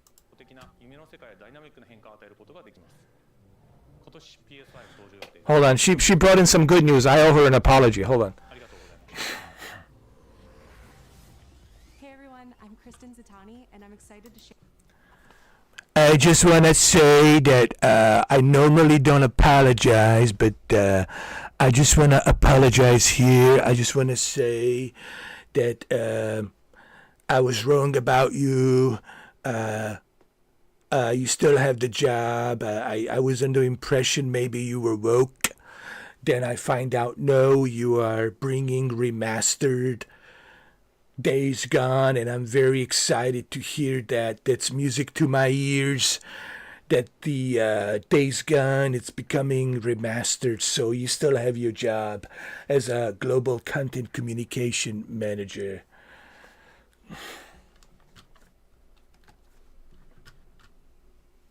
All right, it's good. Days Gone remastered. All right, that makes me happy, dude. Share even more PlayStation news in today's show. Okay. All right. See? This is what I want to see. This is what gets me excited. This is what gives me a large erection without using Viagra, without any need of Viagra. This is what gets me. This is what I'm talking about. This is what makes my balls very large and my ding-dong rise like a Statue of Liberty. This is what I'm talking. I want to see this. See this? Now I'm super excited. Now, Days Gone remastered. Now. This is what I want. This is what I want. So this is great. Okay, now, okay, this is good. This is probably the best thing of State of Play right now, is this. This is probably the best thing right now that I'm seeing in State of Play. This is it. Days Gone remastered. Days Gone Remastered, the definitive version of Ben Studios' post-apocalyptic open-world epic, comes to PS5 with VRR support and PS5 Pro support. Nice. It also includes added content like permadeath and speedrun modes, an enhanced photo mode, new accessibility features, and Horde Assault, a survival arcade mode with increased horde sizes that will provide a fresh way to experience Days Gone. And if you purchase Days Gone on PlayStation 4, you can upgrade to a digital version of Days Gone Remastered and get all the content and features for $10.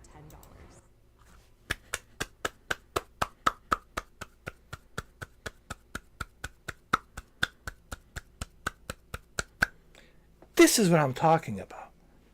This is what we want. This is where the greatness awaits. See, you just pulled me right back in. This is what we want. This is it. This is what we were asking. And how about this? Let's make a sequel. Let's also make a sequel. Let's do Days Gone sequel. People signed a petition, dude. 250,000 people. 250,000 people, 250,000 people signed a petition. They want Days Gone 2. They want a sequel. Let's make it happen, Sony. Let's bring the sequel. This is what I want to see, man. And this $10 upgrade.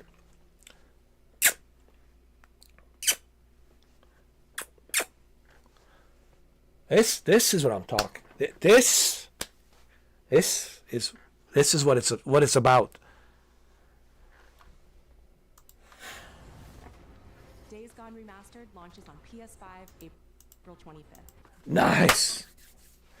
Well, you guys know what I'm doing on April 25th, huh? Huh? Huh? Huh? Huh? Huh? Huh? Huh?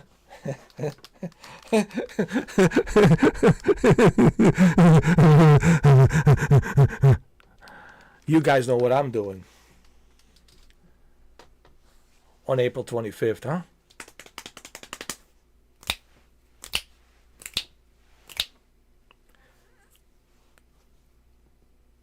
This is what I'm doing. And Broken Road DLC. Nice. This is what I'm doing. April 25th. Ladies and gentlemen.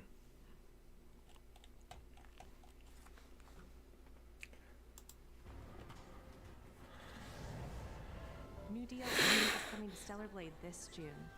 Ooh. Partnering with Goddess of Victory Nike on a new boss battle, collectible dolls and stickers, plus a new outfit.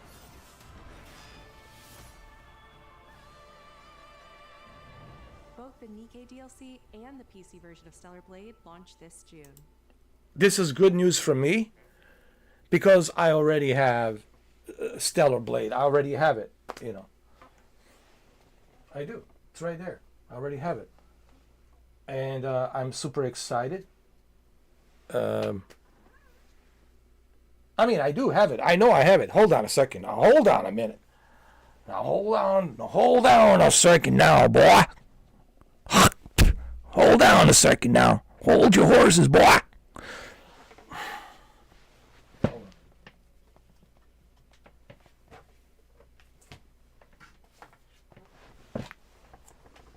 Oh, yeah.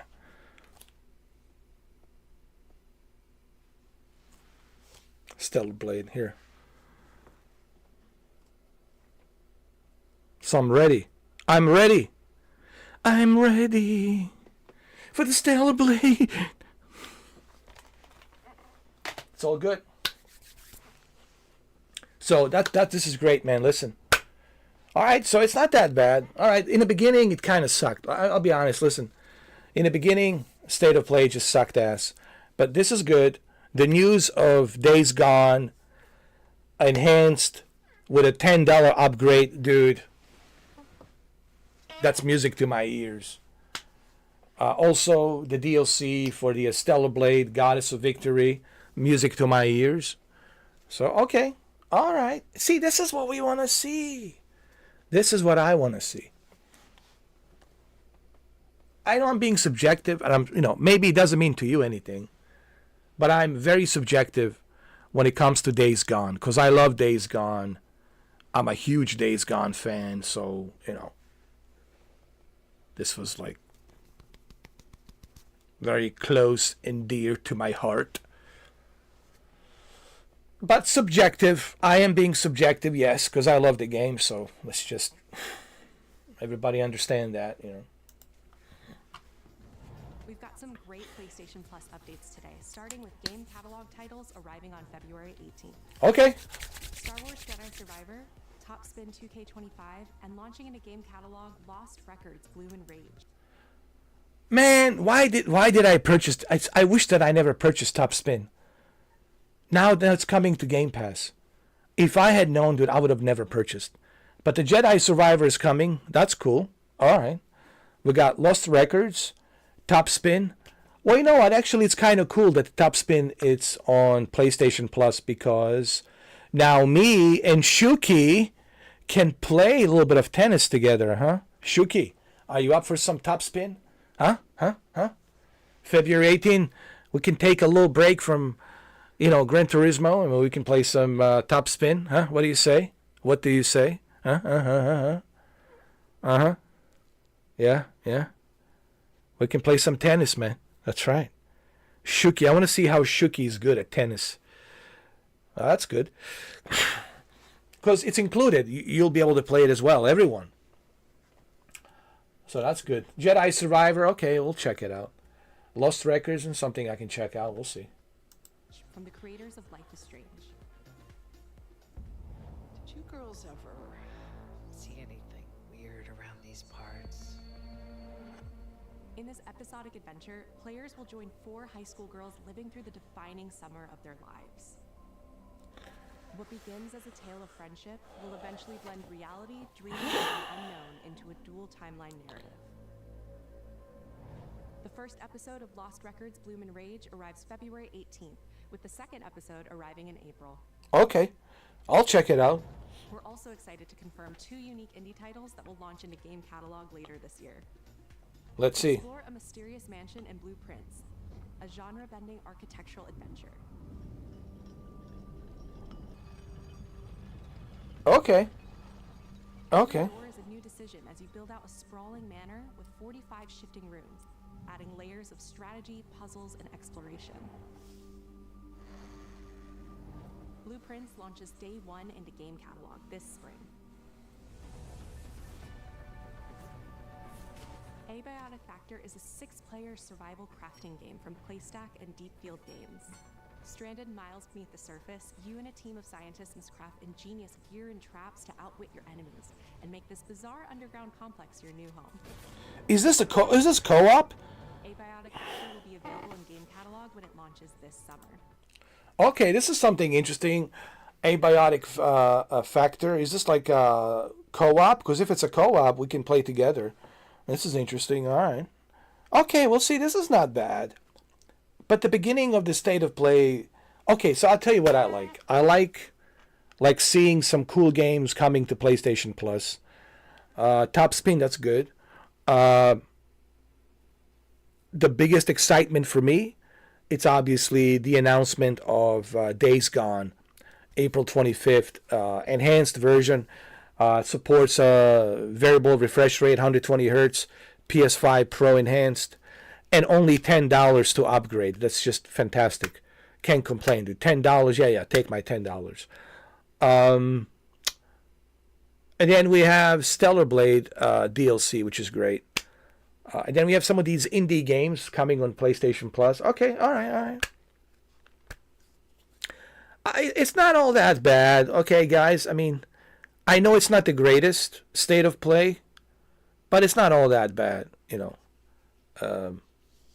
I mean, yes, it's bad, but there's a silver lining, if I may.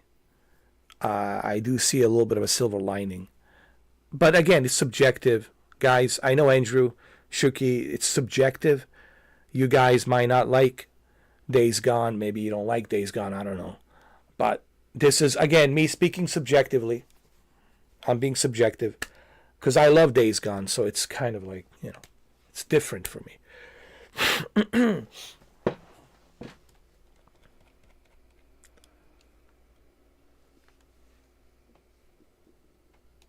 They say that, hey, what's up, D and Hayes, man? How are you, man? Welcome to the chat. They say Days Gone is supposed to be getting a movie, but I like to see a sequel to the game. Fucking A, dude. Fucking A, dude. How about a sequel? But you know what? There should be a sequel, DN. Because if you think about it, there's been a, not too long ago, a petition. There's 250,000 PlayStation fans have signed a petition. They are pressuring Sony to make a sequel. And when you have a 250,000 signatures, I think Sony will have to make a sequel. I think this indicates that the sequel will happen because, dude, 250,000 signatures, that's more than enough. 250,000 signatures, that's more than enough. 250,000. That means green light. Green light. I don't mean to sound like a Squid Game. Green light, red light. I mean, but it's true. That's a green light for me for Days Gone 2. So I'm excited. I think we might see a sequel on the PlayStation 6.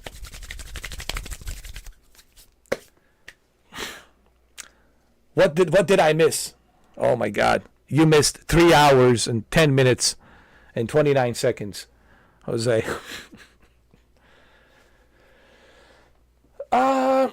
Some great conversations. Some debates, agreement, disagreements. You know how it is. We agree to disagree, just like with anything else. But it was a nice conversation. The way it should be. Everybody has their own opinions and points of views, and that's great. And I think that's what this is all about. It's having a conversation respectfully. And respecting everyone's opinion. And then from there, we can agree to disagree, and we can look at it and okay, I see that. So, but yeah, it's been pretty good. Yeah. What would I rate State of Play so far? 1 out of 10. That's a good question, Jose. I would rate it, let me see. Okay, the beginning of the State of Play was really weak. They didn't show much of anything other than the third-party games and some timed exclusives.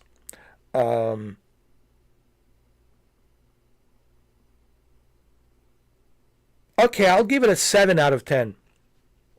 And I know people are going to be shocked that I'm giving it a 7. I'm giving a 7 because there's some good stuff. There's some timed exclusives. There's some interesting stuff. There's some goodies for me personally. Days Gone. Days Gone is where I'm giving it a 7. 7, that's where I was originally going to give it a 6 or a 5. But because of Days Gone, it just went up. And also the Stellar Blade, the DLC. So Days Gone, which just went up because of Days Gone. And Stellar Blade DLC just also went up. And they got some good indie games coming out for the PlayStation Plus. Like Abiotic Factor, and there's Top Spin that's coming out. So I give it 7. I give it 7. I think that's, again, subjective. Okay. All right, everybody, don't go crazy on me now. Don't go into zombie mode. I'm being subjective. Yes, the score, it's subjective because of Days Gone. For others, you might give it a 5 because you don't care about the Days Gone. You never did, and whatever. But me, Days Gone is dear to my heart, man. I fought hard for this game. I was,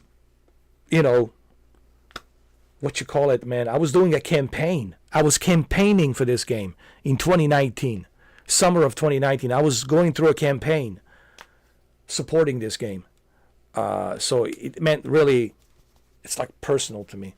So 7. Yeah. I know it's shocking. But at least I'm being honest. I'm being subjective. So it is what it is.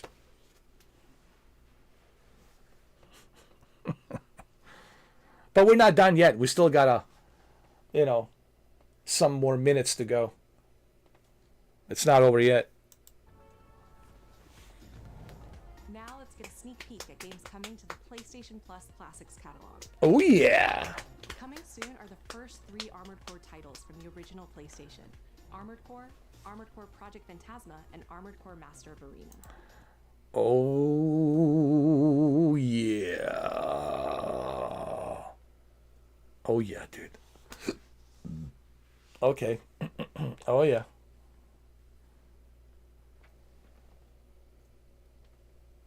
There you go, Andrew, man. $10. Probably the best $10 you'll ever spend, man. Definitely worth it. And if you got a PS5 Pro, well, it's even more worth it because you'll take the advantage of, advanced race tracing and 120 hertz with a high resolution, better textures, etc., etc. Okay, this is great. Armored Core, man, listen, I don't know if you guys know this about me. I always love these, Japanese Battletechs, these Robotech. I used to watch these Robotech animes back then. I always been a fan of the Armored Core, right? So, Mech Assault on the Xbox, original Mech Assault 2, Lone Wolf. So, Armored Core, it's good to see that the Armored Core is coming. So, this is great. This is great. This is great. So for me, see, this is what I want to see, man. This is how you get me hooked. This is how you get me excited. When you start giving me those, this is what, what's his name was talking about.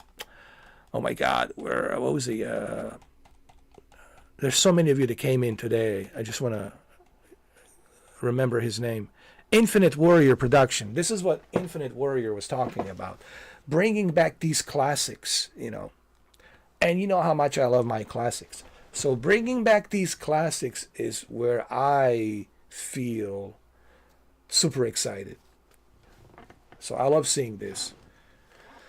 Now let's bring SOCOM Navy SEALs. Let's bring back SOCOM Navy SEALs, huh? Can we bring back SOCOM Navy SEAls? 1, 2, 3, and 4. SOCOM Navy SEALs, come on. Let's bring SOCOM Navy SEALs. Let's do it. Let's do it. Well, you're going to play on a PS5 Pro? Well, you're definitely going to benefit with a Days Gone.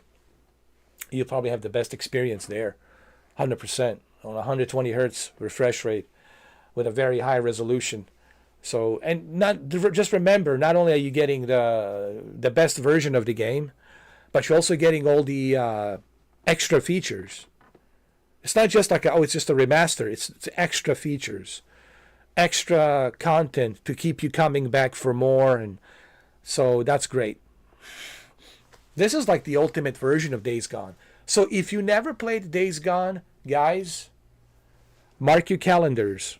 April 25th. I'm telling you, take a early vacation. Mark your calendars. This is like the best way for you to experience this masterpiece. 60 plus hours, depending how long it takes you. So this is the best way for you to experience this game. And mark your calendars, April 25th. Especially if you never played it. If you missed out on it for some reason. This is it. This is it. This is like worth every penny, dude. Every penny. Dude, without any doubt, man, it's worth every penny. It's probably the best $70 you'll ever spend. It's worth every penny. I can easily say, yeah, it's worth every penny. You will not regret paying that $70. You will not regret. And you will get the best possible version of the game to experience it. And especially if you have a PS5 Pro, well, guess what? Now you have a good reason. Well, mark your calendars. April 25th. April 25th. There you go. All right, so this is good. Classic catalogs. We got Armored Core, Master of the Arena. We got Armored Core, Project Phantasm, and the original one. So, oof. I'm sorry, guys. I'm being subjective, but this is like classic shit that it's, you know. And if they announce Parasite Eve, yo, if they announce Parasite Eve, I might give this 8 out of 10. I might give this 8 out of 10 if they announce Parasite Eve. Sony, if you're watching, Sony, if you are watching, and I know you're watching, bring back Parasite Eve 1 and 2, and we're going to move the score up to 8. 8.5 out of 10.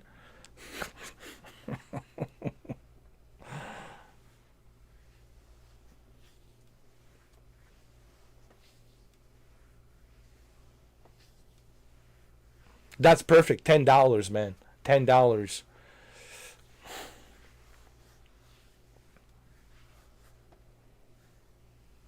Yeah, but I think majority of people own it, though. I think everybody who has a PlayStation, I think they have played it. But if you're a new guy, if you're somebody switching from Xbox or from PC to a PlayStation, I think I would pay, dude, I would pay 70 for that game, Andrew.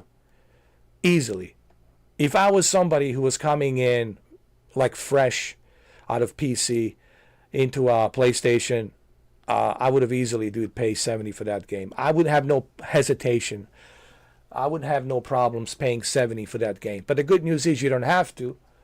It's the same thing with The Last of Us Part 2. It's a $10 upgrade, so they did the same thing here with The Last of Us Part 2 Remastered. It's only a $10 upgrade, which is great. So if you already own The Last of Us Part 2, you just need to pay $10 for the upgrade, and that's it, which is a great deal.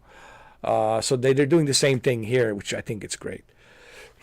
And they're also adding more features. That's another great thing. What the Bend Studio is doing, they're adding more features, which will bring this game even more replay value for you to do after you finish 60 plus hours of a gameplay, and then you'll get to enjoy all the extra features, challenges that they have with the horde mode and all the other features included. So this is the ultimate version. This is the ultimate version of Days Gone. It doesn't get any better than this, man. So April 25th. April 25th. All right, let's see. Armored Core. What else we have? Meanwhile, Patapon 3 slides its way into the classics catalog next. Oh, nice. Patapon 3 as well. Cool. Captured on PS5 Pro. How that world came into being. It devoured everything from the past. Wow, look at this.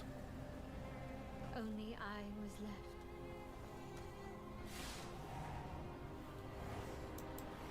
This is captured on... Hold on. This is captured on PS5 Pro. Holy shit. Hold on a second. Let me go back. Hold on. Hold on. Dude, this is captured on PS5 Pro. Holy shit. Look at this.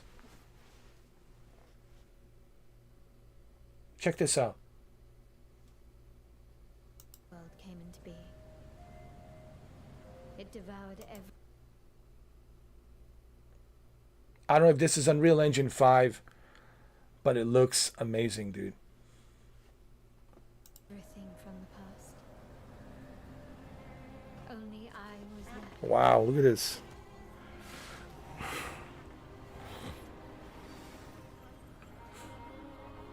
That was a fatal mistake. Wow, look at that, man. Almost looks real. It almost looks real, dude. Holy shit, look at that. Damn. This is PS5 Pro, man. This is what I want to see. Where PS5 Pro is taking full advantage right here. Those 32 working groups. Eclipse Blow Games. It's the aura of the grail pieces. I can sense it. Look at that hairworks. Holy shit, man. Sorry, guys. I got to rewind this again. Hold on, man. Listen, I mean, I'm sorry, but this is captured on PS5 Pro, okay? It's not some, you know, pre-recorded movie. Hold on. Holy shit, man. Eclipse Glow Games. Hold on. It's the aura of the grail pieces. I can sense it. As long as it is reforged, my wish can be fulfilled. Wow. But wishes come at a price. To pursue one's wishes is to court one's doom. Wow, look at that. This looks great. Okay, I'm excited. I'm excited, dude. I don't know what this is. Don't tell me. But I'm super... Dude, this is like Tomb Raider in a Victorian era of England, right? And you got some super hot British chick. Kind of, well, like Tomb Raider. Well, she was British, right? This looks amazing, dude. This looks freaking phenomenal.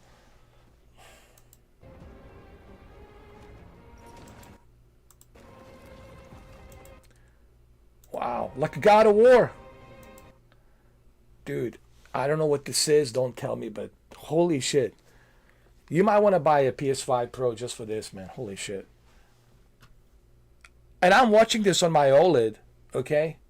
I'm watching this on my OLED and it looks... Hold on. Can we switch to 4K? Hold on. Holy crap, dude. Hold on. Let's just go back again. Holy shit, man. It's the aura of the grail pieces. I can sense it. As long as it is reforged, my wish can be fulfilled. But wishes come at a price. To pursue one's wishes is to court one's doom. Wow.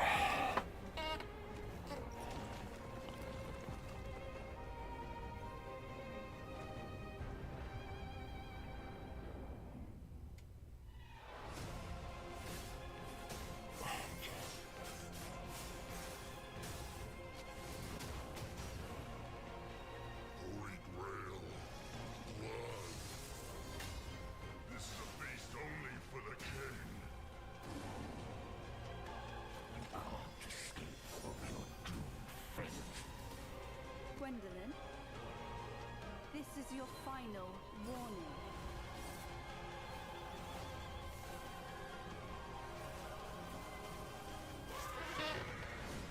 It has a little bit of a Bayonetta. A little bit of a Bayonetta.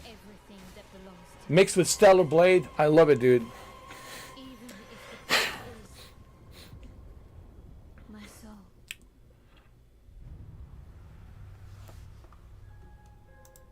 Tides of Annihilation. In development for PlayStation 5. Whew. Alright. I just gave this State of Play 7. It just went up to 8. See, this is what I want to see. This is how you should have. This is how they should have started the State of Play with this one. I don't know why they're saving all the great stuff for the last. This is good. All right. Days Gone enhancement, remastered. That's a big bonus.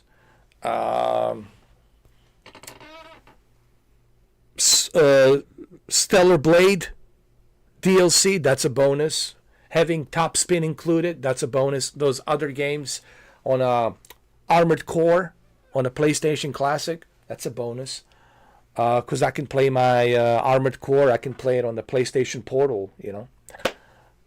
And now you have this, Tides of Annihilation. There was some other timed exclusive. There's another timed exclusive game that was announced, which I'm also kind of looking forward to. So I give it an 8, man. So I don't know what listen. I don't know what he's talking about. What the F State of Play? What do you mean, what the F? It's not that bad. It's not that bad. Believe me, the previous one from last year in May, was it May, June, or was it July or May? The one in May was pretty bad. The one in May from last year was pretty bad. This is not bad. So I don't know, like, what the F? What do you mean, what the F, dude? It's not that bad. I mean, come on, bro. I'm just saying. It's not that bad.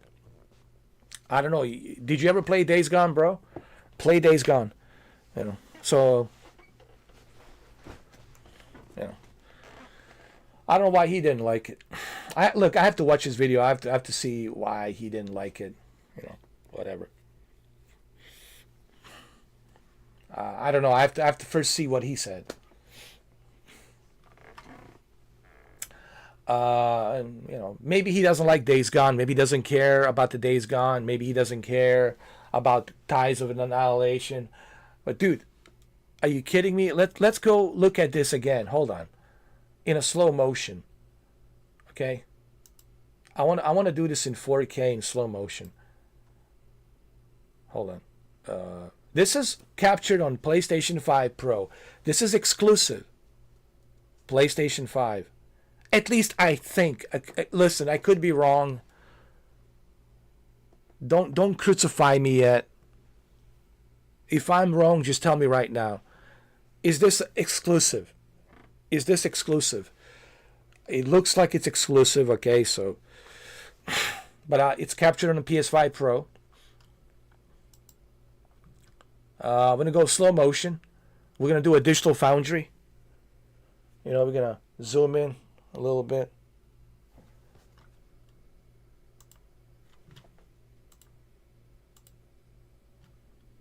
Come on, man. Look at the hair works. Look at this. This looks phenomenal on my LG C2. It looks phenomenal.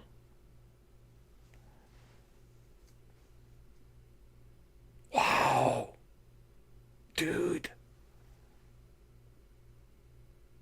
I might purchase the PS5 Pro just for this, man. And Grand Theft Auto 6. I'm not kidding. When I finally have some money, you know, when I finally save some money, you know what I mean? When I have a job and I have a steady job and good income and all that. But holy shit, look at this.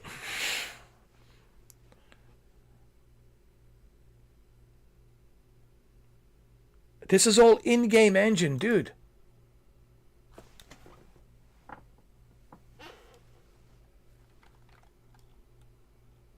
What do you guys think? I mean, don't tell me I'm the only one that's actually liking this game.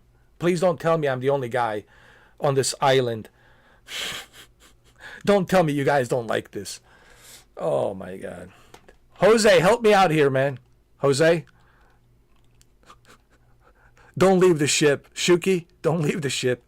Guys, don't become like Billy Zane of this ship. Don't lone flee. It'd be like Titanic.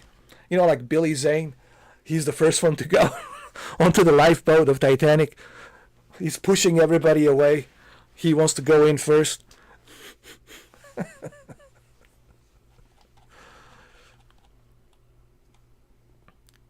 I don't know. This looks great. Guys, I mean, look at this.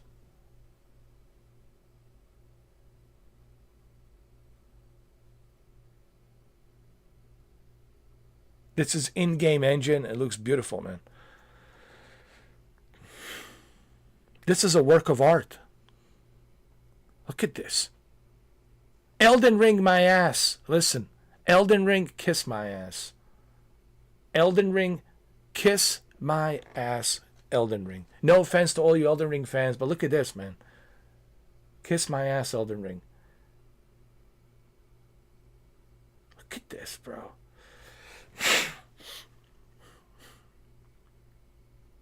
Huh? What do you think, Jose? Come on. Look at this. Come on, Shuki. You're never going to see a hot chick like this with a British accent that will look this beautiful on your PS5 Pro. Oh, she's going to look nice and sharp and detailed and clean. Just for you, Shuki. For your pleasure. I mean, come on, man. Just for your guilty pleasure, Shuki. And for your guilty pleasure too, Jose. But, hey, make sure you hide that PS5 Pro, Jose. Make sure nobody sees you, all right? You need to hide that thing. Hide it somewhere. Just hide it.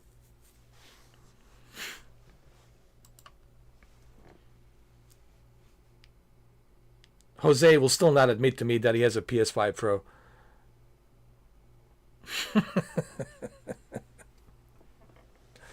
Says, I can't tell you, man. It's a secret. Hey, listen. But you're dying 37 times for a reason. You're dying for this beauty, man. Listen. You're dying for her. People die for other stupid reasons. At least you have a good reason to die for it, dude. You're dying for her. Look how hot she is, dude. Look at how hot she is, bro. You'll never have to worry about the Viagra. She's your Viagra right here, dude. She's your digital Viagra. You'll never have to worry about that shit. She'll get you going right away. Come on, look at her. She's definitely worth dying for, man. Come on. What are you talking about?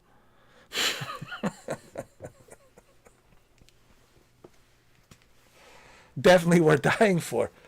37 million times. Absolutely. 100%. Look at her. Wow.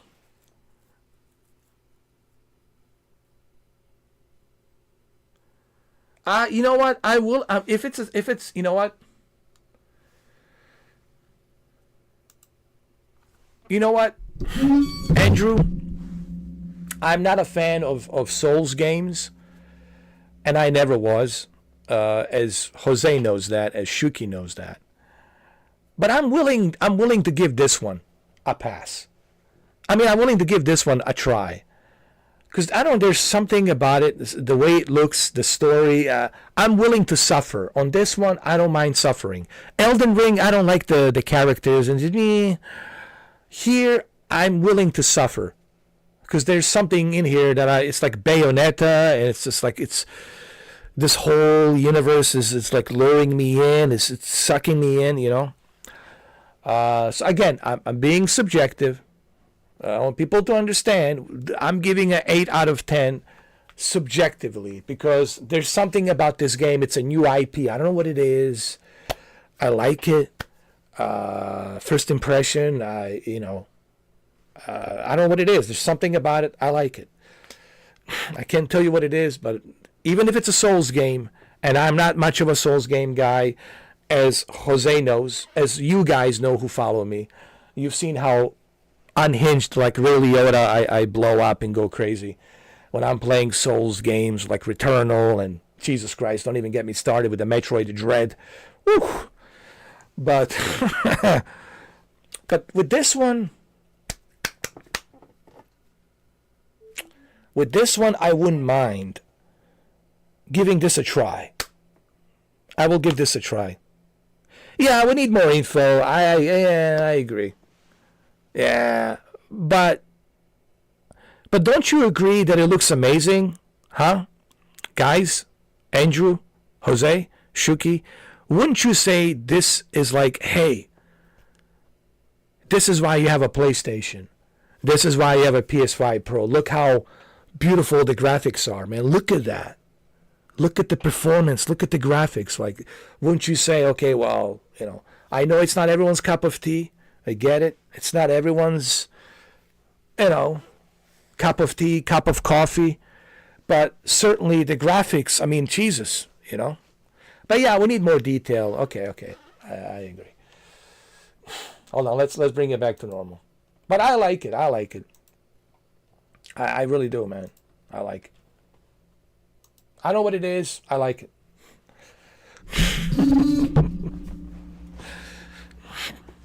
Ray Liotta. Oh, Ray Liotta, dude. It's. Oh. I have to cuss. If I have to play that Ray Liotta scene from Narc, that's automatically demonetized. That movie is just like, he's like unhinged, man. He's like pissed off, man. He's like brute force. I've never seen like Ray Liotta play a role in a movie like he did in Narc. It's like a pure badass, bro. Like it's just he terrifies you. You just look at him, just look the look on his eyes, It's just like, fuck, man. It's like, you don't want to fuck with this guy. You certainly don't want to fuck with this guy. And he did such a fucking great job. Underrated performance of Narc, the way he played Narc in 2004, I think it was. Was it 2004 or 2003? Or something like that.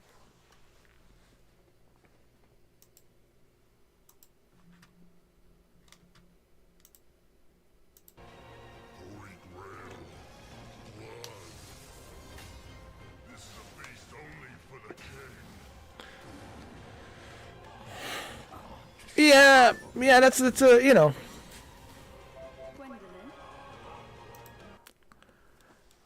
My biggest, people ask me, I'm glad you brought this up, Andrew. Because I thought maybe I'm the only guy on the planet that's having difficult time with the Souls games. And roguelike type Souls games, like Returnal and Demon Souls and Bloodborne, etc., etc. And Elden Ring, of course. Elden Ring, the biggest granddaddy of them all. Elden Ring, of course. And I'm glad that I'm not the only one, that I'm not the only geezer on the planet. That there is Shuki, there is Andrew, you, and I think Jose. He's not a fan of those Souls games. So I think there's three of us, and I was like, thank God, at least there's three of us. I thought I was the only one. I was like, holy shit, man, people are going to tear me apart. Like, really? You don't like Elden Ring? What's wrong with you? Like, automatically they're looking at me like something's wrong with me. Like, what's wrong with you? Wake up. What's wrong with you? You don't like Elden Ring?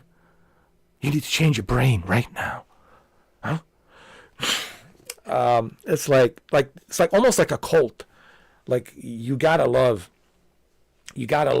Souls games, And I know it's a huge community, man.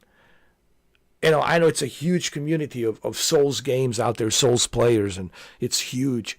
And I get it. But I tried to get into it one time, which I did. And I think Cameron was actually walking me through it. I couldn't do it by myself, so big thanks to Cameron D. He came in and he walked me through it just to show me what it's all about. I understood. It was like a 10 hours and 30 minutes. I understood why people love it. I understood why it's popular. But still, even though, Andrew, I understood why people love it, I understood why people play it, I still couldn't get into it because it's just not my cup of tea. It's not my style. And I have nothing against people who love Elden Ring. I have nothing against people who play Souls games. And I know it's a game of competition.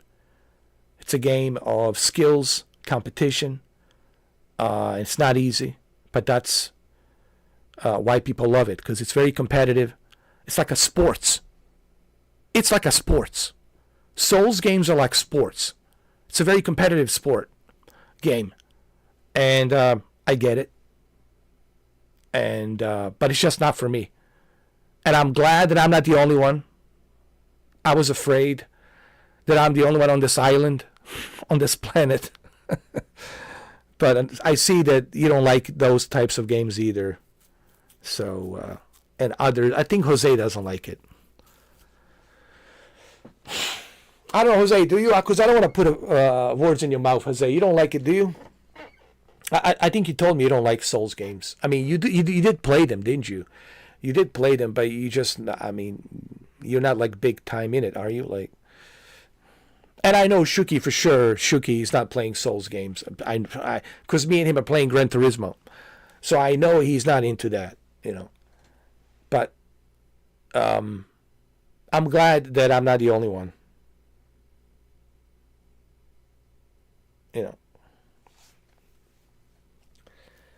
I don't know, man. There's something about this game. I want to buy it, dude.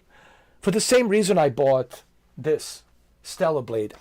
Dude, I don't know what it is, man. There's something about hot chicks in swords. It's, Game of Thrones did this to me. This is all Game of Thrones' fault. HBO, this is your fault. HBO, you did this, HBO. HBO, you did this with the Game of Thrones. I don't know what it is, man. It's just ever since, the British accent, British chicks with these swords and armor and anime style looking. I don't know what it is, man. It's my guilty pleasure. It's my guilty pleasure. It's what it is, man. It's my guilty pleasure.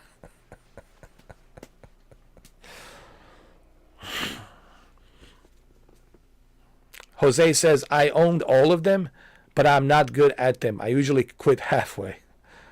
Hey, I don't blame you, man. Elden Ring, it's a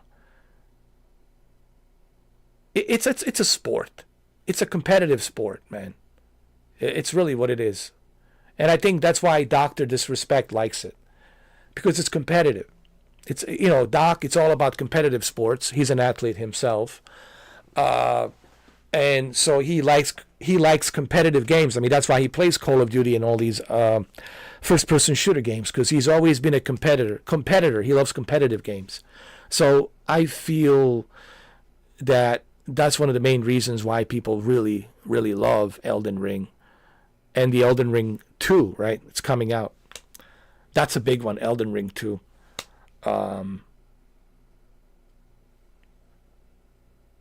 Shuki says, maybe if they add a damn difficulty so we can enjoy the story, then yeah, but yeah. Well, there is a checkpoints. One thing that Cameron showed me, there is a checkpoints. You do have checkpoints, but you have to grind. It's one of the things I learned, and what Cameron was, because he mastered that game. He showed me you have to grind. Like, it's all about the grind. The more you grind, the more experience you get, the more you grind. And there's, you got to be strategical. You don't have to go and finish that boss. You can wait till you reach a certain health level, till you reach a certain skill level, so you don't have to go in there right away. So there's a strategy. One of the things I learned, and honestly, he really helped me try to understand that game, how to play it, because there is a certain strategy on how you play that game. There's a certain techniques, and I learned that through him, like to use those techniques and how to play it. What's up, Benny? How you doing, Ben? Guys, this is Benny, my friend Benny.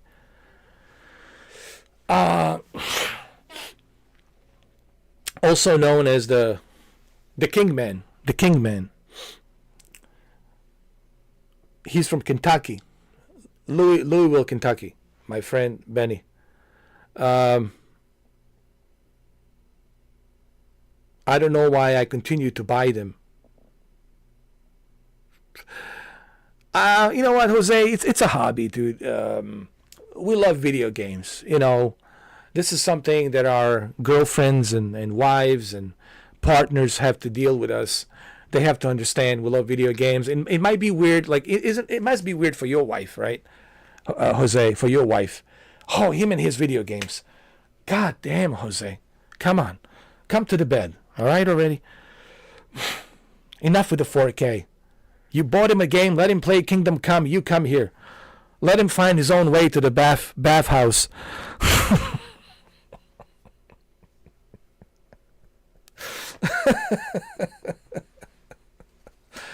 It's hard to explain a passion for something that, you know, it's a hobby. You know, it's so hard to explain. Even I had a difficult time with my previous relationships trying to explain the love for video games.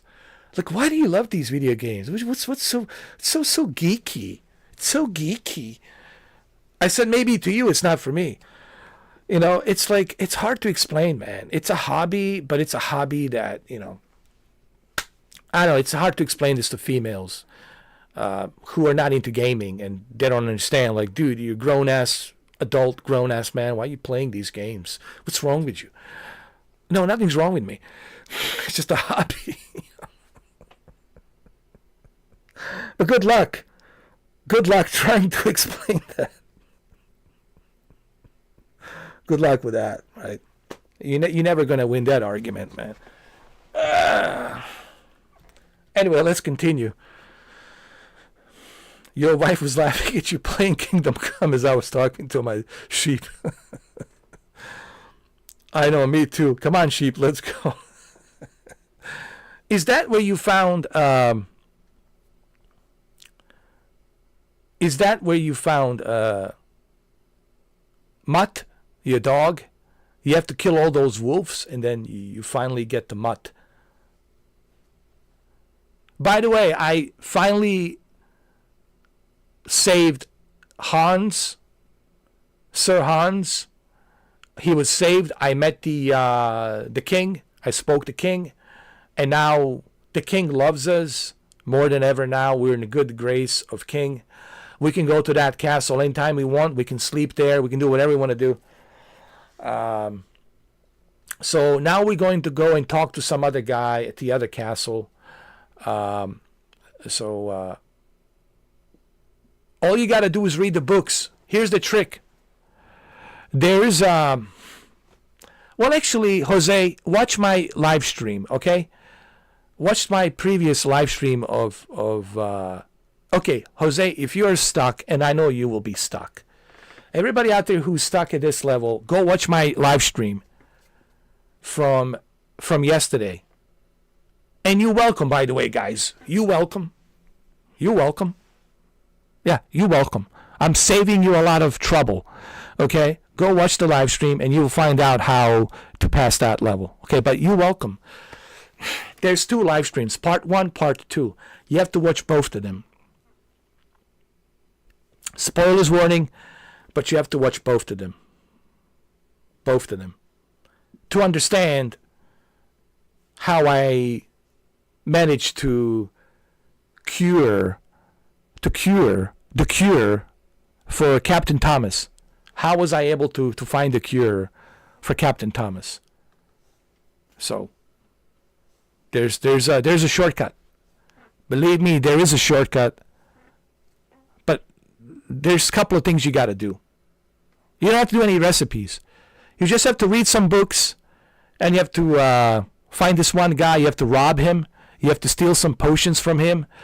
And that's it. You're good to go. And read the books. So you find this guy. He's in the other room. And you rob him. You steal all the potions. Rob him from everything. Butt naked. You have to keep him unconscious. You know, don't kill the guy. Just keep him unconscious. Let him lay down on the ground unconscious. Rob him. Steal his shit. And then collect all the books. And when you collect all the books, make sure you read all the books. When you finish reading all the books, then you go.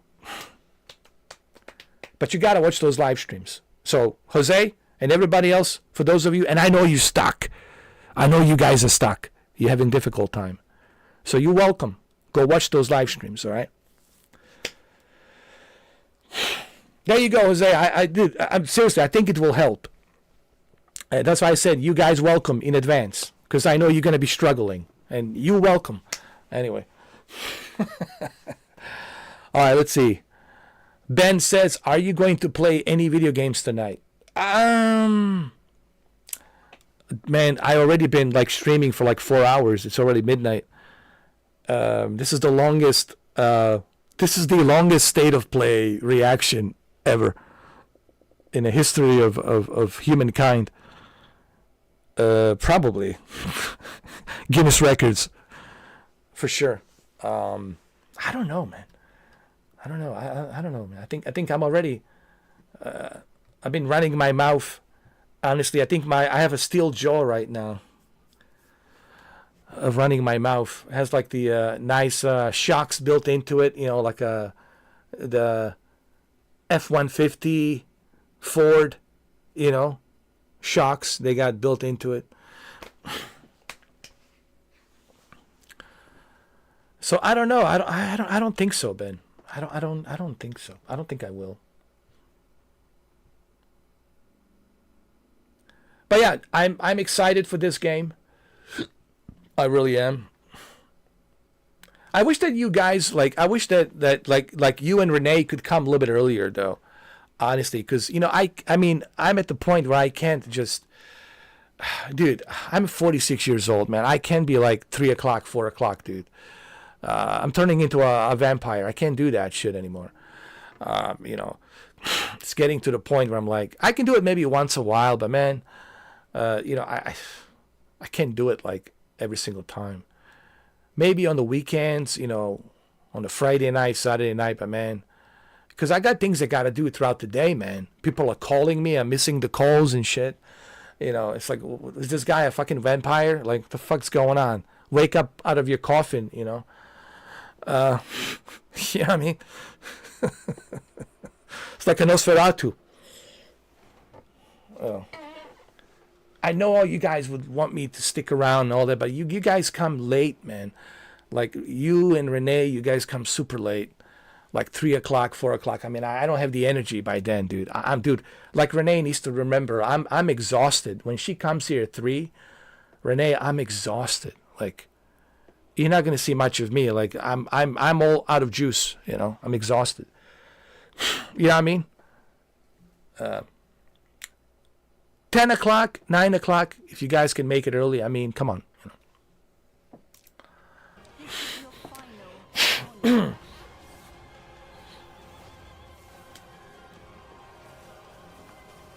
Because that's when I have the most of the energy.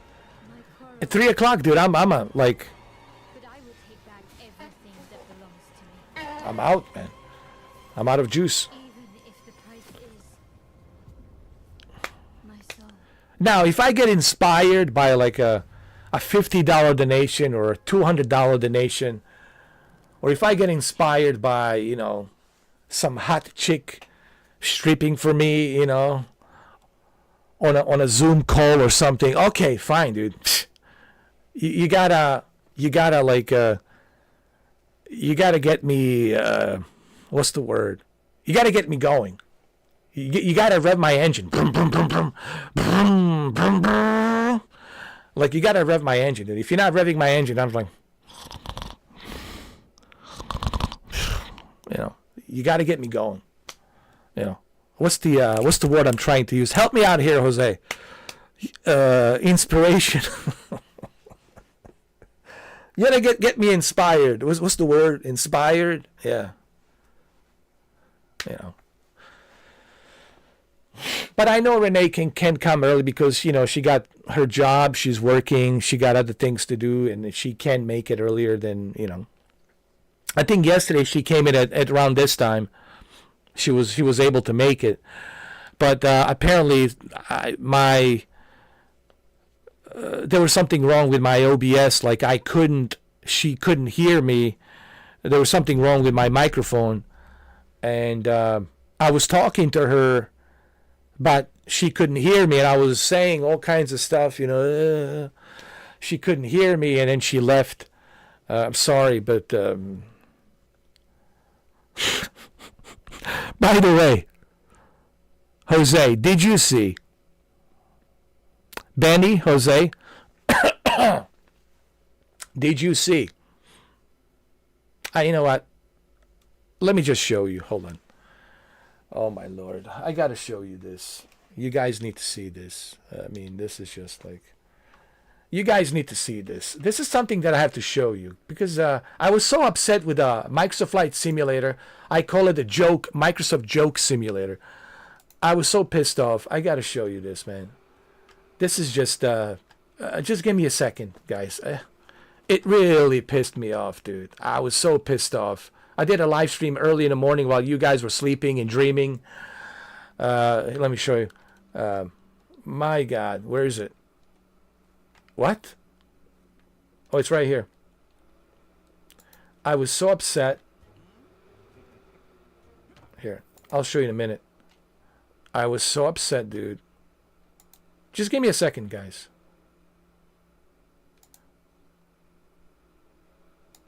Now, I just want you to see this. No. Microsoft, you really made me mad today. Asobo, you pissed me off big time. Here we go. I just watched this. This happened earlier this morning. Look at this. Look at this disaster. Look at this disaster. What the hell is this, man? Look at this.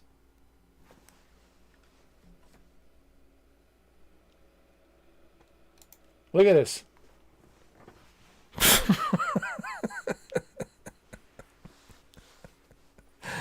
Oh, it gets better. Oh, it gets better. Don't worry. She's going to walk on the clouds. Yeah, she's going to walk on the clouds, man. This one can actually walk on the clouds. Oh, Lord. Oh, my God. Hold on. It gets worse. It gets worse.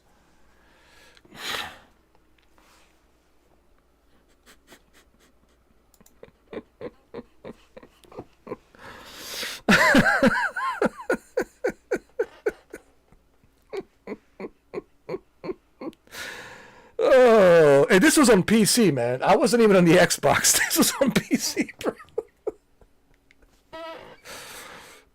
I was shaking my head. I was like, what the fuck is this, man? Oh, God. I mean, I was trying to keep my cool, man. I was like, man.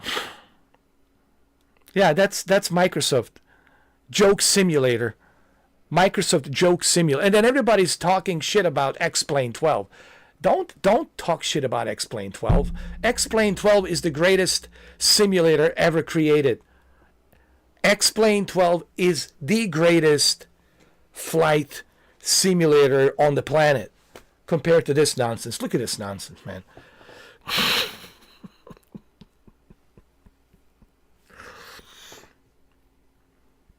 She's on cloud 9 or something, yeah. Look at this, man. And look at this guy. Even he can fucking sit properly in the fucking plane.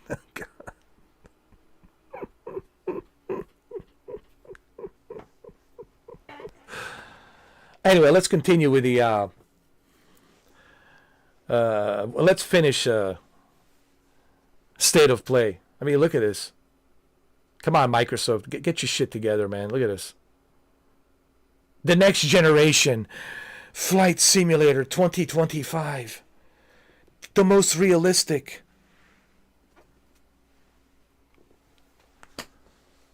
What? Dude, the gaming industry is going down the toilet. It's really going down the toilet, man.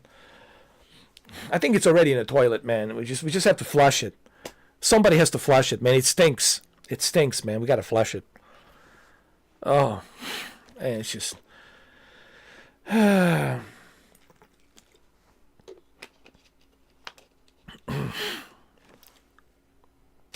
That's right, Benny. I'm glad you agree. Even though you never played it, but I'm glad you agree. Because look at this disaster. Benny, look at this. Look. Oh, God. No, I just can't, man. Let's continue. Oh, Lord. So I'm kind of excited about this. What's the name of the game? Tide of Annihilation. Tides of Annihilation. Tides of Annihilation. Okay.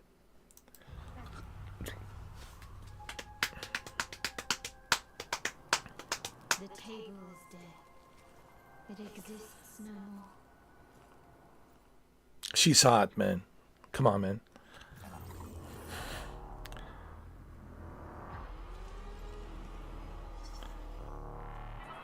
What is this?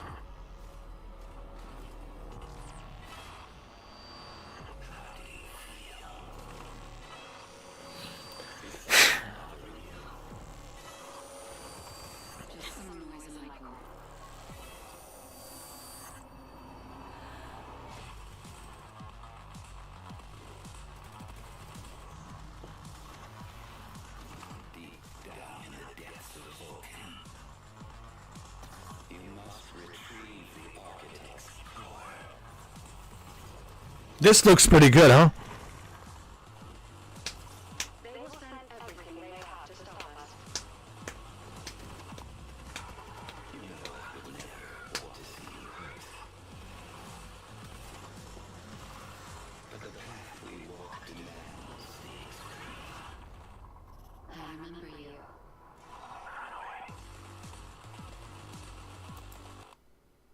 Metal Eden, May 6th. Listen! Published by Deep Silver. Guys, okay. In the beginning, State of Play started kind of slow. One of those movies in the beginning starts kind of slow and you're like, slow burn, and then in the middle starts picking up, and in the end it's like, oh wow, all that action, right? Pretty awesome.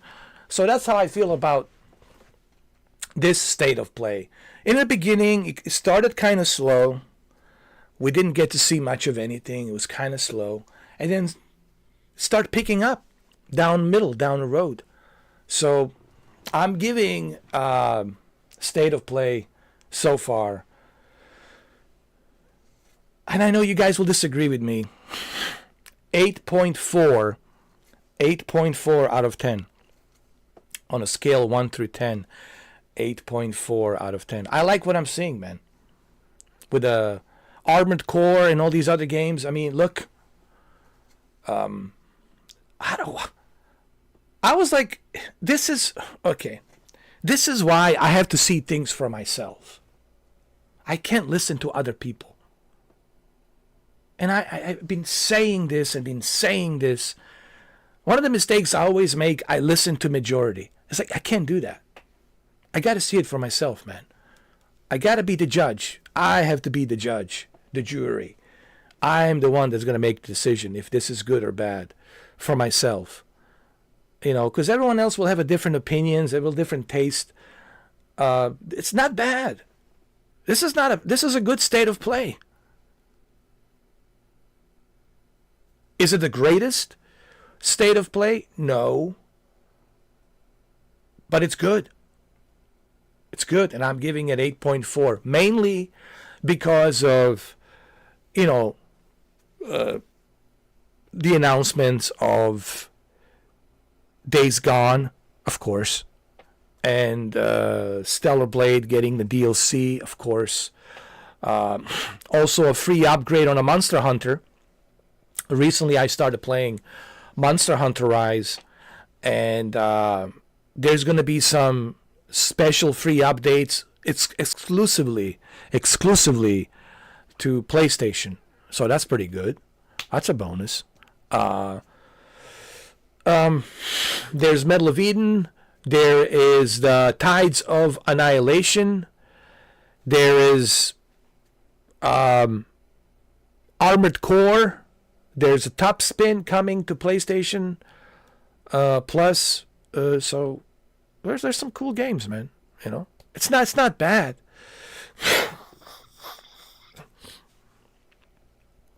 Hey, what's up, Malik? Oh, how am I been? You know, man, up and down, left and right. It's been a ride, bro. It's been a ride. But, you know, I'm managing the ride, man. I'm doing pretty good, man. You know what I mean? I eat the pressure for breakfast, lunch, dinner, and some leftovers. Because I was born with I operate pretty good under pressure. And people ask me, how do you survive this? How do you survive that? How do you go through this? How do you go through that? One of the advantages that I have as a person is because I can work really well under pressure. Like, no matter what you throw at me, I don't give a shit how big the tsunami is, how big the snowstorm is. Oh, don't worry, I'll come to the top. I'll definitely dig up myself out of that, and I'll be at the top. So, of course, it's not an enjoyable journey. Like I said, last year for me was terrible, but it was a good learning lesson for me. You know, and I have a much better perspective on where I'm going in 2025. You know, I have a much better perspective and idea. But yeah, I'm doing good, man. I'm great. I'm great. You know, no complaints, man. I'm good. I'm always good, man. You can throw me anywhere. You can throw me in the middle of you know, Cydonia, Mars, and I'll be fine. You know where the face on the Mars is? You can throw me there, I'll be fine. You can throw me in one of the Jupiter's moons. You can throw me in the Callisto moon, I'll be fine. You can throw me in a rock of asteroid, I'll be fine. No matter where you throw me, dude. I'll manage. I'll adapt. I'll improvise. Adapt, improvise, and that's it. That's just me, you know. Because I'm wired differently than everybody else. I'm wired in a different way, you know, a very monolithic way. People say, but I can't figure you out. Well, that's my advantage. I'm a monolith, and you're never going to figure me out. That's the whole point. You can only know what I allow you to know, but you'll never know which one of them is true, which one of them is false, and which one of them it's really me and not me. And I think that's my advantage. And that's the advantage you should have all the time. To be unpredictable, to be a monolith. You know, I already talked about this, you know. If you can be read easily, then you're easy target. Then anyone can manipulate you. Anybody can play ping pong with you, take a shit with you, take a piss with you, whatever. You're easy to manage. When you're unpredictable, when you're a monolith, they don't know what to do with you. Like, I don't know what the fuck to do with this guy. I love him, but I don't know what to do with him. So it's kind of like that. And that's the way I am, you know. But I'm doing good. I'm doing great. You know, we're talking about the state of play, February 12th, 2025. There's some cool games coming out. I disagree. It's not a horrible state of play. People have been sending me messages. Hey, did you hear? State of play, it's terrible. It's horrible. This is ridiculous. And I'm like, really? I don't know about that. Let's look at it. Let's check it out. And I said, let's not even make a video. Let's do this live. I made a video about Sony's apology letter about the outage and a 5-day delay charging PlayStation Plus members, which I disagree with that. They should have given us a PlayStation Plus 1 month free. But anyway, I made that video, and then I came in to do this, and I said, let's do this live. Well, let's open the doors, let everybody come in. It's like a public square. Everybody comes in and, you know, have your opinions, and let's watch this together. And it looks like that it's not that bad.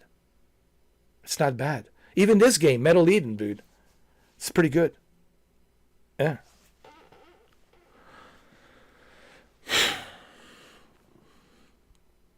Well, that's good, man. I'm glad you're working. I'm glad because when you're working, you're making money. All you got to do right now is just be smart with your money. That's it. Be smart with your budget. Be smart with your money.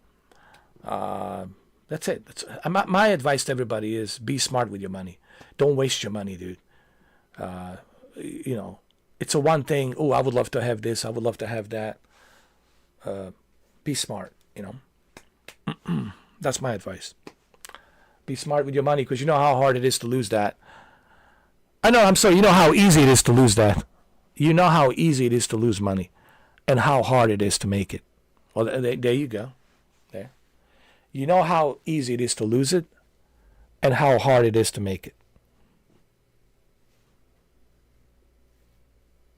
And without money, life becomes super difficult.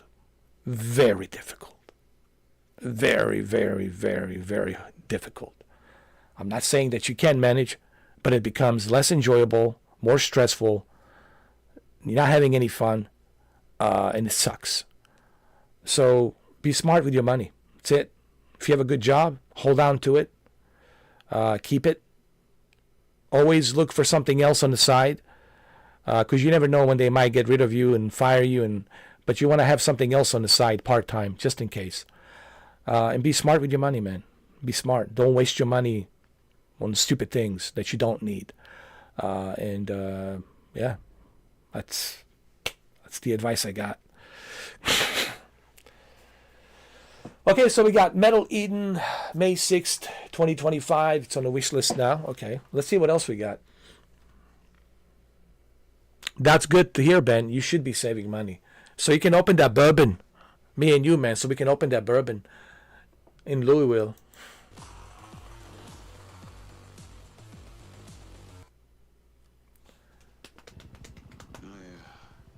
My memory's still a bit blurry.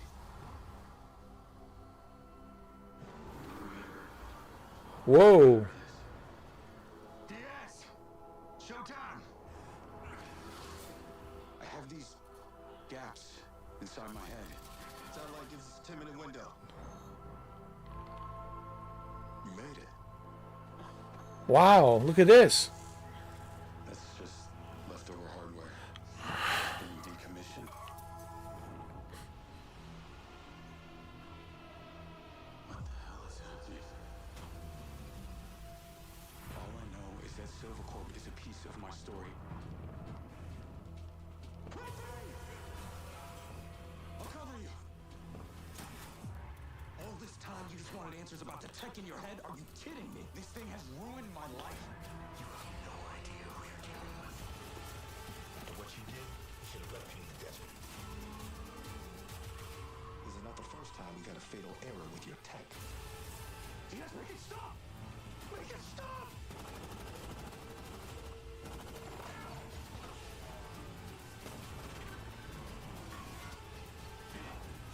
I know what I have to do. This is the only way.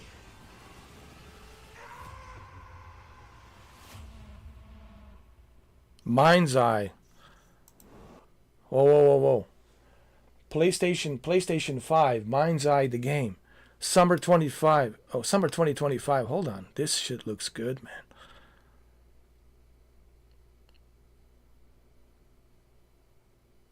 Hold on a second. Look at this, man. This is photorealistic. Holy shit, man. This is also a PlayStation 5 game.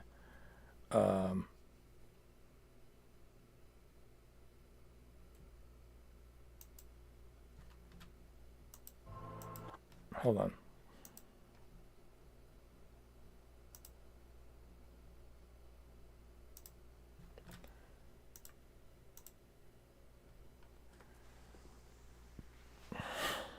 Look at this, man. Look at the graphics on this thing.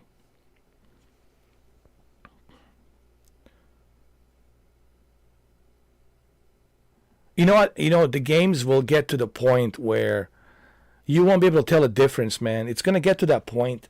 I think 5 years from now, maybe even earlier than that, by 2030, it's going to get to the point where it's going to look so real that you won't be able to tell a difference if it's a movie or if it's really a video game. I mean, look at this, man. I'm definitely going to be playing this. It looks like a Dodge Challenger, or is it Charger? I'm most certainly going to be playing this. Look at this, man. Look, what do you think, Benny, huh? Look at this, bro. This is real. Holy shit, man.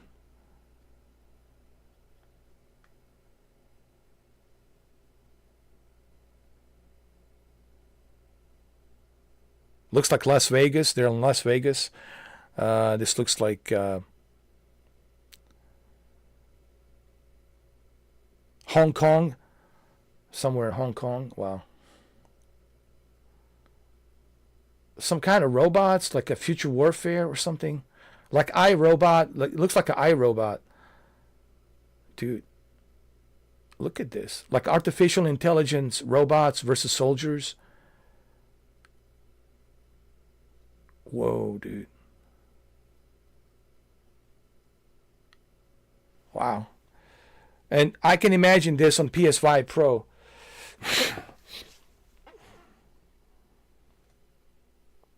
Mind's Eye, for sure. Yeah. Listen. Mind's Eye, and this is coming summer 2025. So for me, okay, I'm giving a 9. I have to give it a 9 out of 10. All right, Andrew, the score has changed. The score has changed, Andrew. I'm giving a 9 out of 10. So there's 3 reasons.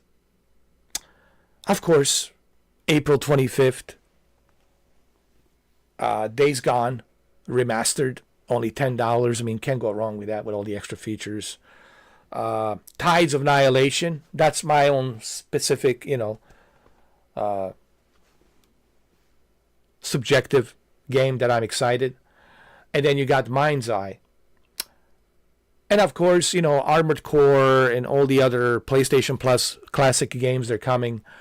And yeah, of course,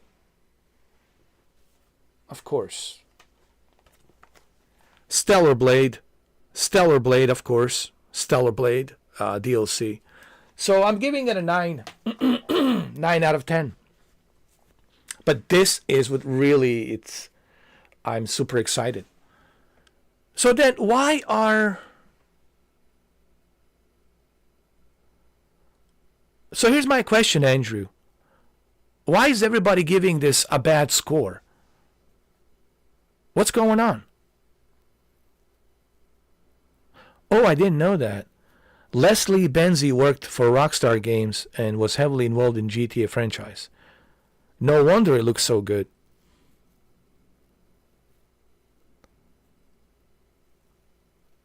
Dude, Mind's Eye. Fuck, man. Let me look at it again. Fuck, dude. This is good. Oh, this too. Wait, Eden, wait a minute. There's more games. This too, it's also getting me excited. Hold on. This one. So I'm giving it 9.4 out of 10. I know people are going to be like, what's wrong with this guy? No, I'm giving a 9.4 out of 10. I'm excited for this as well.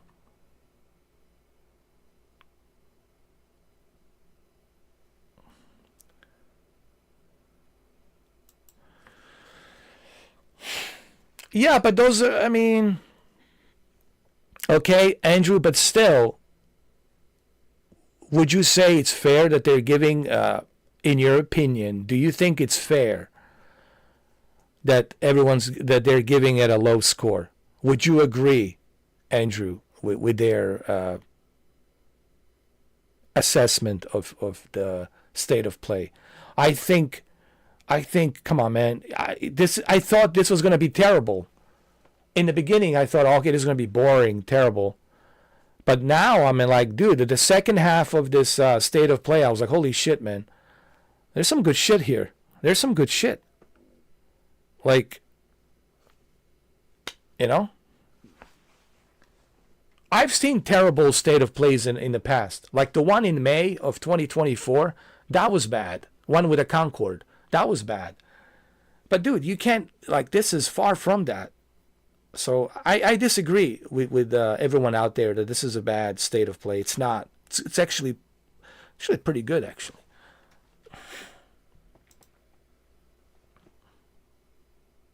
And you're also getting a Monster Hunter. You're also getting a Monster Hunter Wilds with a free update. There's some free updates coming out. I think that's a bonus. You know, you get free updates. You get some more updates. For right now, the guy says, okay, just one monster will disclose. We're giving you one free monster. But there's going to be more updates, you know. And there's a Digimon. Digimon World. I mean, come on, dude. It's not bad. I mean, I don't mind playing a Digimon. What's wrong with Digimon? Maybe they had a very high expectations. Yeah, maybe. But what were they expecting? I know they were expecting Wolverine. I know, Wolverine. Dude, we're not going to see Wolverine yet. Okay? It's not ready. Insomniac Games is not ready yet to disclose Wolverine. I knew. That's why I said to everybody, you're not going to see Wolverine. Maybe they will show the gameplay of. I said no, and I was right, because I know there were so many rumors like they're not going to, they're not ready. Like developers are not ready yet to disclose. Insomniac Games, they're not ready to disclose Wolverine yet. Still working on it. You know.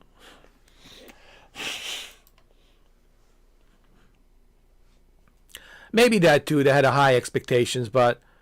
To say that this is bad, I mean, come on. What's his name? Come on, dude.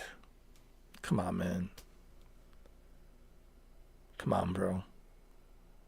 I mean, I like him. I like him a lot. I watch him. But I disagree, dude. This is not that bad. I mean, come on, bro. I mean, I've seen worse. It's not that bad. I mean, I'm giving it a 9. 9 out of 10, dude. Even this game, I'm looking forward to. Metal Eden, dude. And it's coming in May. Yeah. But you see, Andrew, this is what I'm talking about. I have to see it for myself. I can't just listen to other people. People sending me emails. Oh, dude, it sucked. Oh, you should have seen this. It's totally sucked. It was terrible. I said, I don't know, man. Let me watch it. That's why I said, let me watch it. I'm not going to just listen to other people have a knee-jerk reaction, like everybody else. And no, I want to see it for myself, dude. This is what I always tell people. I want to see it for myself. And now, I disagree. People who are watching this will disagree with me, I know. But I like it. Come on. Yes, in the beginning, I agree. It was kind of slow. But it picks up in the second half.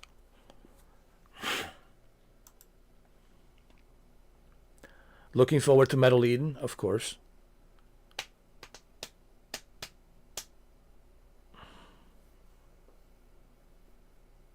And of course, look at this, bro. Look at this game. Capture on PS5 Pro. Oh, yes, guys. Yes, thank you for Fizzy. Fizzy, thank you for reminding me. There's Hell is Us in September. Hell is Us, Tides of Annihilation, Soul Aside, this one right here. What's the name? The I something. I forgot the name of it. I Mind.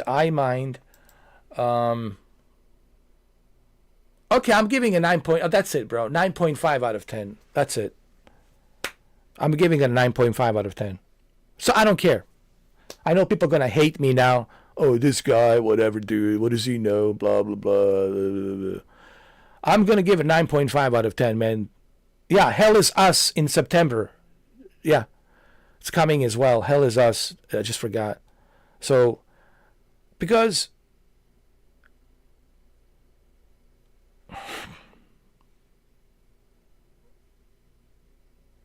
oh, really?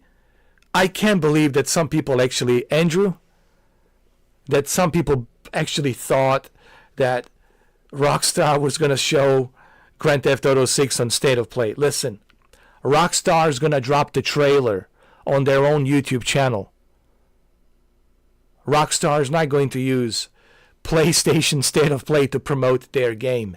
They're going to launch a second trailer with the gameplay on their own YouTube channel.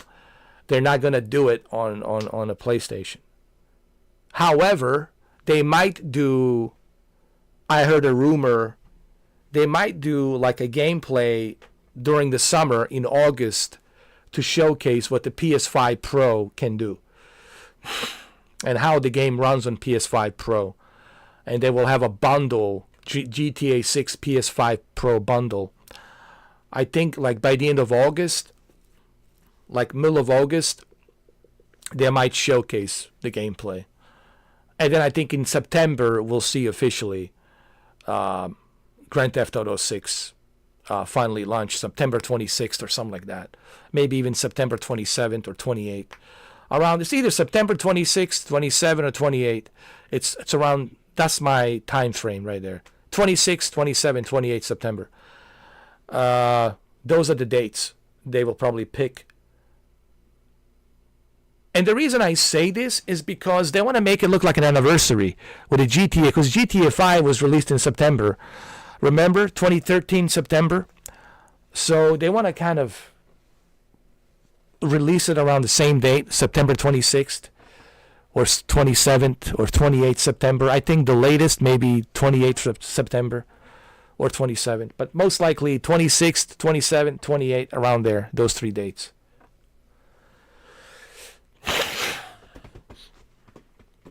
Mind's Eye looks amazing.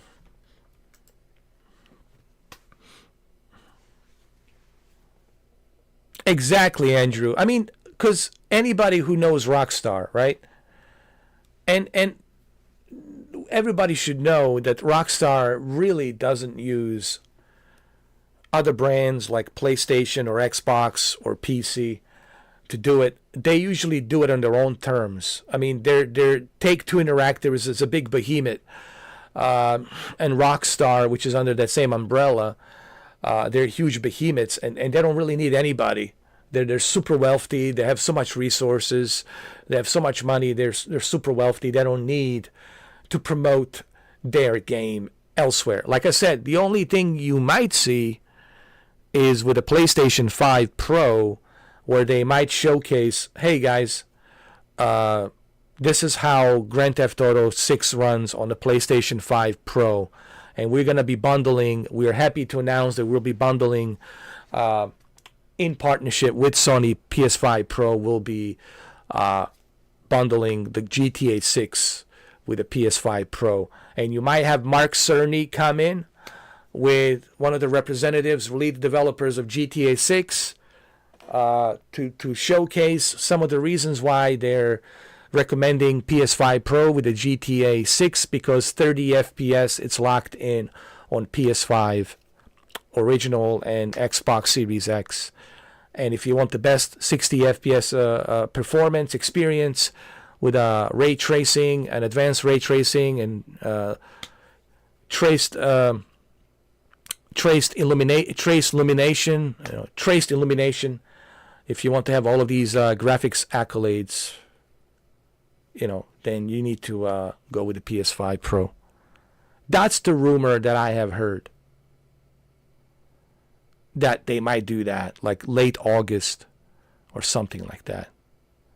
Like super late in August, middle of August or something like that, to get people pumped and pre-order the game and pre-order the sales. And I think you will see out of stock PS5 Pro.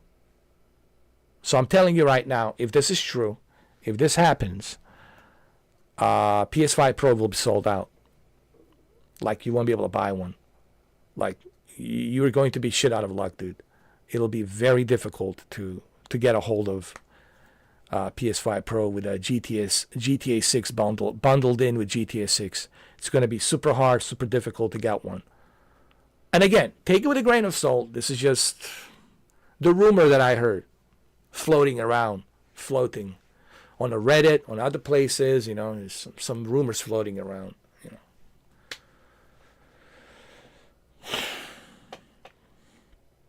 But there's a lot of rumors. They're saying the same thing, that the PS5 Pro will take the advantage of GTA 6.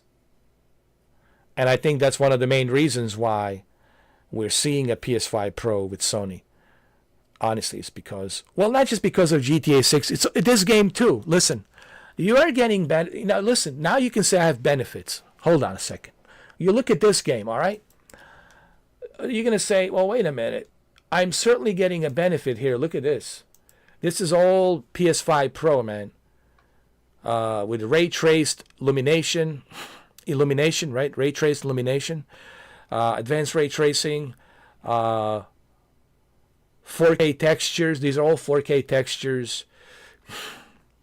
Unreal Engine 5, probably 5.5.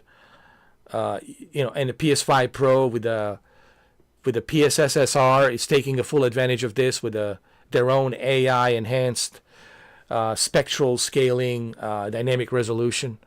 So, so they're definitely getting benefits with PS5 Pro because this is captured in PS5 Pro. So I can see why people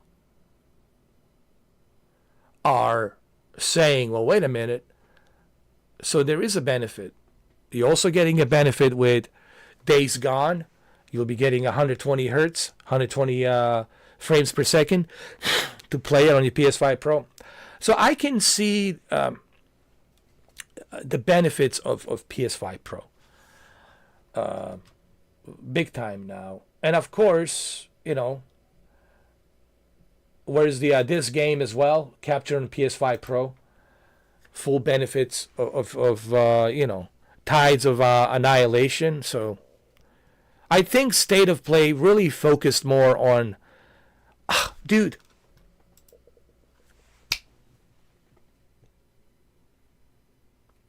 I get it.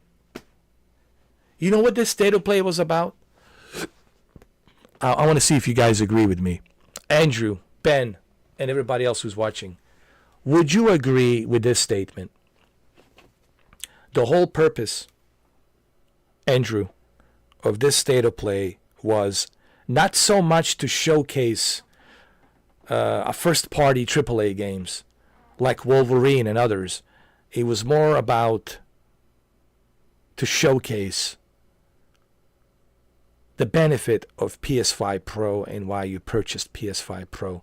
Instead of having Mark Cerny coming in for the third time, he already came in 2 times in a row explaining, how the RDNA 232 working groups benefits the PS5 mid-range, this mid-generation of PS5 console.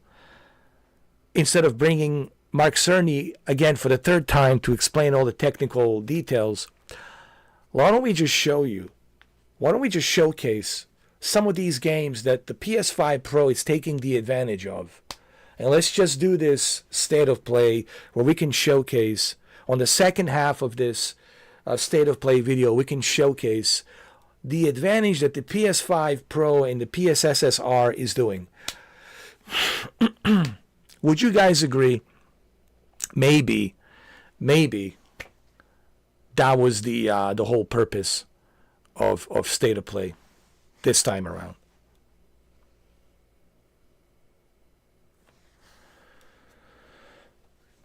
You don't think so?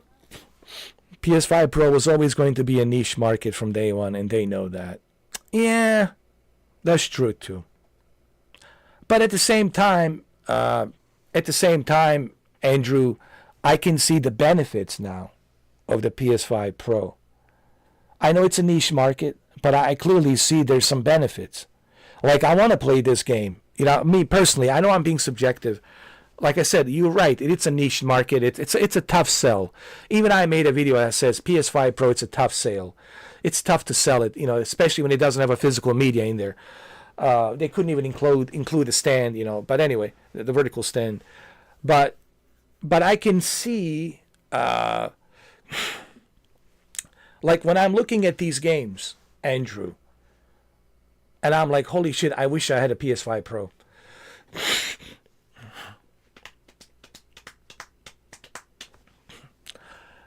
Ashuki says he agrees. Ben agrees. Ben will agree with anything I say. You know. I don't know. I think I understand what you're saying, Andrew, and I'm not disagreeing. You are correct. Technically, you are correct. Those are the facts. It's a niche market. You are correct. But at the same time, for me, I think that this, like a guy like me, is like, wow, I certainly would benefit. Exactly, but I certainly would benefit playing these games in the best possible way. So yes, PS5 Pro is for the hardcore who don't care about the price and want the best console experience. And, you know, I can certainly see that.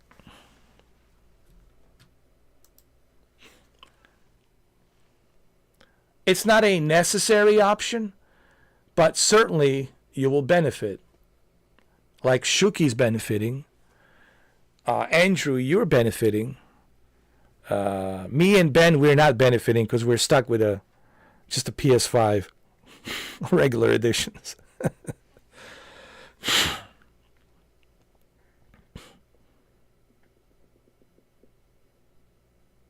Fizzy agrees. I mean, they look. I mean, I'm not gonna lie, dude. I mean, I'm on my television right now, man, in 4K. This thing looks like, I'm not gonna lie, dude. It looks even better on my LG OLED, on my C2 LG OLED, and I'm looking at it, man. I'm like, holy shit, man.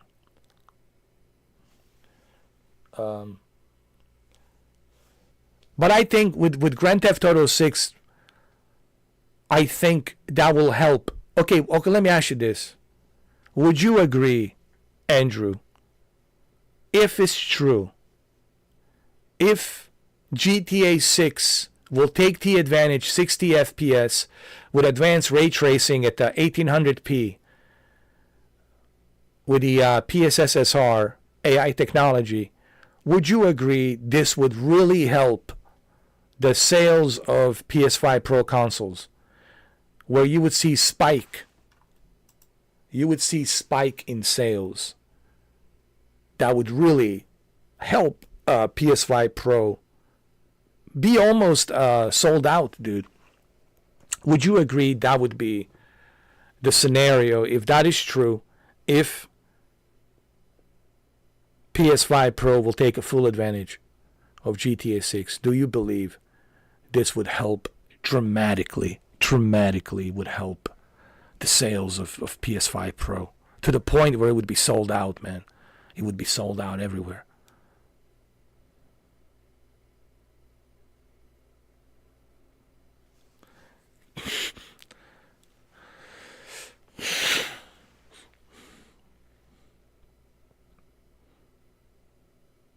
You know what? That's true. You see, you make some good points, Andrew. And see, I keep forgetting about that. We're almost around the corner, right? Next year, 2026, right?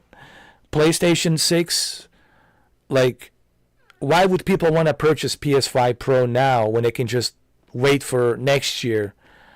Look, it's great that the option is there. Listen, I love options, okay? I said this, you know me. I'm all about the options. I love options. I love the fact that you always have the option to upgrade, right? Purchase PS5 Pro, and nothing wrong with the PS5. Still great, you know. But you have that option. If you want to get PS5 Pro, you got the option to get it. If you want it, it's there. You don't have to, but it's there if you want it. But then people will say, but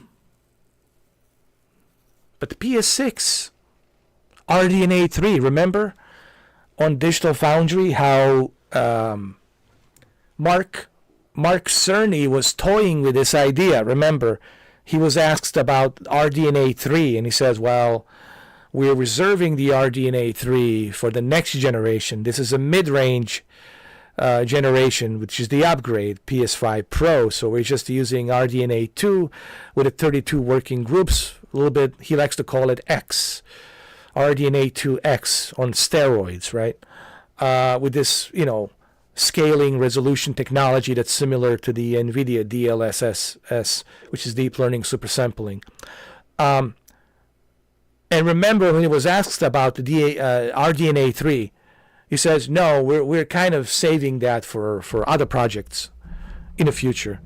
So I think what he meant by that, we're saving the RDNA 3 for PlayStation 6. So that's indicating to me what Mark Cerny, the way Mark Cerny answered that question to the Digital Foundry, Oliver, remember Oliver went to see Mark Cerny and they were having an interview. And the way he answered that to Oliver from Digital Foundry, it seems like that RDNA 3, it's being saved for PlayStation 6.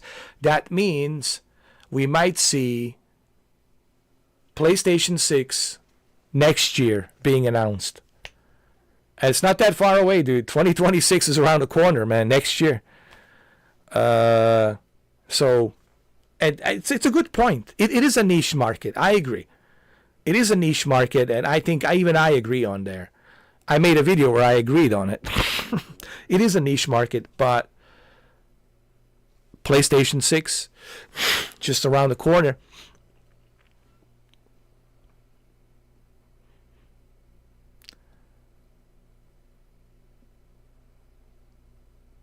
Yeah, but either way, I think this is all good. It's good for Sony to have an option. PS5 Pro, do you want it? Don't want it?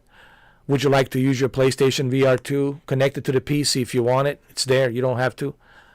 You have a PlayStation Portal if you want it. Don't want it? It's there. Yeah. You don't believe we're getting GTA 6 at 60 FPS. Rockstar will do that as a selling point for PS6.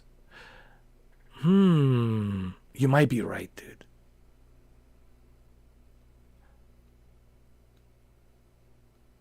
You might be right.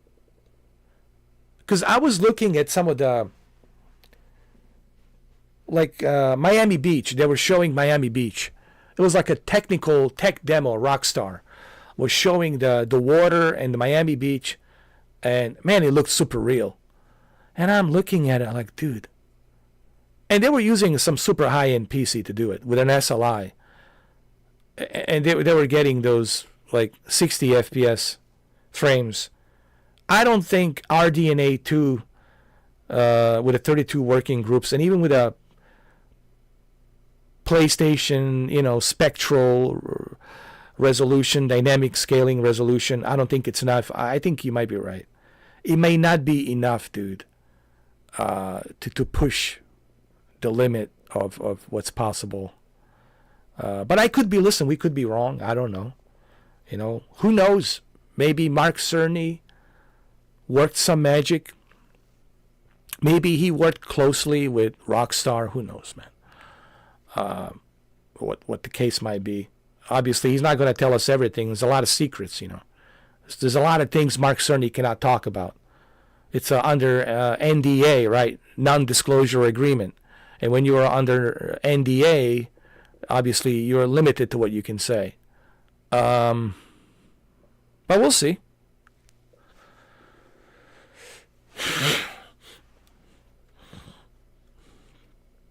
Yeah, look, man, I agree with you guys. I agree with you, Jose. I agree with you, Shuki. I agree with you, Ben. I agree with all of you. It's a wishful thinking, and there's some rumors floating around, which is, wishful thinking.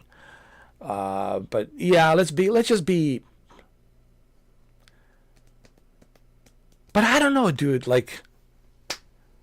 I'm using a gaming laptop with an i9 processor and 4070, and I was surprised what I was able to achieve with a Kingdom Come Deliverance 2. With some pretty good detailed graphics, with a CryEngine. with a high, ultra, experimental texture details. I was able to do. Actually, I made a video earlier this morning. My experience with Kingdom Come Deliverance 2. And thanks to Jose for making that happen big time. Thank you, Jose. And I'm like, dude, if I can do it with a deep learning super sampling, and I don't know how advanced, the spectral, resolution is, the PSSSR pisser on the PlayStation 5 Pro. See, I don't know what kind of magic can Rockstar squeeze. We don't know. But I'm like, I was thinking about it. If I can do this with my laptop, which is sitting right over here, dude. This is it. I was playing it on this thing. This is the laptop right here. And if I can do this on my little tiny gaming laptop with a deep learning super sampling 3.0 with a Cry engine, like, I don't know, dude. We'll see. I mean, but I agree. I agree with you guys. Maybe we're reaching too much. I'm biting more than I can chew. I'm biting more than I can chew. I'm reaching out more than I can reach. It would be nice, but like you said, GTA 6 has too many moving parts.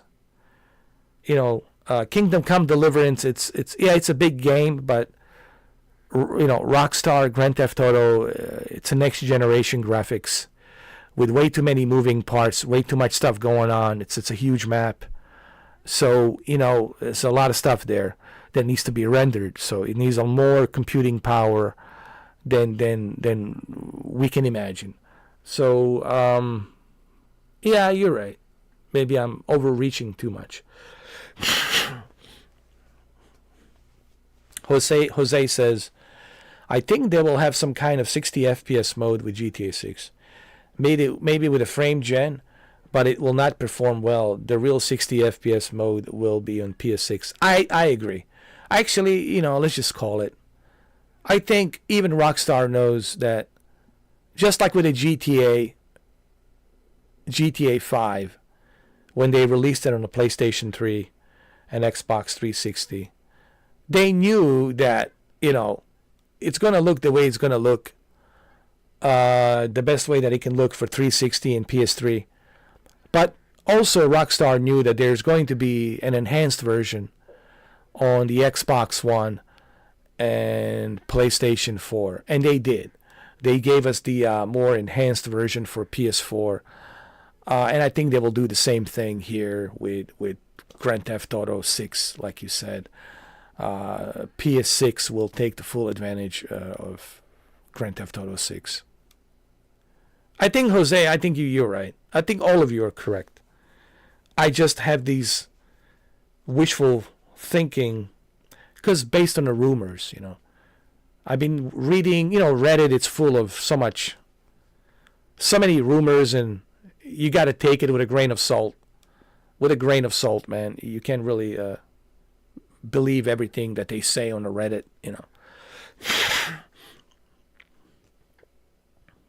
And PlayStation 4 30 FPS under. Right, Shuki? Jose says history will repeat itself. Well, it's a safe. I think Rockstar's playing it safe. I think the reason Rockstar is so popular and successful is because they always play it safe. They never move away from their formula. If it ain't broke, why fix it? Let's stick to the same formula that we've been using. It worked this far for us, and I don't see any reason why it wouldn't work this time the same way that we did previously. So I think they're playing it. I think that's one of the reasons why Take-Two Interactive and the Rockstar, it's so successful, is because they always play it safe. They're smart. They play it safe. They don't take unnecessary risks. They're just like, hey, if it ain't broke, why fix it? Let's just keep it. Let's just keep it like we always did,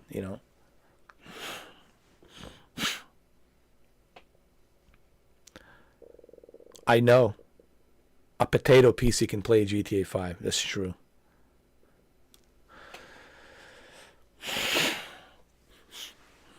Yeah, well, it depends on that as well. How well is it optimized, you know? Yeah. But I think we're look 30 FPS, guys. Let's just hope there's no bugs. Let's just hope that. Let's just hope this doesn't happen. Hold on. Let's just hope we don't see something like this. Let's just hope that this doesn't happen. Let's just hope we don't get to this point with Grand Theft Auto. All right. 30 FPS, I'm okay with the 30 FPS as long as we don't see something like this. If we see something like this, guys, then we're in trouble. If we see something like this, then we're in trouble. GTA 5 on PS3 was 22 to 28 frames per second. Oh my god. I forgot, man. I forgot just how terrible it was back then. But hey, it was the gameplay. People didn't care. People are having a good time. It was the gameplay that counted. That's where people got excited, you know. But hopefully it's not like this. I just hope that there's no bugs. I don't care about the 30 FPS. I accept that. It is what it is. I just hope that we don't have to deal with this. God forbid, you know. I don't want to see this. What is this? I don't want to see a commercial. Who is this? How dare you, lady? How dare you? What are you trying to sell me? What? Oh my god, you're really trying to sell me this pie. Open your legs. Open your legs and I will I will download the pie right now. I will download the pie right now. Open the legs. Don't crust them. Don't crust. Hold on. Oh my god, they're just hiring all these hot chicks. I want to skip this. Why those like no. Stop that. Anyway, I just hope that it's nothing like this. I hope that there's no bugs. But something tells me we might see some bugs.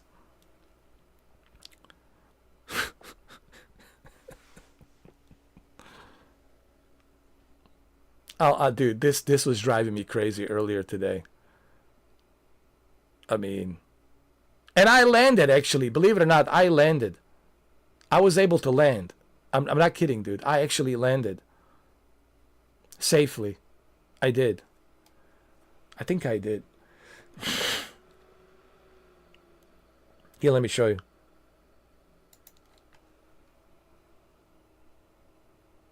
I know, I got an ad on my video, I know. Some hot chick, but she had her legs crossed. I didn't like that. Like, don't crush your legs. Open your legs if you're gonna sell me. Ad blocker. I'm not gonna download your ad blocker with your legs crossed. That's not how it works with me, alright? No. I like to be kissed before I get fucked, alright? Hold on.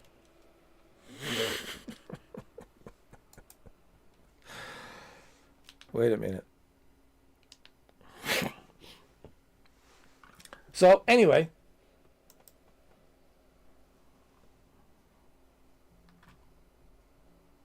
we're not done yet with it. We have to finish this state of play, guys. We still have to finish this. Hold on. It is true. I like to be kissed. I like to be kissed before I get fucked. Here we go.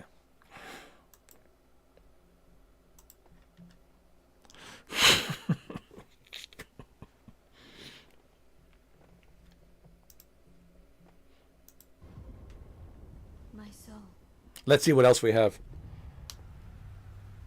Hold on. The table is dead. Oh my god, this is the longest state of play I've ever done. 5 hours. Oh my lord, it's already 1 o'clock in the morning. The longest state of play. This will go down in the Guinness records. The longest state of play reaction ever in the history of humankind.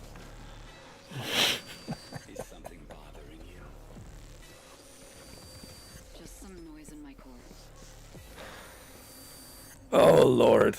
Oh, hold on. I forgot. I need to switch. Wait. Here we go. Sorry. Forgot. People are saying like, what the hell is going on?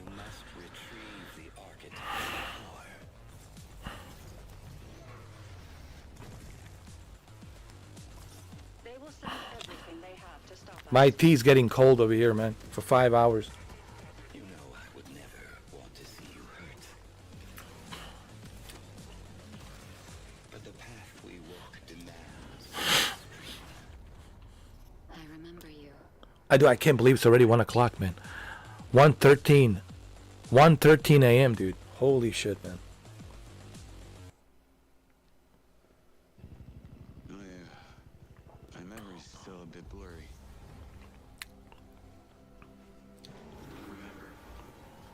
Remember this. Didn't these guys work on the Hitman? Isn't this the publisher of the Hitman? IOI or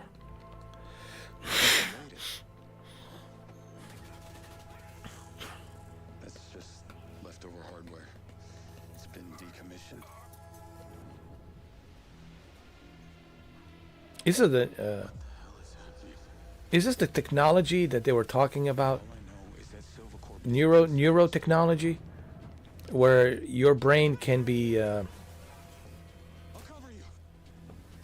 controlled by other frequencies, other entities, where your thoughts are not your own thoughts. They're coming from somewhere else. They're being programmed. Like a neuroscience implemented with the artificial intelligence. I think Elon Musk is somewhere in this game. He has to be. Elon Musk is somewhere in there, in the game. I'm 100% sure. Mind's eye. Hello, I'm Leslie Benzies. Oh, there he is, Leslie Benzies. Builder Rocket Boy's new action adventure set in the fictional city of Red Rock, where AI and human greed collide to bring Earth to the precipice of collapse. All captured on PlayStation 5 Pro. We're now proud to share some gameplay footage with the explosive combat and high-octane driving that you can expect on PlayStation 5 later this year. Nice! Let's go, dude.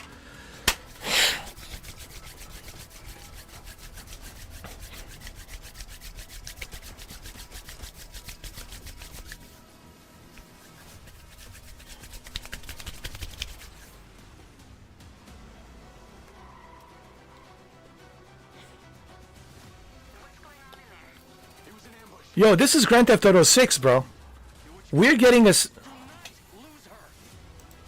Dude, I think we're getting a sneak peek of Grand Theft Auto 6 engine. Yo, I think this is a little teaser. Hey, guys. Just to show you, I took a little sauce, a little recipe from Rockstar, and I put it in here. Just wanted to show you a little sneak. I want you to play this game before the Big Daddy comes out, GTA 6, later this year. So I tell you what, why don't you play my game called The Mind's Eye before you actually get to play a Big Daddy of them all, GTA 6. Oh.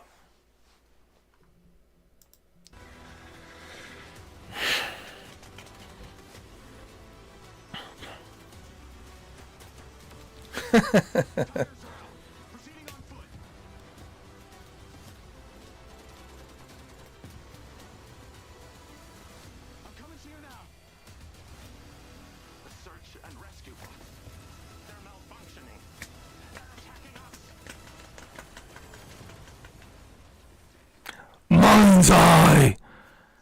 Holy shit. Hold on. We gotta rewind this. No. Dude, there's so much happening here. There is so much happening here. Hold on. Hello, I'm Leslie Benzies, director of Mind's Eye, Builder Rocket Boy's new action adventure set in the fictional... Rocket Boy. That's right. Rocket Boy. Builder Rocket Boy Studio. Leslie Benzies was heavily involved in GTA franchise when he was with the Rockstar before he made his own studio, built a Rocket Boy. Fuck, dude. So, Andrew, we're getting a little taste of what the Grand Theft Auto 6 will be like before September. So let's say this is coming in June.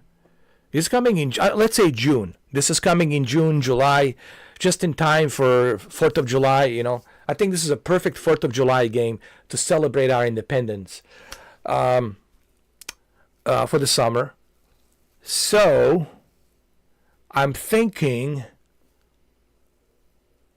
Leslie Benzi, it's trying to give us a little taste prior to the Big Daddy in September, which is GTA 6.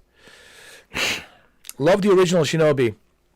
Jeffrey Williams says, Revenge of Shinobi Shadow Dancer. Oh yeah, dude. I was playing it on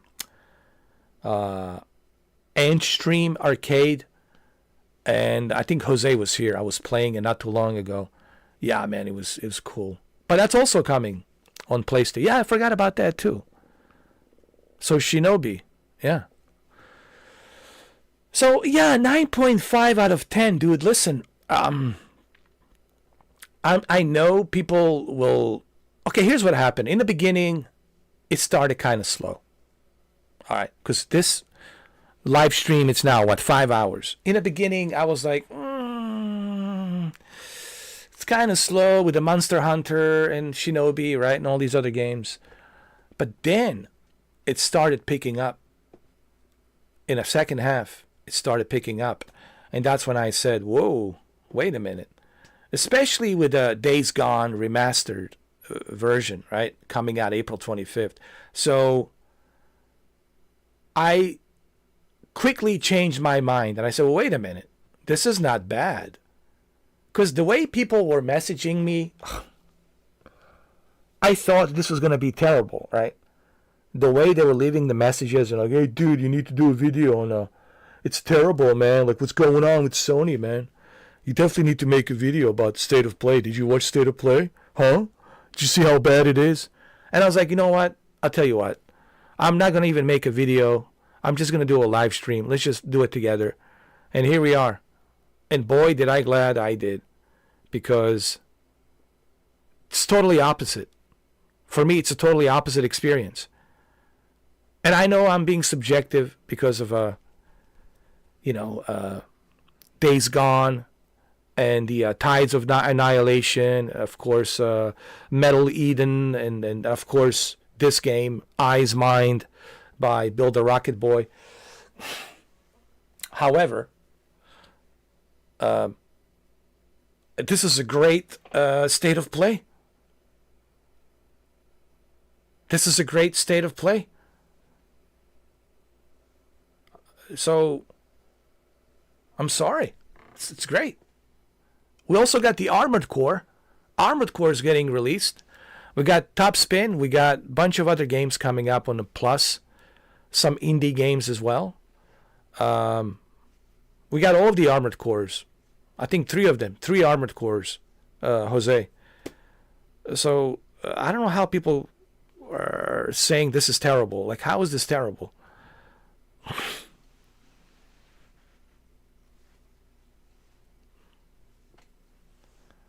Anyway, let's watch this in slow motion. I want to see the gameplay. It probably will be very GTA-like. And that's even great, Andrew.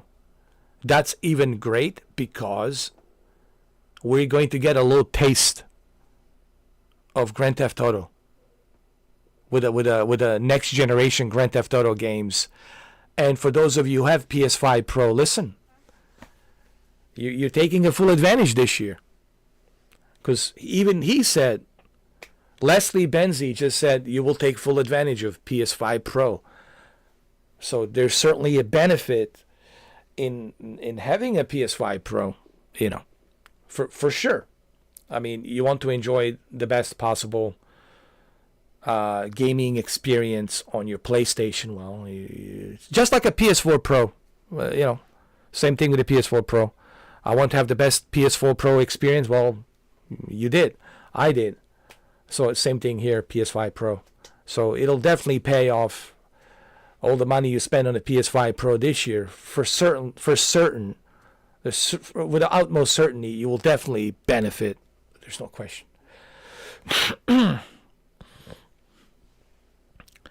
what are the odds, Andrew? Think about this.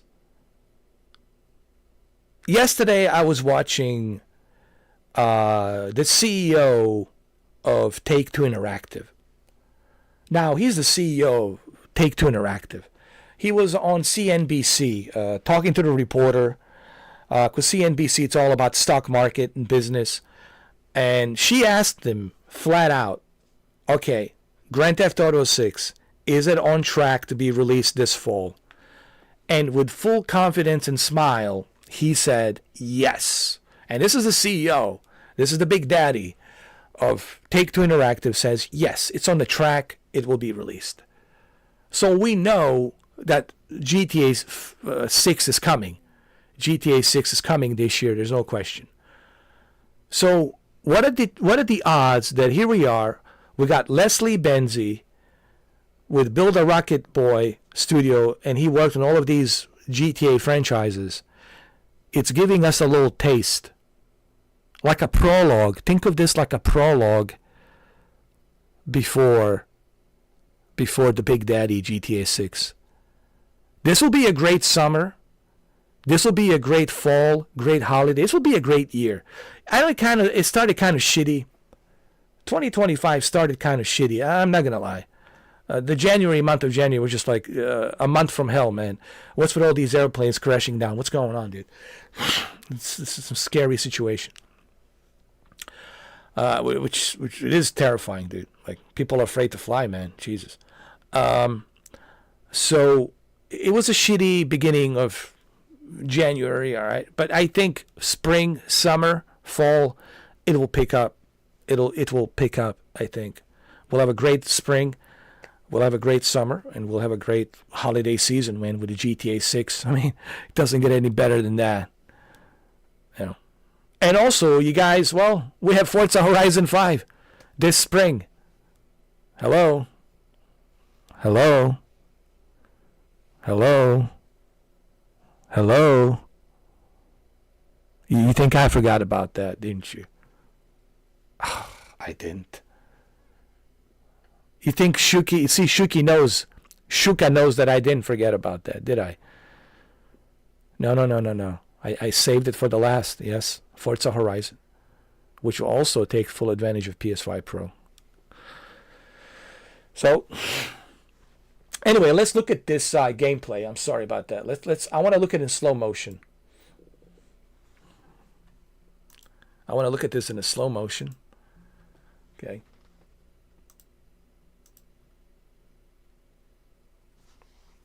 This is the gameplay footage. Let's see. Yeah, this is Grand Theft Auto, bro. This is Grand Theft Auto. Oh, yeah, dude. Oh. Yo, I can't wait for this. Mind's Eye.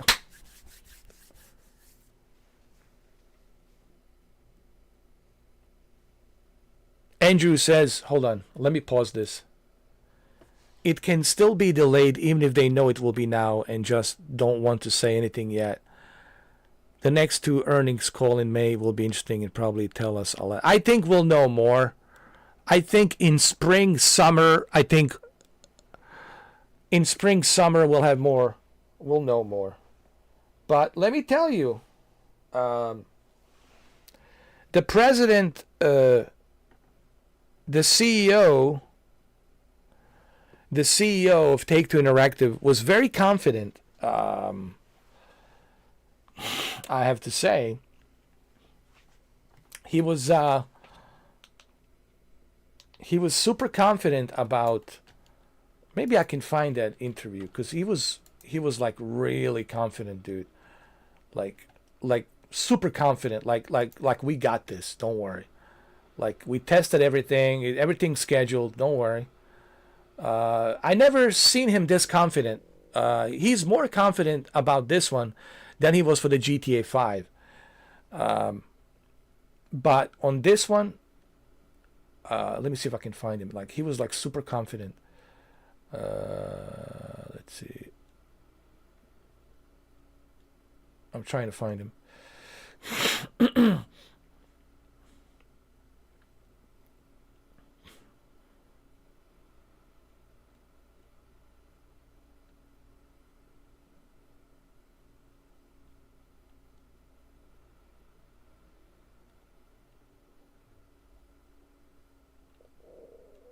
Don't worry. I'll find it. I'll find it.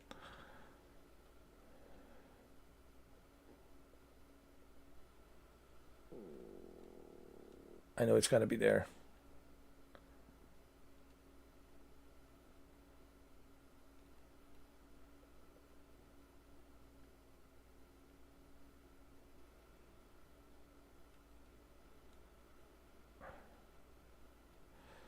I'm going through my history. Oh, there we go. There we go. All right, guys. Introducing the Filter Sword Whole House Water Conditioner, a complete home. No. Skip this. And the FTC should not stand in the way of that. So what? What now, I guess, is the second largest Hold on. acquisition. Take-Two Interactive surging at the end of last week. The company came out with earnings and reiterated its guidance, saying that Grand Theft Auto 6 is still on track to launch this fall. Joining us right now is Strauss Zelnick. He's the chairman and CEO of Take-Two Interactive. And Strauss, it was great news on the earnings. You had a smaller than expected loss, but I think the reason the stock took off is because you said, Grand Theft Auto 6 is still on track. And that not only is great news for your company, it's in comparison to what we've seen from a lot of your competitors too. Where do things stand? What's going on? Well, first of all, thank you. I actually think the quarter did speak for itself. We had great news with NBA 2K, which is up 30% year over year. And I think, in this market, that was considered really great news. We also have an extraordinary release schedule in addition to Grand Theft Auto 6. So we have our regular titles, our annual titles, WWE coming, we have PGA Tour coming, of course NBA 2K coming again in early fall, and Borderlands 4 and Mafia. So we have a lot of great. And Civ, Oh, that's right, dude. Tomorrow. You do. Don't forget, dude, they got a great year. Holy shit. This year, investors are like super crazy now. Look at the lineup. PGA Tour, WWE, NBA 2K. They got Mafia. Don't forget Mafia. Mafia is coming. Mafia 4. Borderlands 4. And of course, the biggest daddy of them all, Grand Theft Auto 6. Holy mother of God. Oh, dude.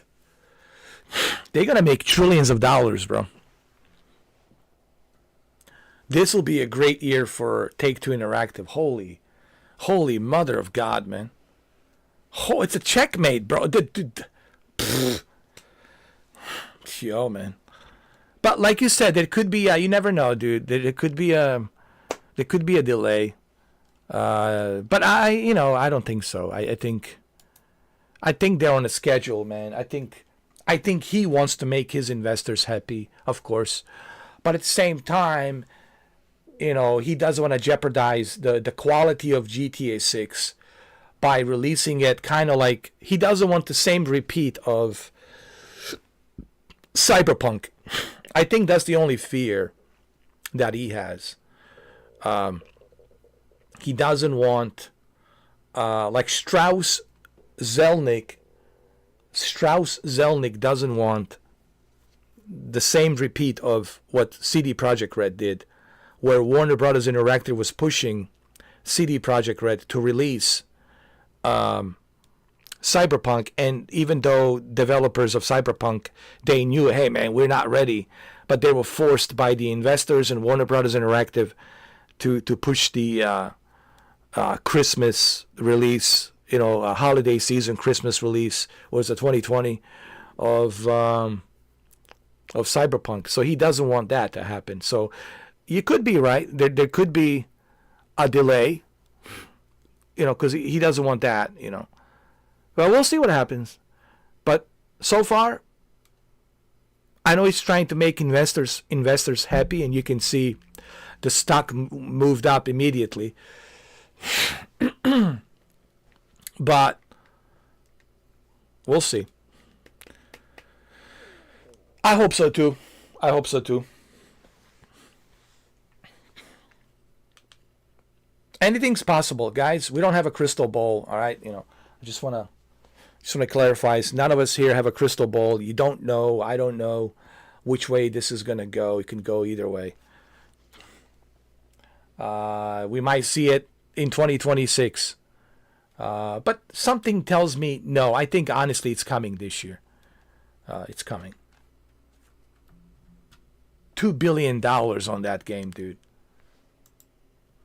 $2 billion, bro. $2 billion. It's the most expensive game ever made. $2 billion. My goodness.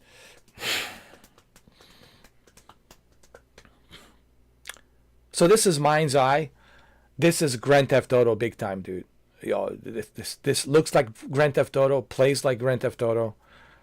This is Grand Theft Auto, dude.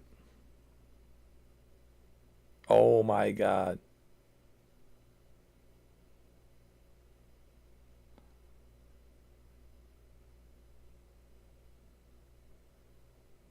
Yo, dude. We're seeing Grand Theft Auto 6 right here.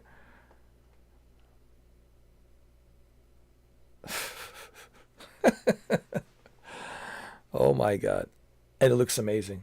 It looks even better on my TV, man.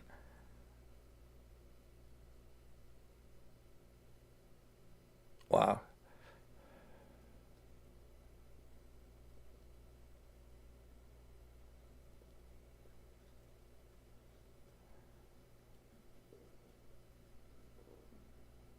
I hope that they release a demo for Mind's Eye, because I want to see the demo. Oh my God. But I most certainly, listen, make no mistakes. Make no mistake. I repeat again. I repeat.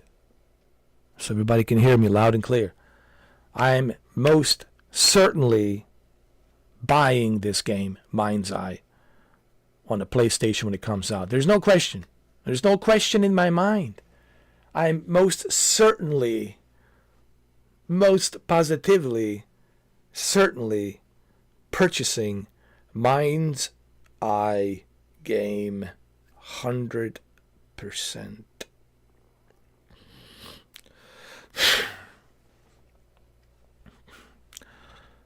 You want to test drive Solar Crown 2? No way. Shuka, don't you dare. Shuki, don't you dare mention that game. That's a why you want to give you? Okay, first of all, Shuki, what are you doing? Is this as a doctor, as your psychiatrist of gaming?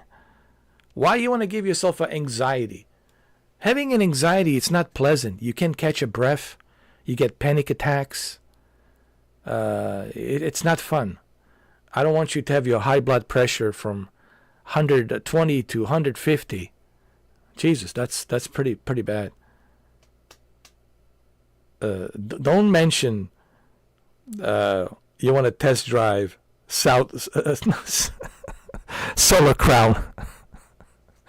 Solar Crown. No. It's Solar Crown sequel would be. It would be deadly. It would be a heart attack. Respiratory. It would be bad for your respiratory system. I mean, I do have an AED machine. I'm certified AED, first responder. I'm certified. I can, give you as many. I'll give you as many compressions as I can. I'm not going to break your chest, okay, with his big giant hands. I'm going to try my best. But, dude, why do you want to go through that? I have to give you compressions, Then you have to throw up, all that white shit comes out of your mouth. You're going to look pale. You have to drink a lot of water. Then you have to breathe normally to get the rhythm going. I don't want you to have anxiety. I don't want you to have any, high blood pressure. So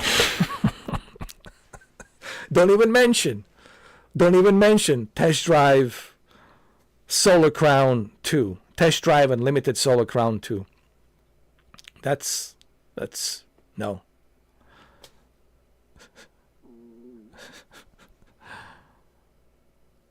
Yeah, for me too, Andrew. Andrew, this is a day one purchase. I'm buying this. I don't care. I don't care how much it is. Is it $100? You know what? At this point, I don't even care. You only get to live once. You only get to live once. Life is short. I'm buying this day one. I don't give a shit about the price. I'm buying it. That's it.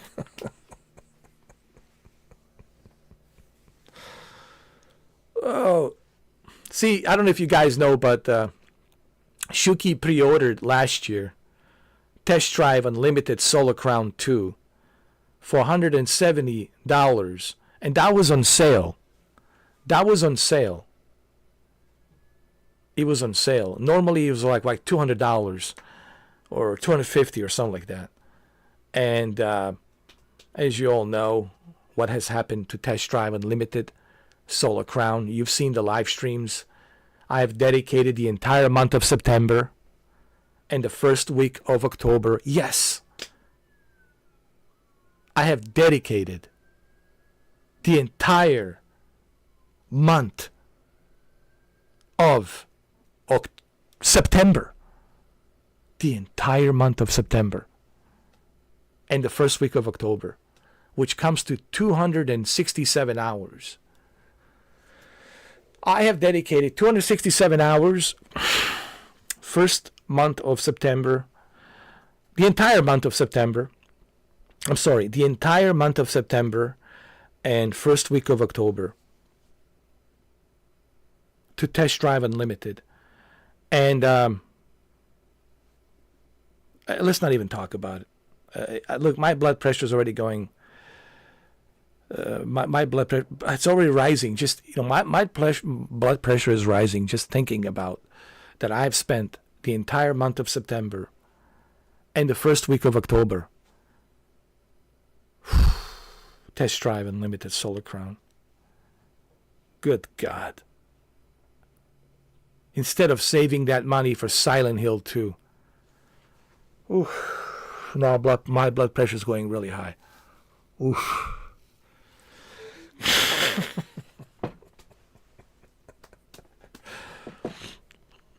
It could have been worse. I could have purchased a $60.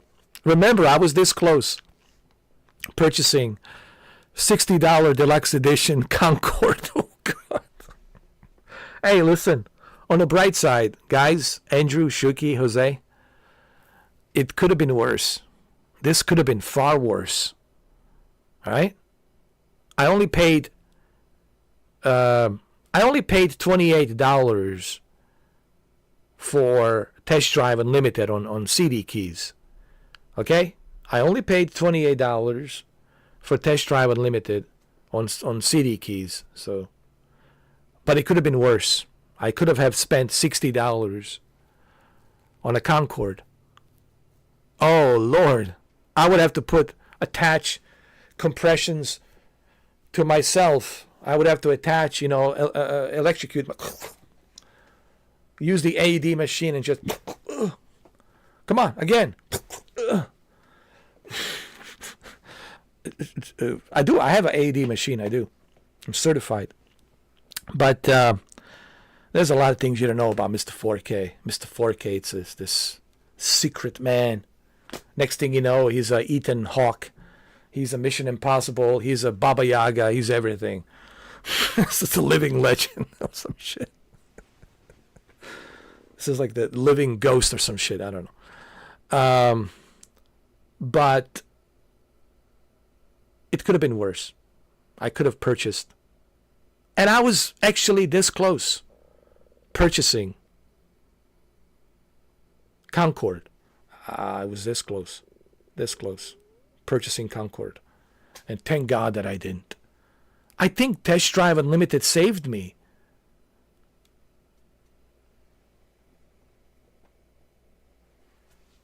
Dude, Test Drive Unlimited actually saved me from Concorde disaster.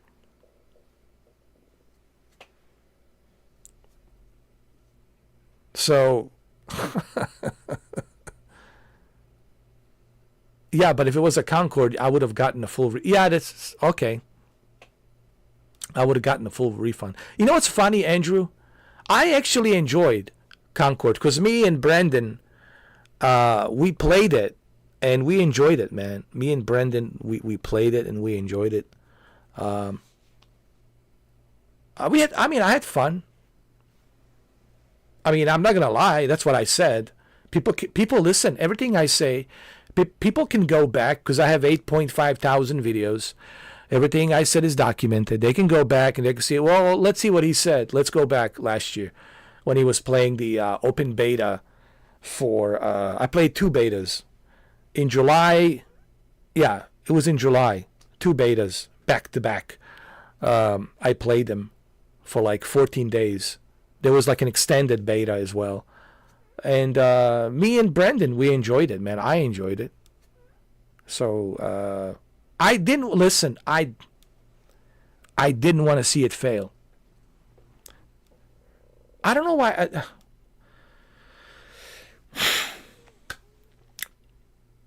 If they only had listened to me, guys, Andrew and Shuki, you know who else agrees with me? Papa Smurf. I call him Papa Smurf of gaming. I know he's the creator of the God of War, Papa Smurf in California. I'm talking about the Papa Smurf, the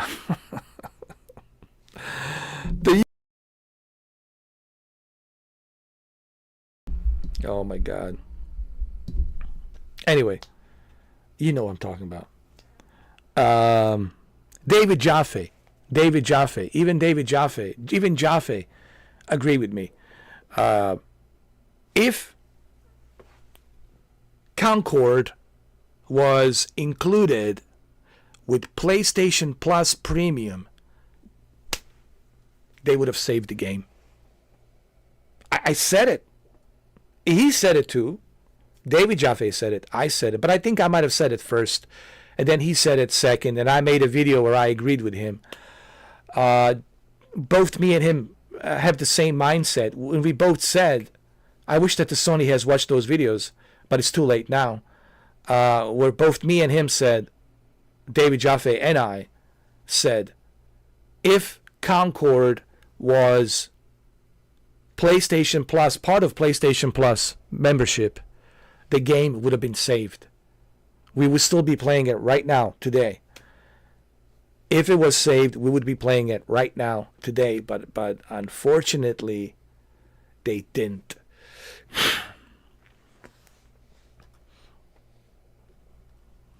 What's up, Savage? How you doing, man?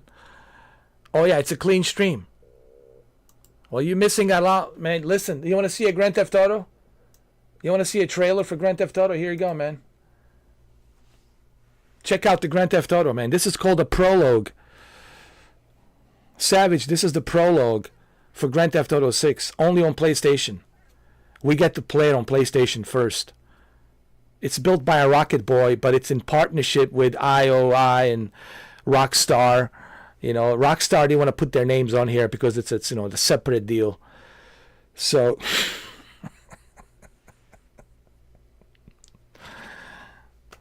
Savage, this is Grand Theft Auto. Prologue to Grand Theft Auto 6. What do you think, huh?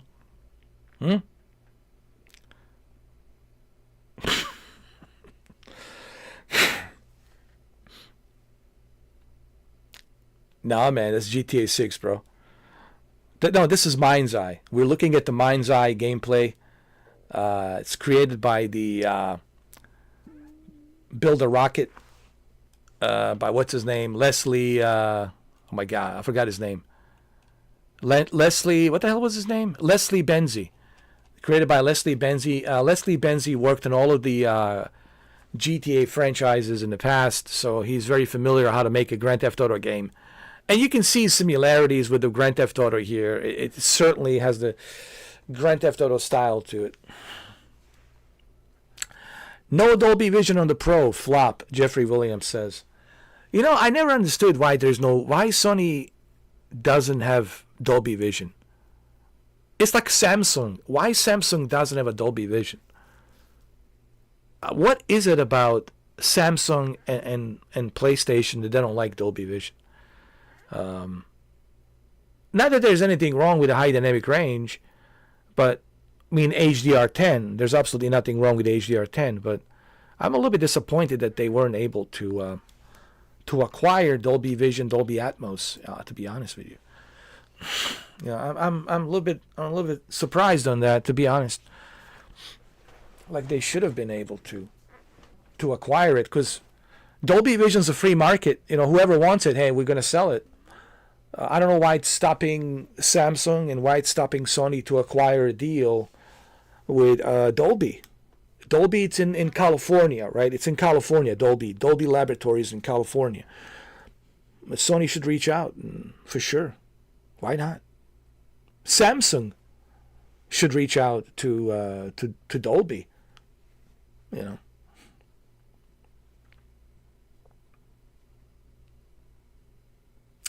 They don't want to pay Dolby licensing fees, most likely, and Sony has the 3D audio. Oh yeah, that's right. They have the 3D, what you call it, Tempsist or whatever, Tempsit, whatever they call it. Temp test or whatever, Temps, whatever. Like a spatial 3D, yeah, 3D audio, yeah. I forgot what they call it, like 3D temp. Hold on, let me see. Let me look it up. Hold on, I know the name. I want to get it right, dude. I feel like that guy Pierce from Memento has to write everything down on a notepad. I want to get it right.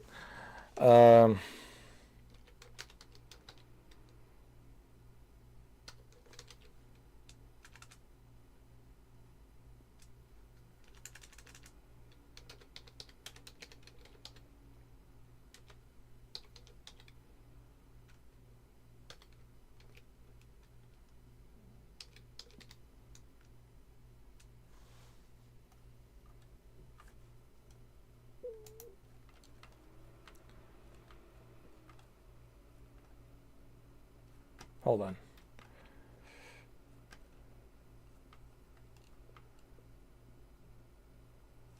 Tempest 3D audio.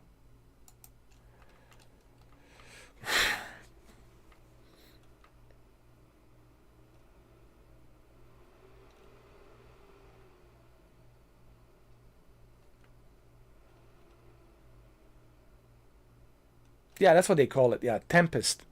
Yeah, Tempest. Yeah, Tempest 3D audio. Yeah. Sorry about that. Tempest, yeah. Tempest 3D audio.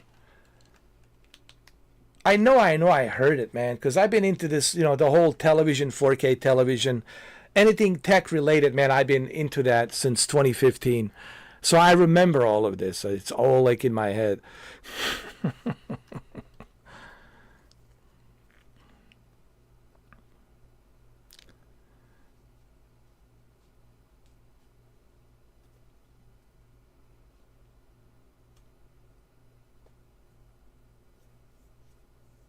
I mean, I agree, Jeffrey. They could have, sure.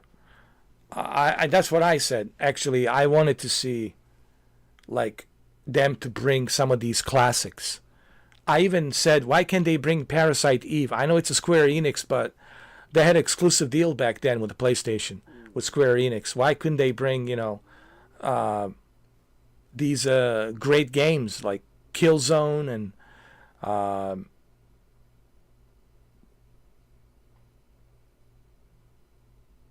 SOCOM. But wait a minute, but don't they have a Resistance? I think they have a Resistance. They have a Killzone and Resistance, part of PlayStation Plus. It's in there. But maybe you're talking about a new generation. But I think SOCOM, it's something that I would want to see. Resistance 4, sure. Resistance 4.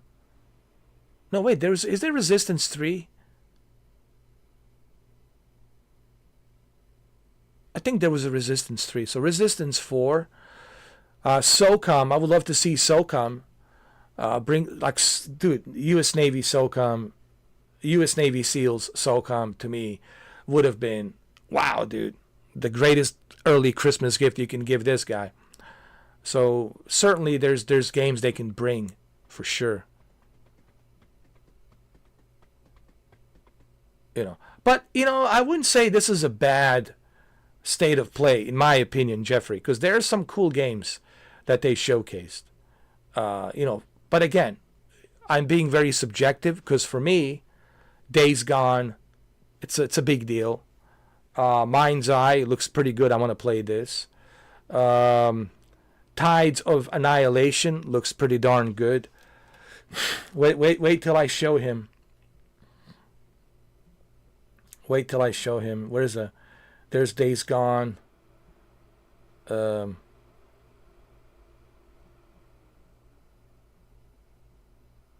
Actually, let's finish this, then I'll show you later. Hold on.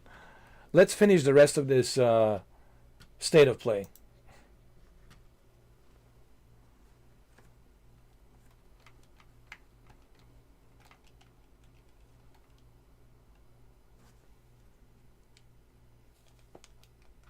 Let's see.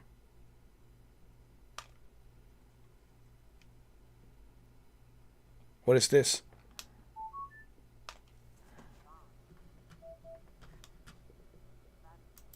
Hold on.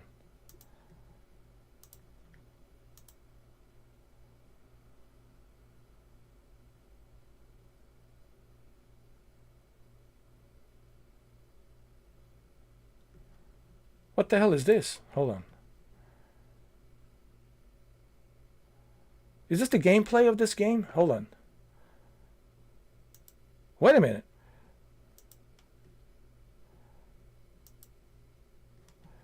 Oh, whoa. Let's go back.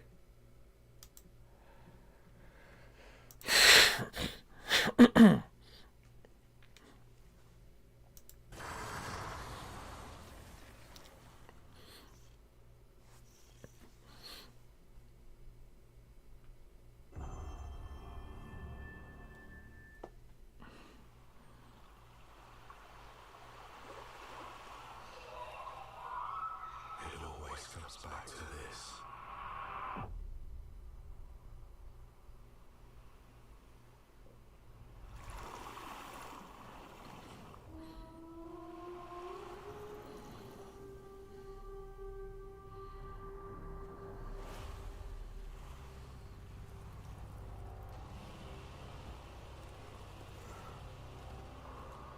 This world, this moment, this choice.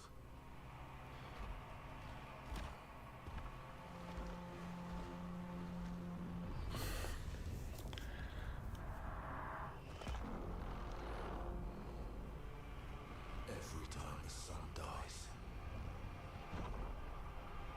madness reigns. Then everything begins again.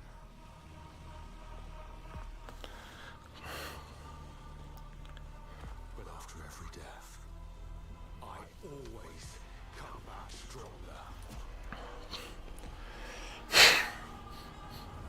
I know that you are here, and I will find you.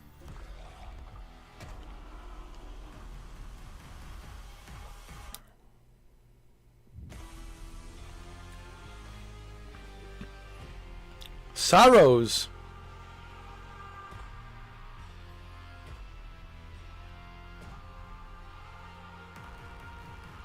Oh, House Marquee. You know what's funny? I was talking shit about House Marquee because of the Returnal. Maybe this is their comeback. I hope that this is not like another Returnal. Okay, it's just a teaser trailer. We don't know much. Because, I wasn't really... I'm very skeptical about House Marquee because, I wasn't a huge fan of Returnal. If it's one of those roguelike type games, then I'm not really into it. But I hope that it's something different. But right now, I don't know how to feel about this game. Maybe it's something different. We'll see.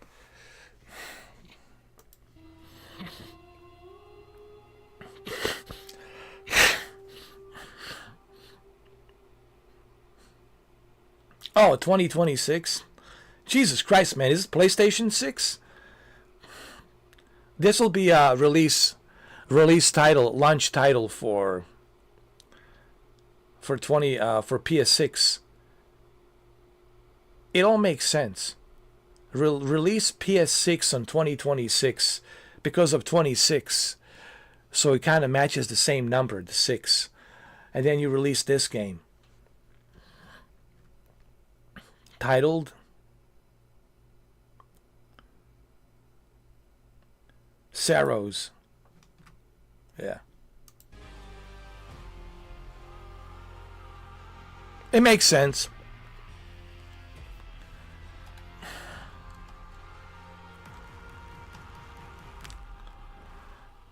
House Marquee.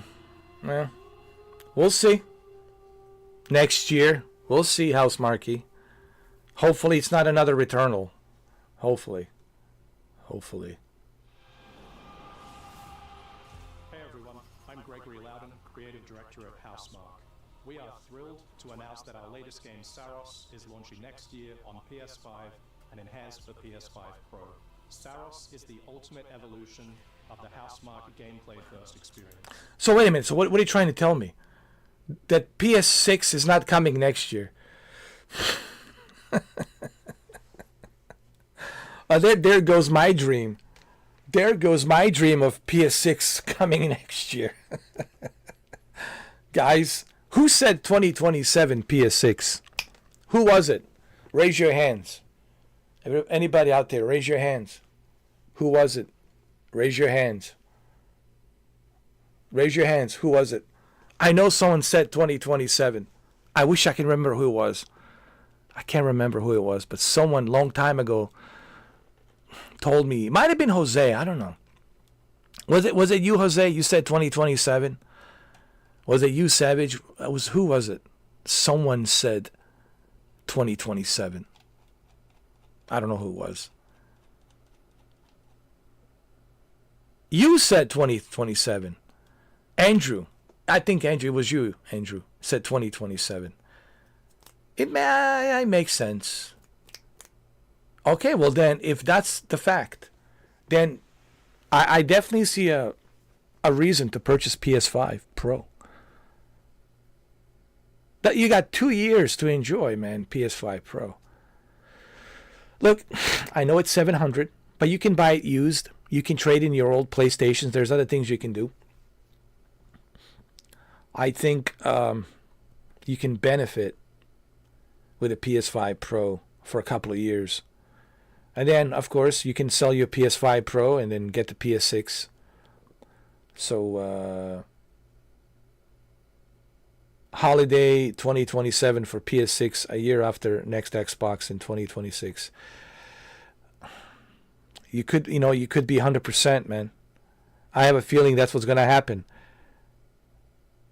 Microsoft in 2026, and then following after Microsoft in 2027, PlayStation 6. Wow, it's going to be interesting. The next few years, it's really going to be interesting to see how the video gaming, develops, how the video gaming industry moves and develops in the next few years with all these upcoming new generations of consoles. It'll be interesting to see how it goes.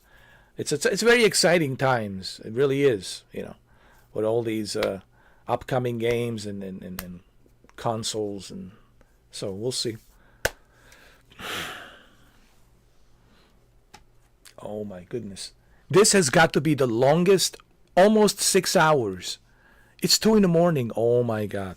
Dude, it's 2 a.m.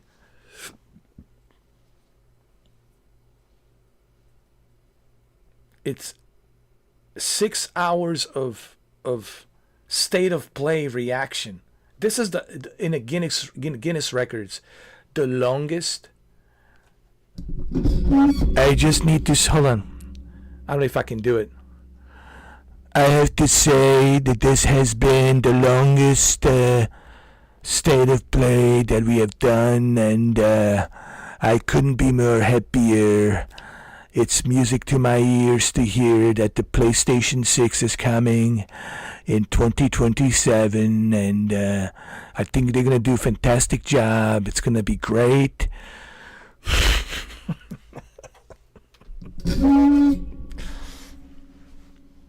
We'll see. Oh my God. It's a new single-player IP that builds on Returnal's award-winning third-person action. No! You see, he said the magic word. He said the damn magic word. No. I already don't like it. He just said the magic word. Digital Foundry, they got nothing on me. They're total disgrace. These guys are total disgrace. Richard is so nasty. He's a very nasty person. I don't like him. I think he should be ashamed of himself, using the magnifying glass to see how many hairs there are on the grasshopper's legs. I really don't understand. Yo, he just said,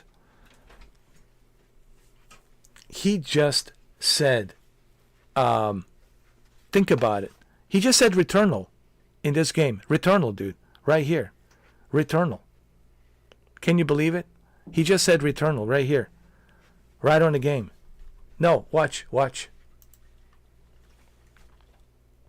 He just said it. Hey everyone, I'm Gregory Loudon, creative director at Housemarque. We are thrilled to announce that our latest game, Saros, is launching next year on PS5 and enhanced for PS5 Pro. Saros is the ultimate evolution of the Housemarque gameplay-first experience. It's a new single-player IP that builds on Returnal's award-winning third-person action. You play Arjun Devaraj, performed by the brilliant Rahul Kohli. Arjun is a powerful enforcer searching for answers on a hostile, shape-shifting planet haunted by an ominous eclipse. All of us at Housemarque can't wait to share more about Saros, with our first look at gameplay coming later this year. Thanks for watching. Okay. I'm excited. But please, for the love of God, please, for the love of Architect of Universe and all of the living creatures that live on the Architect of Universe that we call God, okay?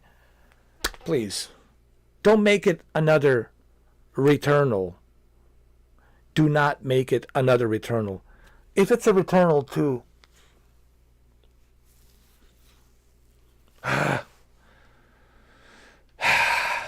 that's what I'm afraid of.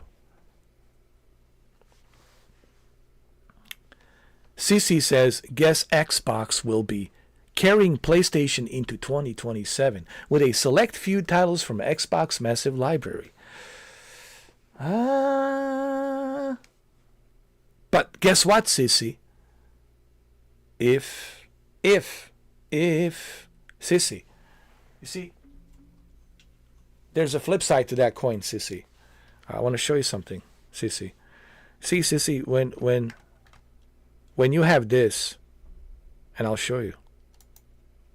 Sissy, when you have all of us holding together our hands, this is what happens when we are holding hands together.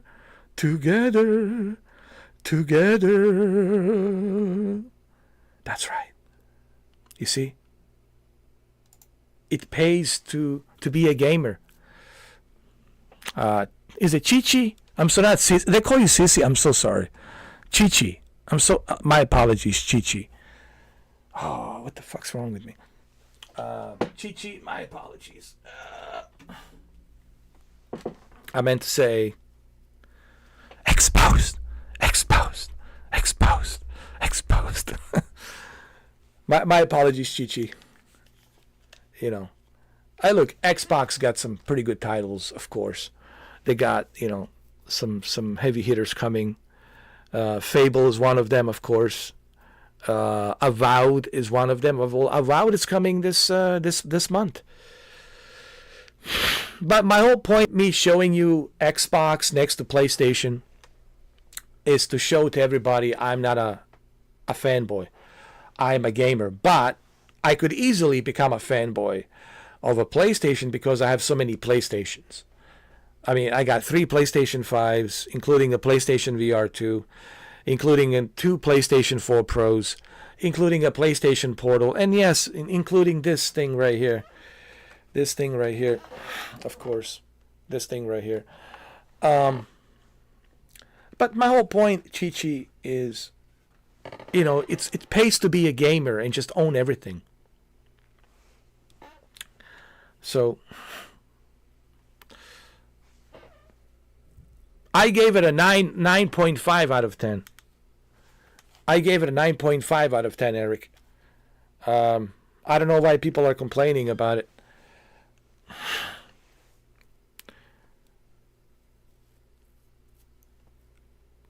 It's good. It's not bad. It's good.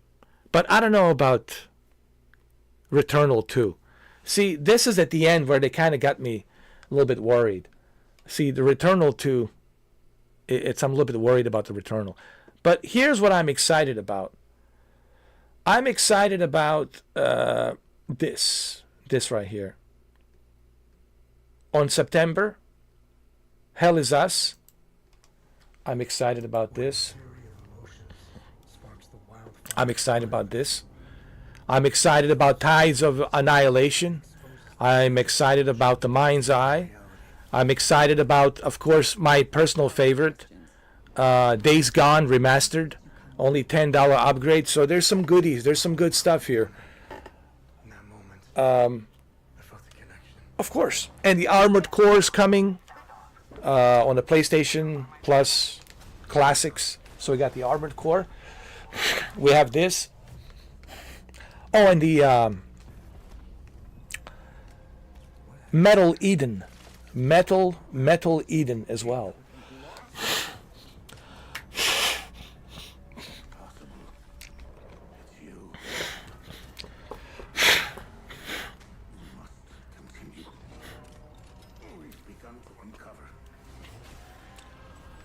And Stellar Blade DLC. So we got Stellar Blade DLC.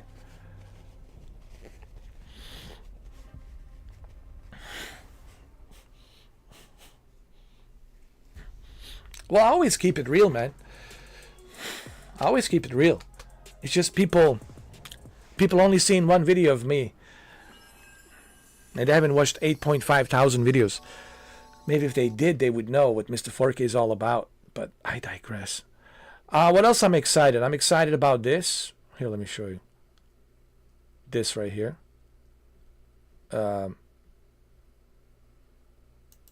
This right here. Super excited of Tides of Annihilation. Super excited. It was a fatal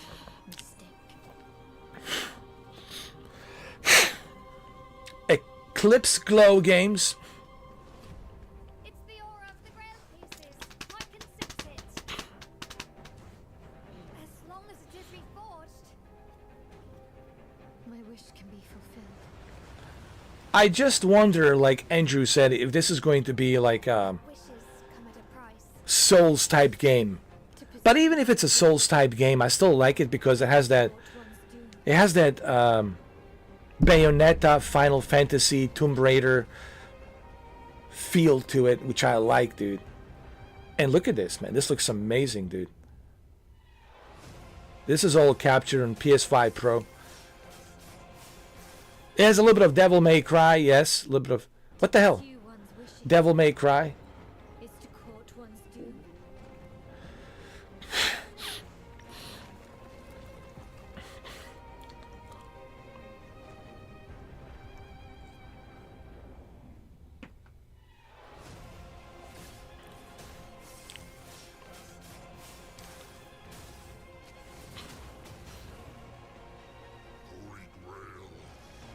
Look at this.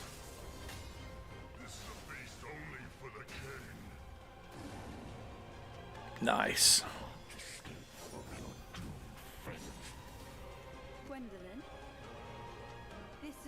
Look at the hairworks, man. Look at them two fight. Hold on.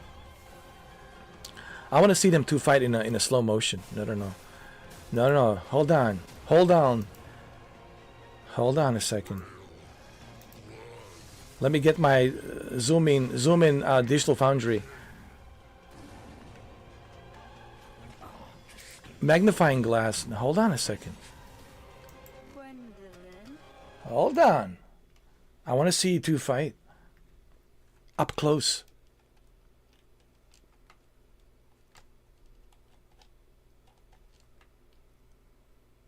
Alright, there they are. They're fighting right there. Look at the hair works. Look at this.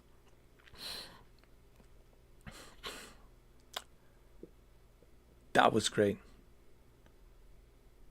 The hair works in this game is just ridiculous, man. It's like Devil May Cry, Bayonetta. Wow, dude. A little bit of a Ninja Gaiden. Look at her, man. Isn't she hot or what, dude? Holy shit.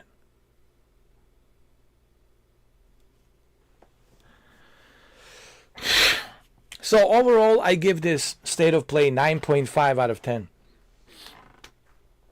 It was great. But what really got me excited was Days Gone, dude. Days Gone got me super excited. Oh, look at the hair works, man. Look at that. Look at that. Look at that hair works. Oh my god, man. Look at this. Wow, dude. Look at that. Pure perfection. Wow. This is the best looking hair works I've ever seen. Holy shit, man.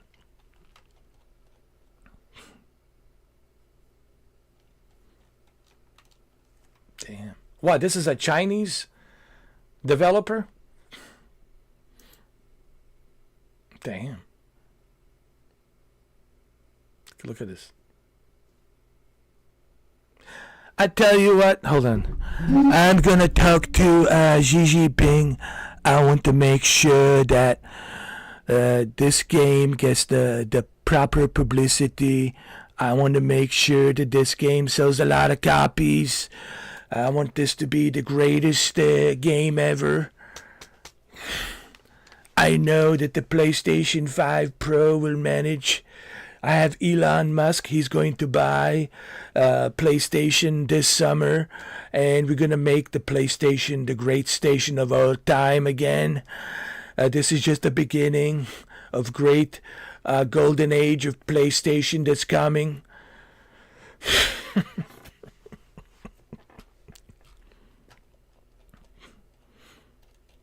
It's coming, dude. And what is this? Is the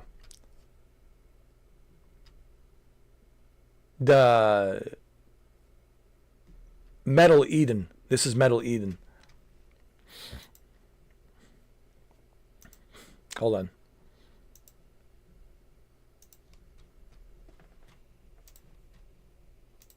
You must retrieve the architect's core.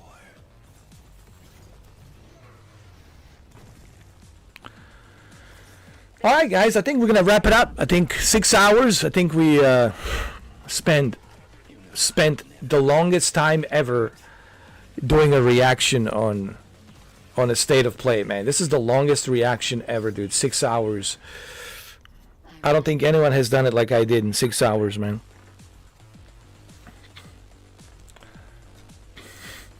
So, and of course for me, bringing the Days Gone was truly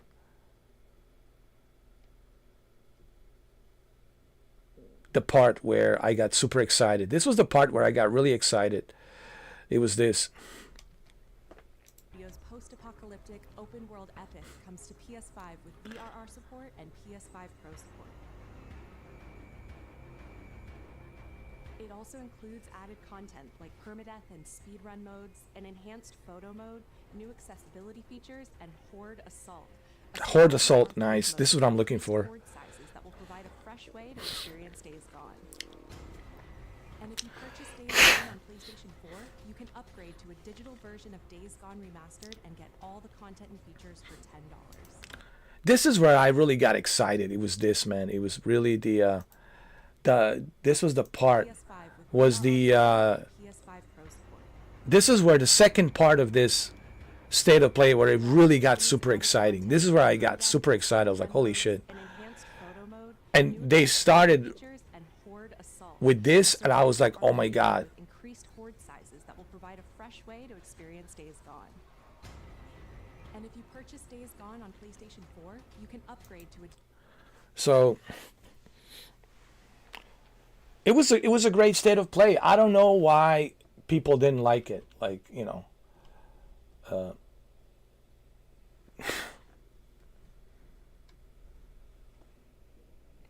I'm going to answer a couple of questions from Xbox fanboys.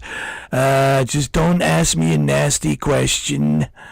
What was your question, please?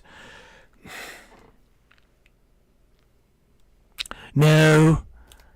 Days Gone, it's exclusive to PlayStation. It's not coming to Xbox.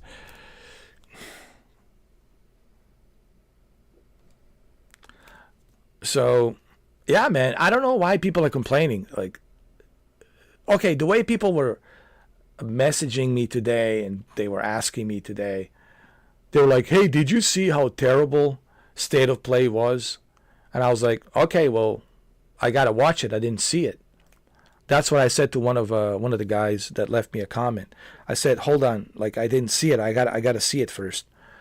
And when I went to see it, I was like, let's do it live. Let's just go through it live. And, well, here we are 6 hours later. I mean, it's 2:19 a.m. in the morning. Oh, my God, dude. 2:19 a.m. in the morning. Here we are.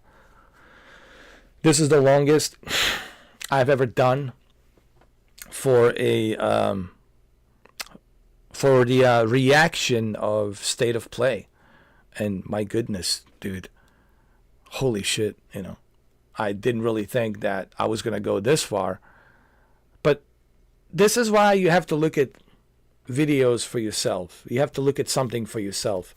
You can't just listen to other people, man. This is the lesson I have learned. You know, see it for yourself and then make the judgment. But I get it. Everyone has their own expectations. Everyone has their own preference, opinions on what they want to see, what they don't want to see. I know some of you wanted to see Wolverine, and I don't know why you guys were hoping to see Wolverine. Clearly, that wasn't going to happen.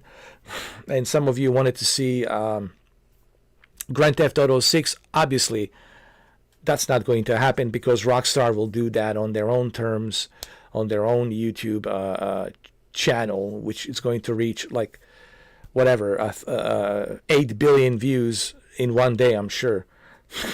You know? So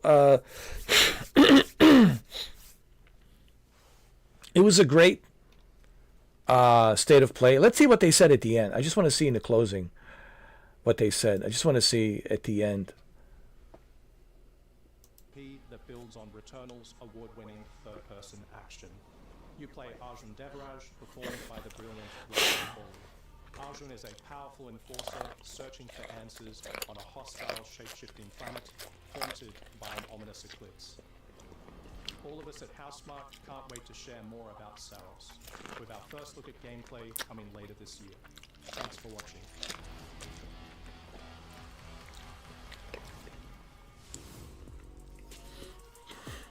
All right.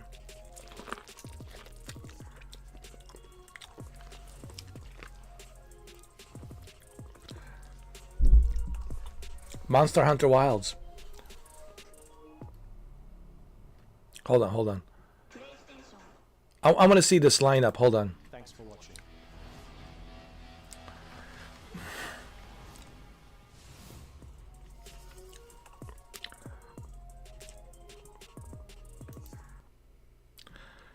So, Borderlands 4, Metal Eden, Mind's Eye, Warriors, Abyss, Lost Soul aside, Directive 8020. We got Sonic Racing, we got Shinobi, we got Mind's Eye, we got Metal Gear Solid, Delta. Some pretty good lineup, man. Oh, of course. The Tides of Annihilation. Tides of Annihilation. It's looking pretty good, man. 9.5 out of 10. 9.5. And that's a pretty good score, man. 9.5 out of 10. If they were able to add a Wolverine, then it would have been 10 out of 10. If they were able to squeeze in Wolverine, I would have, give it a 10 out of 10. But I knew the Wolverine is stretching out too much,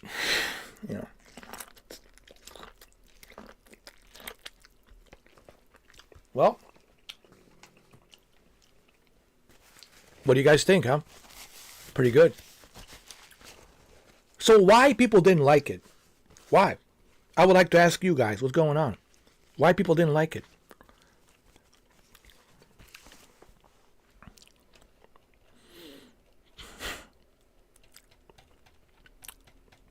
I think it was great. Well, and on that note, guys, after 6 hours and 8 minutes and 37 seconds, I think it's time I end this live stream. It's good to see that Sony's coming back, But I do have to criticize Sony for not giving us a 1 month free membership because of the outage. I mean, I made a video about that. I think they should have given us 1 month.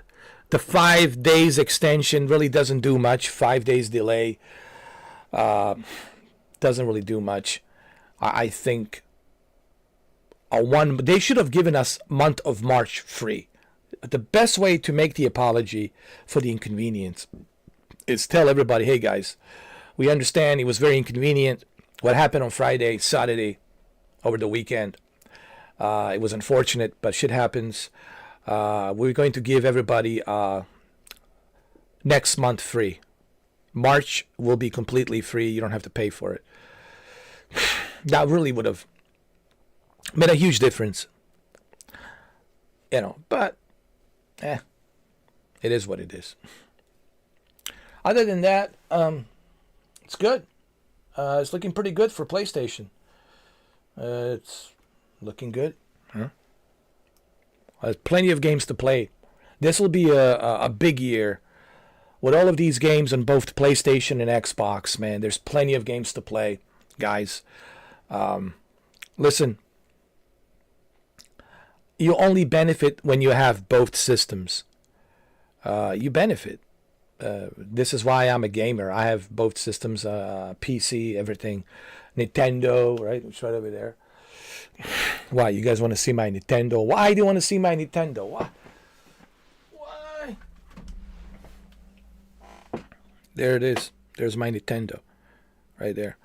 I think that's the benefit, in my opinion. When you have all of the above, and I know some people like to have preferences, which is fine, but I think being a gamer is where you really are going to benefit greatly. You get to enjoy all of the above, best of the both worlds, right? So it's going to be a great year for gaming. And of course, the biggest behemoth of them all, it's Grand Theft Auto 6. That's the big daddy of them all. Hopefully it's coming this year. Strauss said, he's the president. Strauss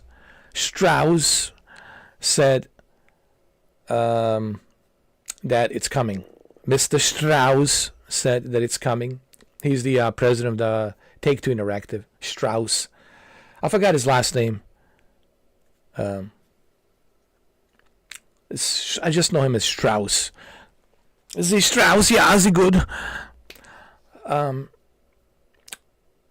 He says it's on the track on being released this year, so this fall. We'll see. But even if it's not released, man, we still got plenty of games to play. We still got plenty of stuff to play here, man. We're good. we're good to go. I still have yet to play. Listen, I still have yet to play 2 games that I wanted to play. Are you guys ready? You don't know what I'm talking about. Silent Hill 2.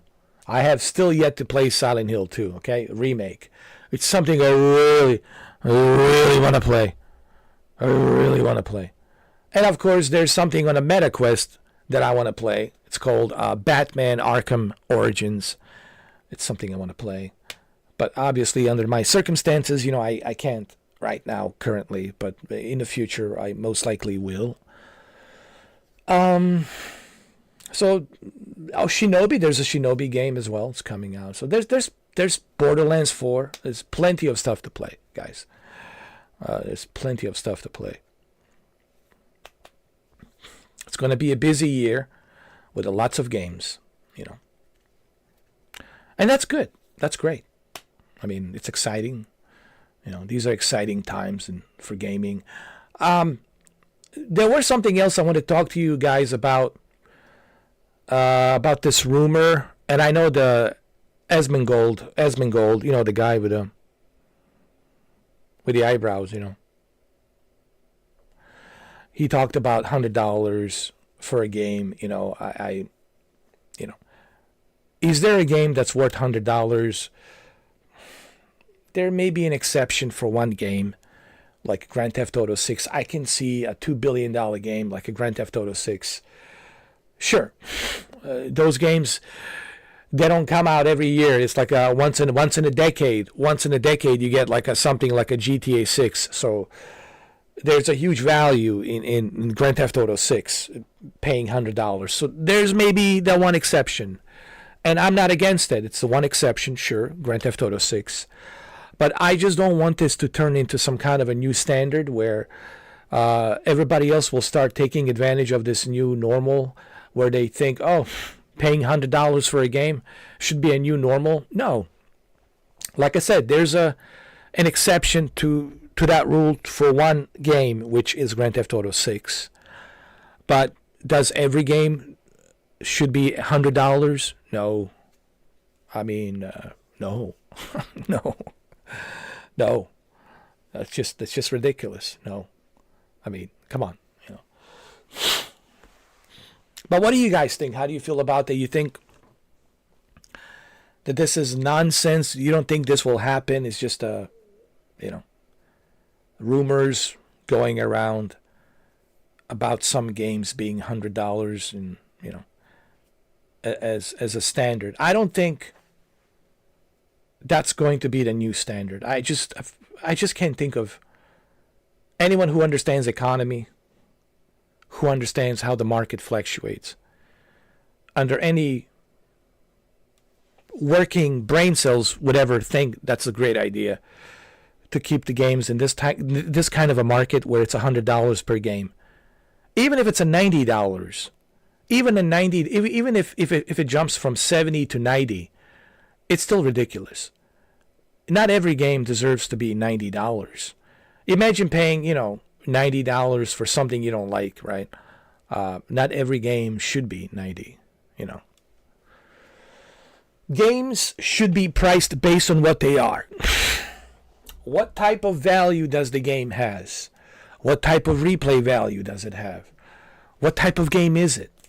And why should it cost this much?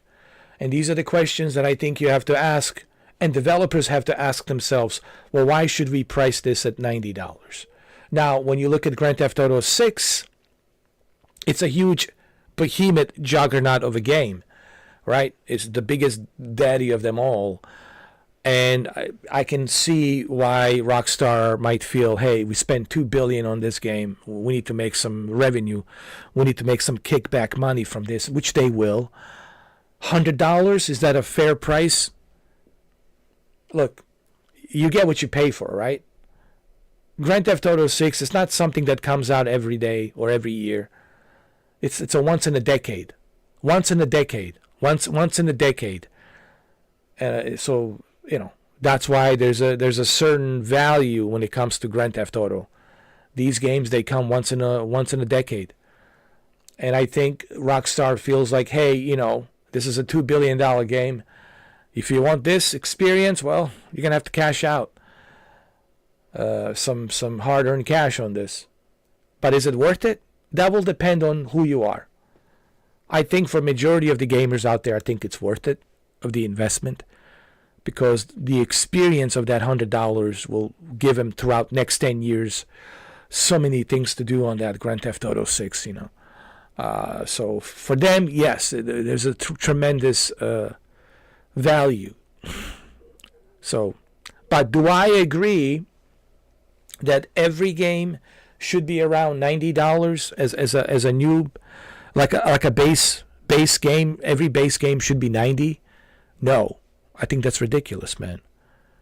I can't, dude. It's bad enough with $70. Imagine paying $90 for each game, plus tax. And that depends where you are. If you're in Mexico, South America, Europe, Canada, it's even more. Australia, forget it. Brazil, forget it. It's even more. So I don't know. I can understand why Rockstar wants its game to be $100, but I don't see it as a new standard for the price point for the base games,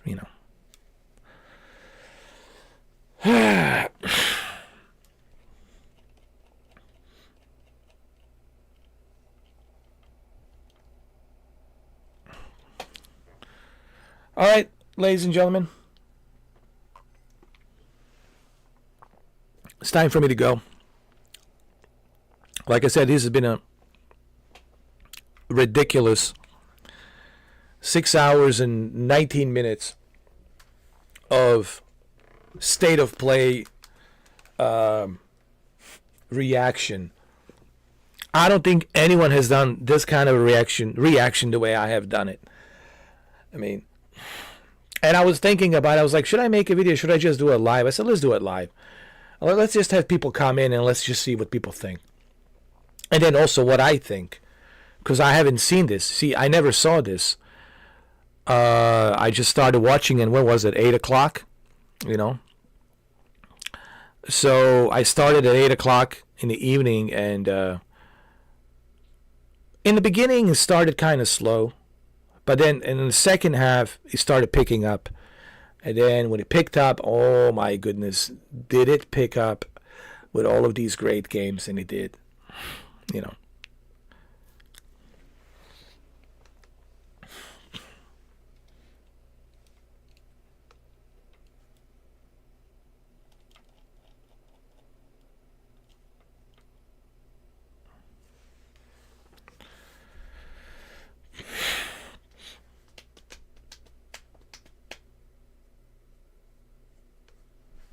I don't know. I think I would pay 100 for GTA 6. But then again, that's me being subjective. I personally would pay 100 for GTA 6 because I understand the core value of that game. I know that I will have, ridiculous experience on that, for sure. For creating content on YouTube and streaming and everything else. So for me, subjectively looking at it, Savage, for me, it would be worth. But for some other people, might not be worth $100. So I guess depends on who you ask, I guess, But having games to be $90 as the new normal, no, I would never agree to that. Not every game deserves to be $90, Just like I don't believe that Assetto Corsa, which I was doing a video about Assetto Corsa. I don't know if you, Savage, and you, Shuki, have seen it. I did it earlier this morning. A $40 for an early access that only has some few special events to race and has some licensing where you have to compete on these licensing to unlock new cars. That's not enough, dude. Where's the multiplayer? Where's the open world? I mean, come on. Where's the hundreds of cars? It's not enough. You're asking $40 for what? I'm sorry. So, Shuki, to answer your question, no, Shuki. That's why I made a video. I made it for you because I just, dude, I can't under any possible way would I be able to recommend for you to purchase Assetto Corsa Evo for $40. No way, dude.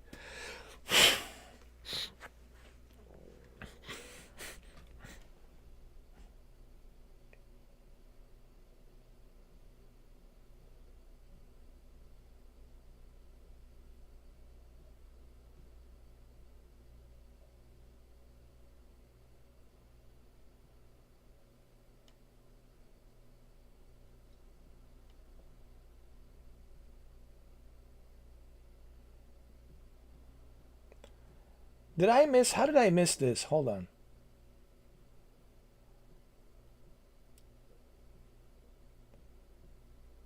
How did I miss this? How did I miss Directive? There's this game called Directive. It's from Supermassive Games. You know, Dark Pictures, part of the Dark Pictures franchise. Supermassive Games, you know, like games like Until Dawn. How did I miss this? Hold on.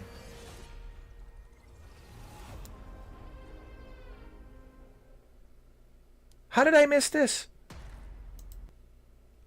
Oh, and the Query. Listen, I want to say I'm a huge fan. Listen, I played every single one of these games. Until Dawn, the Query, all of them. I'm a huge fan of Supermassive Games and the Dark Pictures. Again, subjective. I am very subjective. But that's because there's certain games where I'm very subjective. So I just want people who are watching this to understand that. This is now me being subjective. So I don't know how I missed this. So let's look at this, guys. There's one more thing I need to look at. Hold on. I don't know how I missed on this.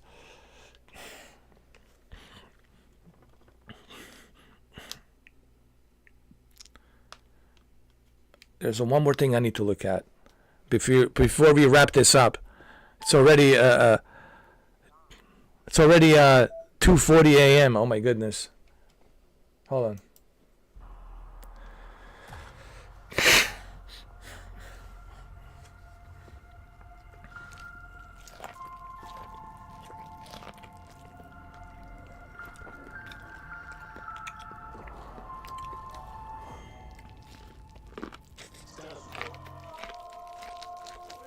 Looks like it penetrated through there. We need to inspect the hull damage first. Doesn't look too good either. What is that? The cooling line? Our body's going one way and our minds are another. What is that? This ship is infected with an alien organism. It still doesn't feel real sometimes.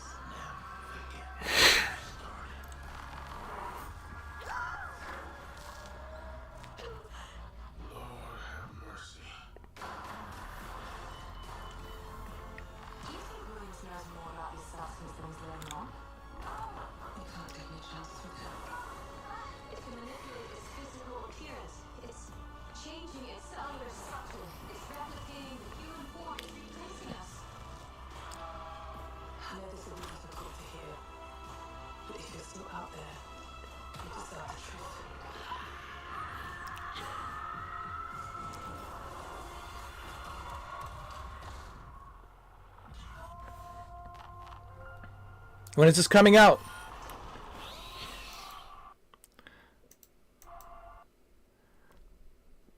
October 2nd, just in time for Halloween.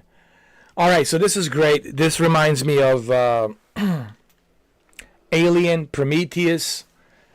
So it has that whole Alien, Prometheus. Even the helmet look like the helmet. Helmet looks like a Prometheus, an Alien. So Directive 8020, 8020, Directive 8020. Oh yeah. Yep. It's looking good, man. It's looking good.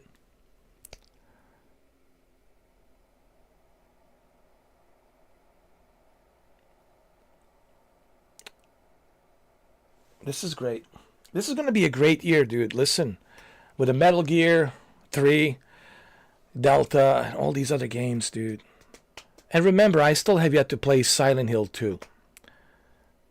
So this is looking like a great year, dude. Between PlayStation and Xbox and what's coming, man,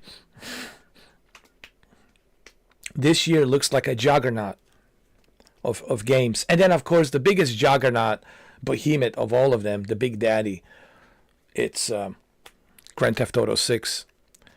So this is looking like a really, really, really great year. I'm looking forward to this as well. All right, well, ladies and gentlemen, I think I broke the records. This is by far the longest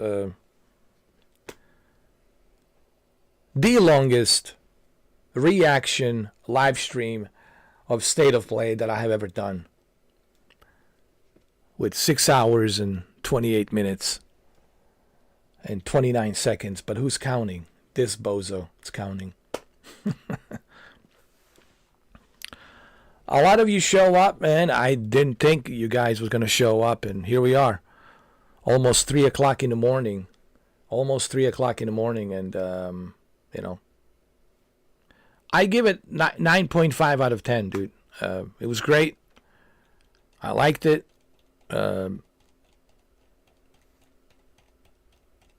What do you guys think? I know everyone will have their own opinions about it. Leave a comment down below. Let me know what you think.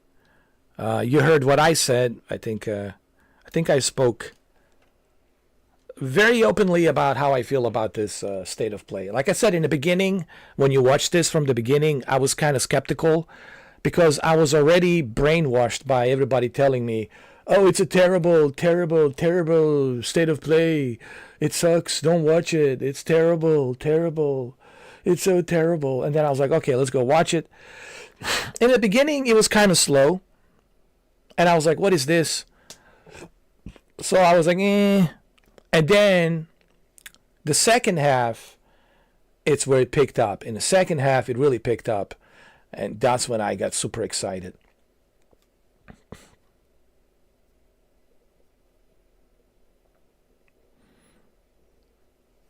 Yeah, Switch 2 is coming out, of course. With hopefully a new Zelda, a new Metroid, of course. So, this is a pretty big... I mean, just the fact that the Grand Theft Auto 6, possibly, it's being released. We're hoping. We're hoping. Keep my fingers crossed. We're hoping. Strauss says it's on a track to be released. Now, he's the CEO, and I know he wants to make, his investors happy, but I have a feeling, my instinct is telling me that we will see it, most likely, September. But then again, you never know. Anything's possible.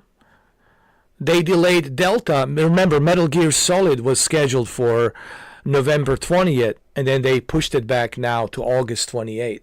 Konami pushed it to August 28th. So you never know. But I'm keeping my fingers crossed like this. Don't worry, I'm not going to break my finger. I'm a plastic man. I'm a rubber man. It's not going to break. So I'm keeping my fingers crossed in hope that we'll get the Grand Theft Auto 6. But even if the Grand Theft Auto 6 doesn't come in this year, it's still a juggernaut of a year compared to last year. We got some juggernauts coming out, man, one after another. So, some pretty amazing. I mean, we all can agree, and even Andrew and all of us and Eric, we can all agree, man. This is some pretty good lineup of games, man. Some juggernauts coming out, one right after another. One after another. So no one should complain about, oh, there's no games to play. Dude. Well, this is good news for me because, gives me something to do on the YouTube. Gives me something to play and with you guys on the live streams, But I'm happy. And as a gamer, not just for the YouTube, Sure, it's good for the content, it's good for the views, but also for as a gamer, I'm happy. I'm happy. You know, I'm happy to see. Oh, because I am a gamer. I know. You call me a geek. Call me whatever. You know, I'm a gamer. It is what it is. I'm not even hiding it. It is what it is. Everybody knows. All my exes, all my girlfriends, they all knew I'm a gamer, and some they liked, some they didn't. You know, it is what it is. But I'm a gamer, just like you guys, and I think this is great. Some great games for 2025. This is shaping up to be a great game. And another one that's, I mean, Jesus, this one right here, man. This is where me and Andrew, day one purchase, right here, dude. Day one purchase.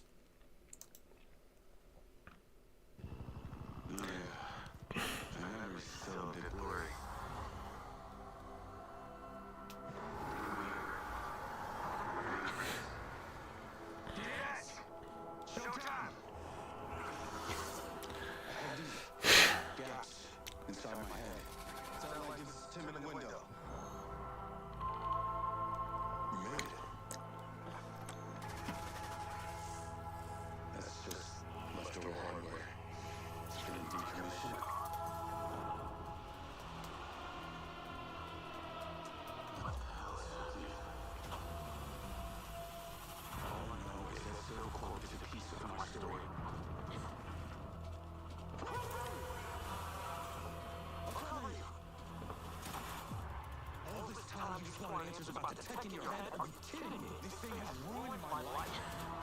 No idea who you're dealing with. What you did is repeat destiny. This is not the first time I'm gonna fail error with your tech. You gotta make it stop! Make it stop!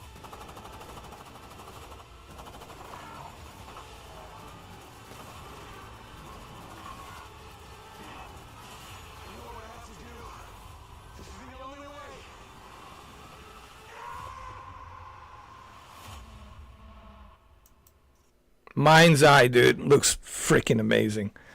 And of course, he worked on all of the Grand Theft Auto games, so we're getting a little taste of Grand Theft Auto before the Grand Theft Auto officially launches. This is going to be a great summer, dude. This is going to be a great year. Hold on, we should do it like this. we got to do this. We got to do this like this. This will be a great year. It'll be a great summer. We're going to have some great games. You're going to have so many games, you're not going to know what to do with it, which one of them to play first. This is going to be a great year for 2025. I can't wait to see your reaction when you start playing all of these games beginning of this year. So this is a great news for all of you gamers out there. Thanks to Elon Musk, he's the one who's pushing the developers to work a little bit harder to release these games. I also signed the executive order that the Grand Theft Auto 6 has to be released this September. I spoke to Strauss. I told Strauss, I already signed the executive order. You need to go ahead and release the Grand Theft Auto 6 this year. September. It has to be released in September. And I think it will. I think it'll be released in September. But until then, holy shit, man, we got plenty of games to play. And we got plenty of games to play, man. There's plenty of stuff here to play. Plenty of stuff. Including this one. Just a Mind's Eye, dude. It's just enough for me. Just listen. Mind's Eye and Tides of Annihilation. Just those two. For me, it's good enough. I gotta tell you, just the Mind's Eye game and the Tides of Annihilation, those two games are more than enough for me. But I know that the Big Daddy Grand Theft Auto 6 will be released this September, possibly around 26 September or 27. I signed the executive order. Elon Musk will oversee the Take-Two Interactive and Strauss. I personally spoke to Strauss, and he said they're going to make it happen. I said we got a lot of investors investing into this game. It needs to be released in September.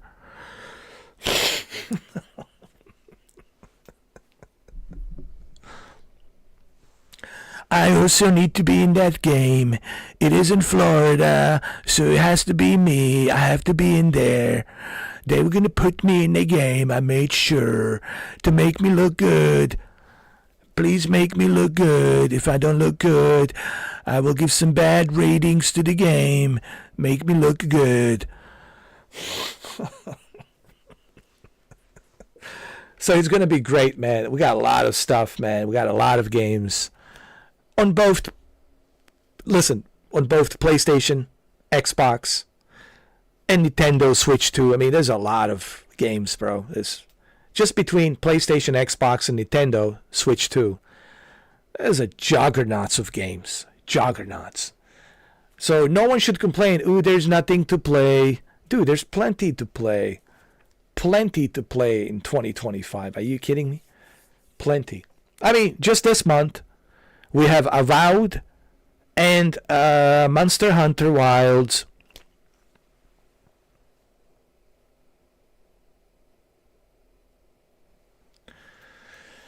Cool. There's an official GTA 6 Discord if anyone wants to join in. I'll definitely join it for sure. For sure. Absolutely, man. I'm most certainly going to join it because I wanna hear the breaking news on when officially the trailer's coming out, the second trailer, and of course when they officially announce that oh god, the date, which I can't wait.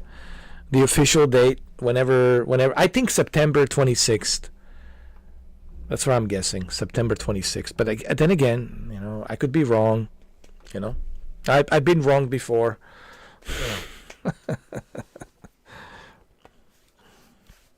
So yeah.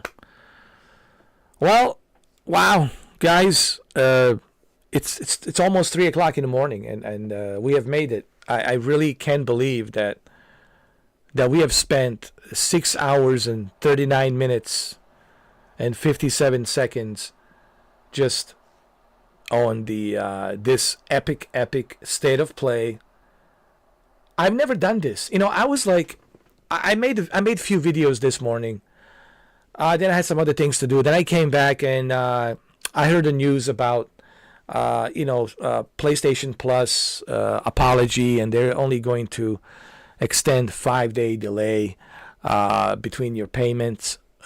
Whenever your payment falls into pay, they're going to extend it to 5 days. And I was a little bit disappointed because I wanted them to give us a 1 month free. So I made a video about that. And after I made a video about that, I was thinking, oh God, there is a state of play that I missed out. I was like, holy shit, man. I just missed out on a state of play. And I was debating if I should do a video or if I should just go ahead, go to the public chat, you know, do like a public square, let people come in, let people watch together with me, and let's just have a discussion, like, you know, like gamers rejoice, and let's just see it together, watch it together, and wow, dude, here we are, almost 3:00 in the morning, and I'm glad that I did it this way. I'm super glad. And another thing I have learned, guys, I can't see. This is why you can't listen to other people, because other people were telling me, oh, it's a terrible state of play, don't watch it, it's horrible. And I was like, really? Is it really that bad? And I was like, I gotta see this. It cannot be this bad. And in the beginning, it was kind of slow because I didn't know what to expect. I didn't know what to expect. But my goodness, the second half, it makes me makes me proud to be a Sony fanboy again. This state of play made me proud. It made me proud. Like, fuck yeah. Fuck yeah. PlayStation is back. Fuck yeah. So it's good feeling, you know. 1 month should have been given. I agree, Shuki. Yeah, 1 month. To be fair, because listen, it was inconvenient. I know that it's out of their control, but due to the inconvenience, they should have at least like given everybody a 1 month, you know, because it was inconvenient. Like, it was the worst possible timing, dude. It was a Friday night. It was a Monster Hunter Wilds open beta. It was a Super Bowl weekend. It was the worst possible timing at the worst possible time. So I totally understand why people were pissed off.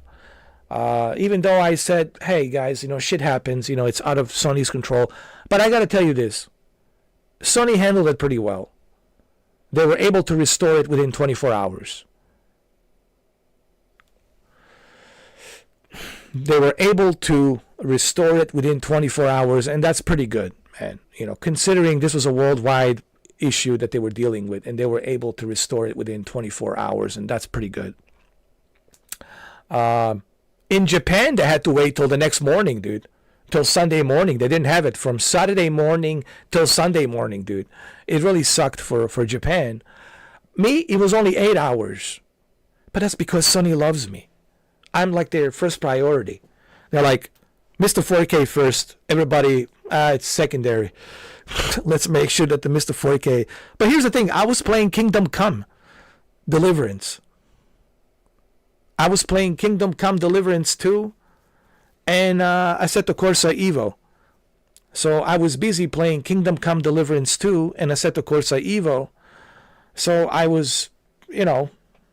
And then later that night, I played some more Kingdom Come Deliverance. Kingdom Come Deliverance 2. Great game, by the way. It's already selling a lot of copies. It's an amazing game.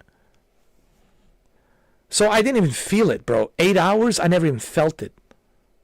You know what? Shuki, Andrew, Savage, Jose, I don't know if you guys still here.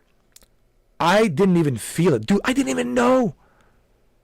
I didn't even know that the PlayStation was out. I find out from BBC. It was a BBC British broadcast channel. I found out from BBC. There was an article on the BBC. And I was like, what? And then I find out that it's out.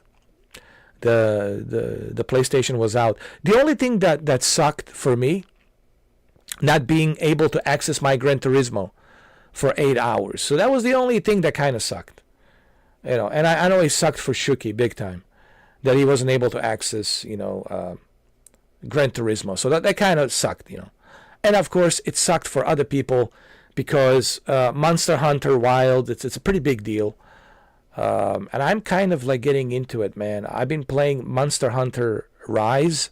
It's available on PlayStation Plus. I've been playing it on my Portal, and it's a pretty interesting. It's addictive, dude. It's the funny thing how, you know, until you try something you don't know, like, and this is starting to happen to me with Monster Hunter Rise. It's addictive, dude. Ooh, I created my own character. I got my own pets. Ooh, man, I just slayed this monster for like hour and a half, and I feel proud, and I want to showcase this to other people. There's some kind of an addiction with a Monster Hunter, and I think I understand why people are so addicted to Monster Hunter. You know, and that's why I can see why a lot of people were excited for Monster Hunter Wilds, because it's the addiction. You know, people are excited about those types of. It's addictive. I mean, I tried it. It's addictive. Maybe too addictive, though. Maybe I shouldn't play it too much, because then Shuki will get mad at me. Hey, Shuki, did you see what happened with that video? Oh, let me show you. Hold on. This is sad. I got to show you. Before we go, I got to show you something. This was a Gran Turismo live stream. Hold on. I got to show you this really quick. Where is it? Where is it? Where is it? Where is it? Where's my Gran Turismo live stream?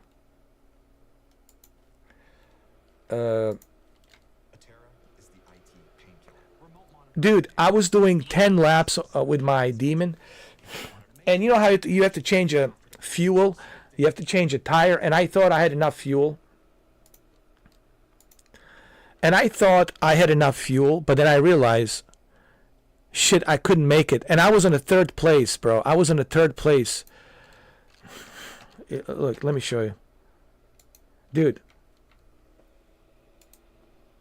I was in the third place, bro. And look, I was so close. I was so close, dude. And I came to the 5th. I was so sad, bro. I almost cried.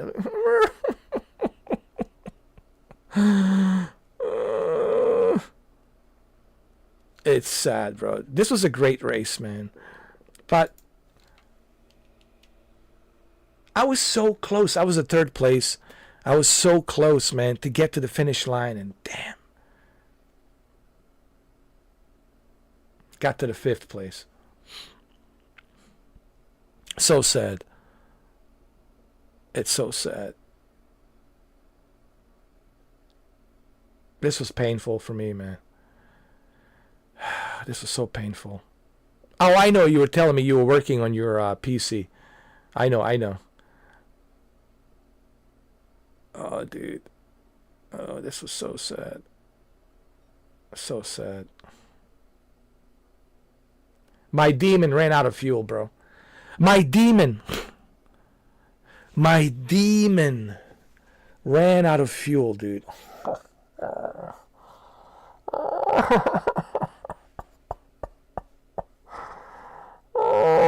But it's okay. I made a bunch of money, dude. It's all good.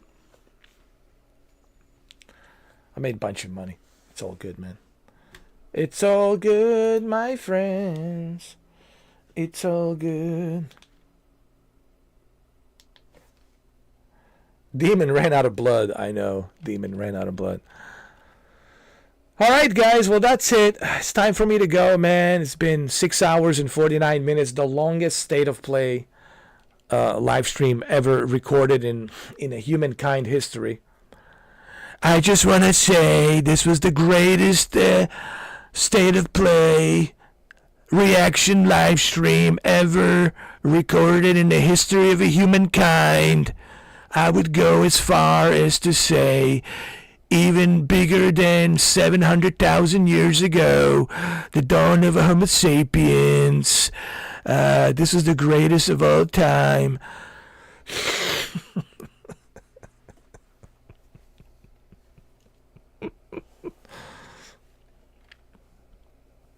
Oh my Lord. It was great. It was great, man. And a lot of you showed up, man. So many of you showed up.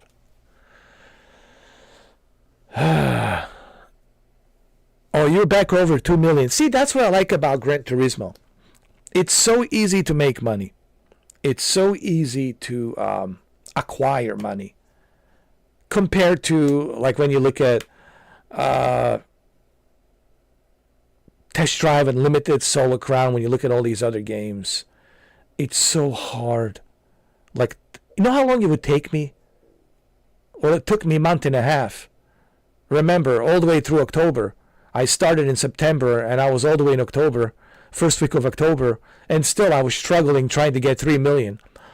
But that's you know, Test Drive Unlimited, man. Solar Crown. Let's not even talk about Solar Crown.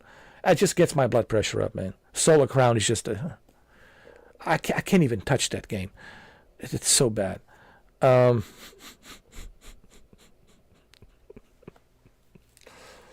can't even touch that game. Well, what do you expect from Solar Crown when a developer says, "Oh, by the way, if you live in Paris and you want to play with somebody in Canada, that is not possible. That is not possible. That is not possible. It's not possible."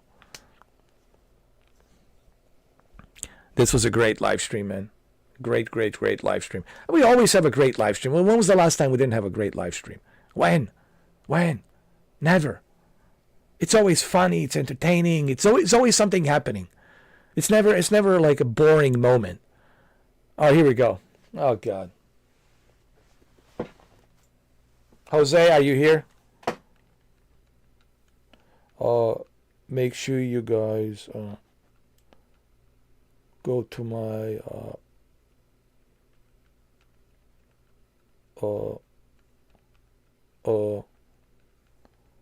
merchandise and my merchandise and hold on. Make sure you guys go to my merchandise and make sure that you guys buy some of my shirts and go to my Patreon. I have ability for you to pay for my donations. I don't have a PlayStation.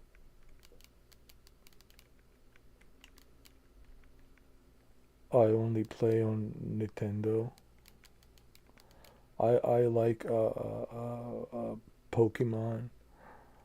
I heard there's a Digimon world, but maybe if you guys donate money for PlayStation 5 Pro, maybe I can play some Digimon world. Okay, but right now it's only Pokemon Stadium and Roblox. Roblox and Pokemon Stadium.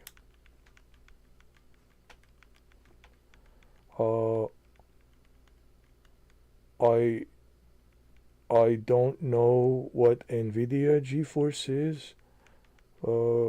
Is that like Ace Combat? I heard like flying game, like jet fighters. Oh no. Oh, I thought you meant GeForce like Mach 5 or something, like, you know, in Top Gun Maverick. No, I don't have GeForce now. I only play Pokemon Stadium with Pikachu.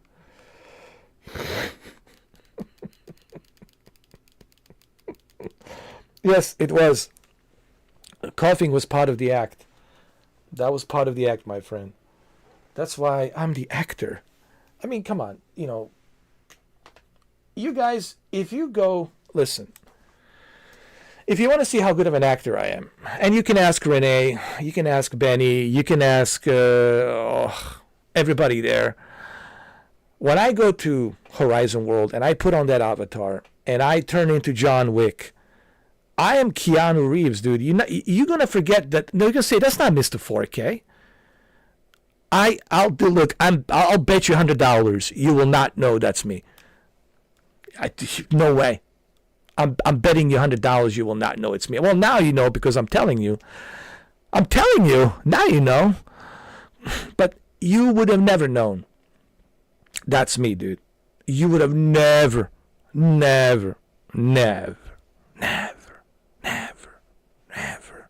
I'm a chameleon, dude. I transform. I transform, dude. People talk about the the lizards and draconians and hello. What do you think I am? I got the draconian blood in me, man. I'm a shapeshifter. I'm the I'm the hybrid shapeshifter from draconians. What is it they call us? So, yes, we're serpents and lizards, but we've been they've been mixing us with when the Garden of Eden they've been mixing us together, and my great grandpa was the lizard man, and so anyway. I'm the greatest actor chameleon there is, bro. I think Hollywood is missing out, man. They're just missing out. And listen, I can't do this forever. I'm getting old. Hollywood, now is the time. Now's the time. Now's the time. Pick up that phone. Call me. That's it. Now's the time. Send a limo. Pick me up. Take me to the airport. Fly to LA. That's it. Let's go. Let's go. We can fix this. Put on the makeup, prosthetics. Listen, come on. Let's go. Let's go. I mean, what are we waiting for? Like, come on. I think my resume is pretty big. It's a juggernaut of a resume. You know. Anyway, so if you guys spent one night with me in Horizon World as John Wick, holy shit, you guys would laugh your ass off. You guys would laugh your ass off. Especially when I team up with this other guy who's impersonating Trump, and he does a really great Trump voice. Dude, he is the Trump. I'm maybe like a 60%. He's like 100% Trump. He looks like him. He talks like him. Everything like him, dude. It's like, holy shit. And what I usually do, I'm a John Wick there. I'm like his Secret Service bodyguard, and I'm protecting him and all that. And when we go there, holy shit, dude, the people are like laughing so hard, man. People are on the ground, dude, like laughing, like they can't, they need to, they're trying to catch a breath. They're laughing so hard. It's a pure entertainment, man. You can ask Renee, ask people who go there. They'll tell you, man. It's the pure entertainment, man. But without me over there, it's pretty boring, as it should be, of course. The greatness is not there, of course. It's pretty boring, you know. It's like, hi, how you doing? I'm doing good. How was your day? My day was okay. How was yours? Yeah, actually, I didn't do much today. What did you do? Oh, nothing. Just doing some errands, yeah. So have you heard the news? Oh, yeah, I know, the tariffs, yeah. So let's talk about the politics. Let's go. And then they start talking about politics, and then they start arguing, and then somebody gets banned, somebody gets kicked. Recipe for the disaster. Not with me. I bring the entertainment. I'm like a George Carlin, dude. I know how to do this, man. It's a skill. You gotta have the skill. You gotta know how to do it, man. It takes skills. It takes experience, and you gotta know how to do it. And I know how to do it, man. There's a difference, you know. People ask, why don't I go there anymore? Because they won't allow me to go to the mountains. And I'll let you figure that one out. Why they won't let me go to the mountains. Why would I go to the Gatsby's anymore? The mountains. They won't let me go to the mountains. That's why. I was super upset about that. Because I love the mountains. I love going out to the mountains. And I'll let you guys figure that one out. Maybe you can ask around, what does he mean by the mountains? Maybe you can talk to Renee. Maybe Renee will explain to you. Maybe Benny will explain to you. But anyway, I sure as hell not going to go through the whole process of explaining why they banned me going to the mountains. But use your imagination, all right?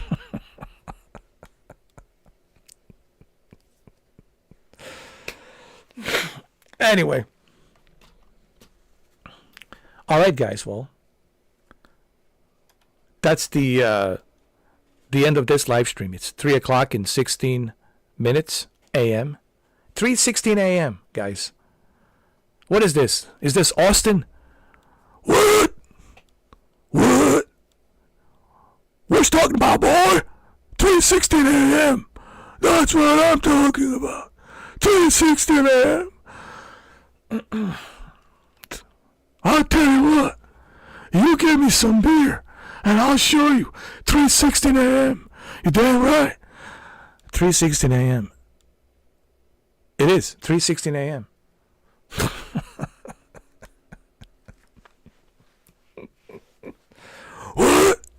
What? Anyway, let's end this. All right, listen. It's time, guys. It's 7 hours. All right. Listen, we can't. Listen, no. You guys, what are you guys trying to do? Huh? No. No. We are not going to do this. Not right now. No. maybe tomorrow. We can make a little of an aggressive expansion tomorrow, but not right now. Now, well, no, let's not bring. I don't want Jesse Ventura. I don't want Jesse Ventura here. I don't want him. No. No. I'm the governor. I'm the governor of Minnesota.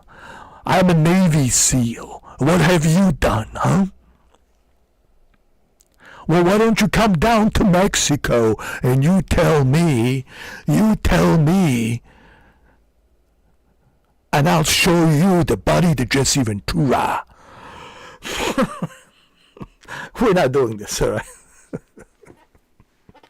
Then the problem with you, the Jesse, they're always so flamboyant and they talk about your muscles. But I remember you crying like a little baby. You get bitten by a spider. And I said, it's only a spider. What are you bitching and moaning about? And what did you say?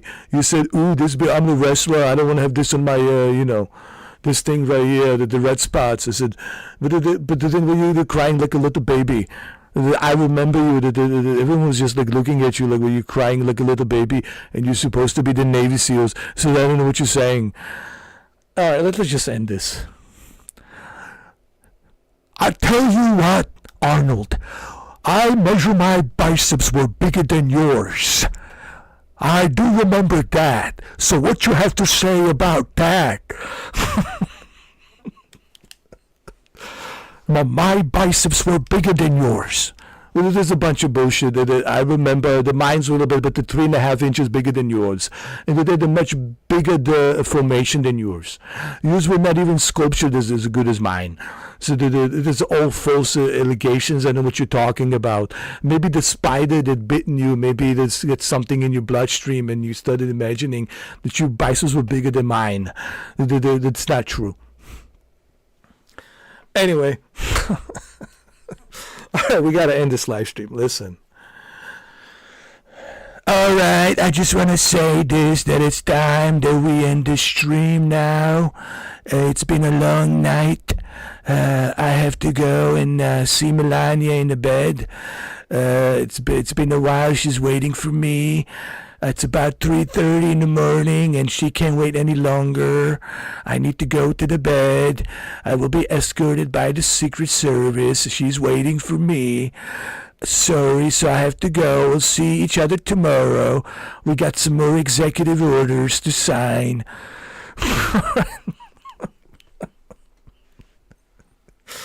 All right, guys, that's it. It's over.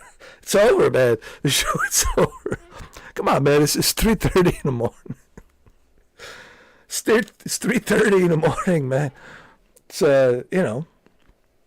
It's we got to go to bed. That's right. Yeah. It's been a pleasure, guys. Thank you all for stopping by. This is, again, we broke the records. State of Play, 9.5 out of 10. Great stream. Well, Renee, I know, but maybe you should come in a little bit earlier. Right now I have to go and I have to see Melania. She's waiting for me.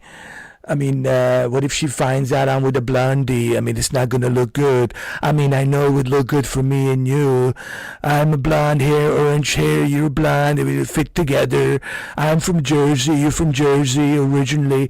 So, but she's from Slovenia, so she takes not very, likely that she's going to like the fact that you are with me. I need to go and sleep with her. As you know, I'm married to her. She's a first lady. You're a second lady. So right after I pleasure her, I'll pleasure you later on tonight. I'll sign some more executive orders where I can stay a little bit longer. I'll say that I, as the president, can stay a little bit longer with a blondie. I'll sign this executive order right now for tomorrow. And she will accept that.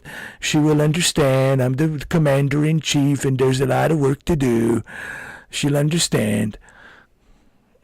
By the way, I found her a really good, the this good-looking guy. He's the Secret Service. He's standing by her door. He can pleasure her. He's got my authority.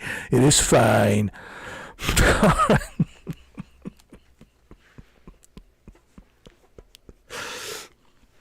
Oh, well, come on, Renee. Listen, Renee, would you tell everybody before we go? One of the reasons why people miss me in a Horizon world, it's because of my ability to do voices, to do acting. Whether it be, of course, John Wick, Keanu Reeves. And it's funny. Like, everything I did was funny. And Renee can testify to this, and she'll tell you just how funny I was. I mean, even guys who hated me, they liked me. They want to be around me because it's just pure entertainment.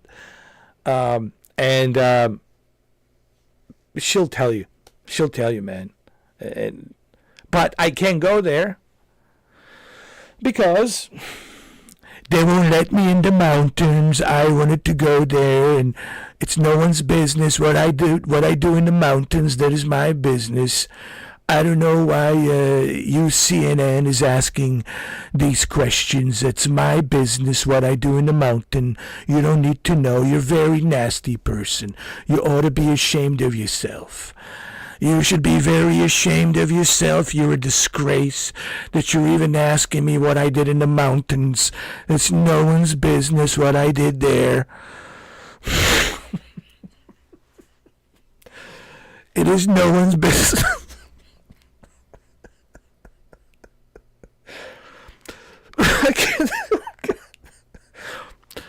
It is my business only. No one needs to know what I did there. It's my business. So once they let me in the mountains, I don't know, we're going to negotiate. I'm going to talk to Goddess Holly. We'll have a negotiation if they will allow me to go to the mountains. We'll see what we can do. But until then, I'm not going back there because I'm prohibited to go to the mountains. Once we agree to the, once we made the agreement and they allow me back to the mountains, then I'll come back.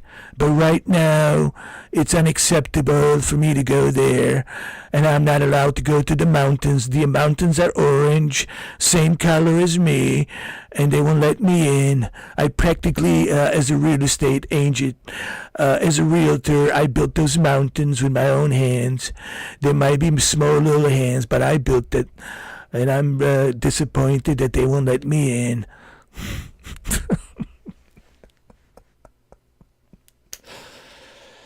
I'm so disappointed because I really had a great time there. I met a lot of great people, great women there. They're all 10, perfect 10. What I mean by 10 is it's not their age. God forbid, no, not 10. They're of age. They're about 40, 30, 20. They're very, within adult range, and but they're in a scale of hotness. They're in between 1 scale to 10, they're 10, and they're very hot. I met some very hot metaboos. So many of them were there, pleasuring me, as you can imagine. But what happens there, it stays there, I don't want to really go into details, what we did there.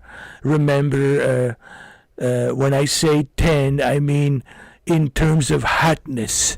They were 10. That's how hot they were. They were about 10. I don't mean the age, God forbid. Don't get me mixed up with the other guy, Dr. Disrespect. That's not what we're talking about. We're talking about they were in a scale of hotness measurement. They were about 10. From 1 through 10, they were 10. They were super hot. All right? And they were age of 27, 28. I'm not going to name names.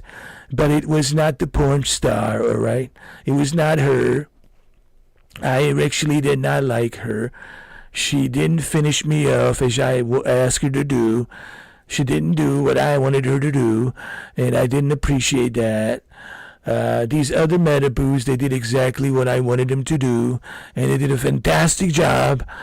I'll never forget just how fantastic job they did. And apparently there's been a snitch from the Democratic Party. Somebody snitched on me about the mountains. And, you know, I have a really good lawyer. She's an excellent lawyer. She's a fantastic, fantastic lawyer. She's a good looking too. Did you look at her? I mean, not only is she my lawyer, but I would like to grab her by the pussy if I could. But she's a Christian woman. She's married. I can't do that. It would be a wrong thing of me to do. But, you know, you never know. In the Oval Office, Bill Clinton got away with it. I think I may be able to get away with it. We'll see what happens, you know. Anything is possible. Maybe at the Camp David, we'll see. But I would prefer the mountains, the Orange Mountains of Gatsby's, if possible. And then we'll see what happens.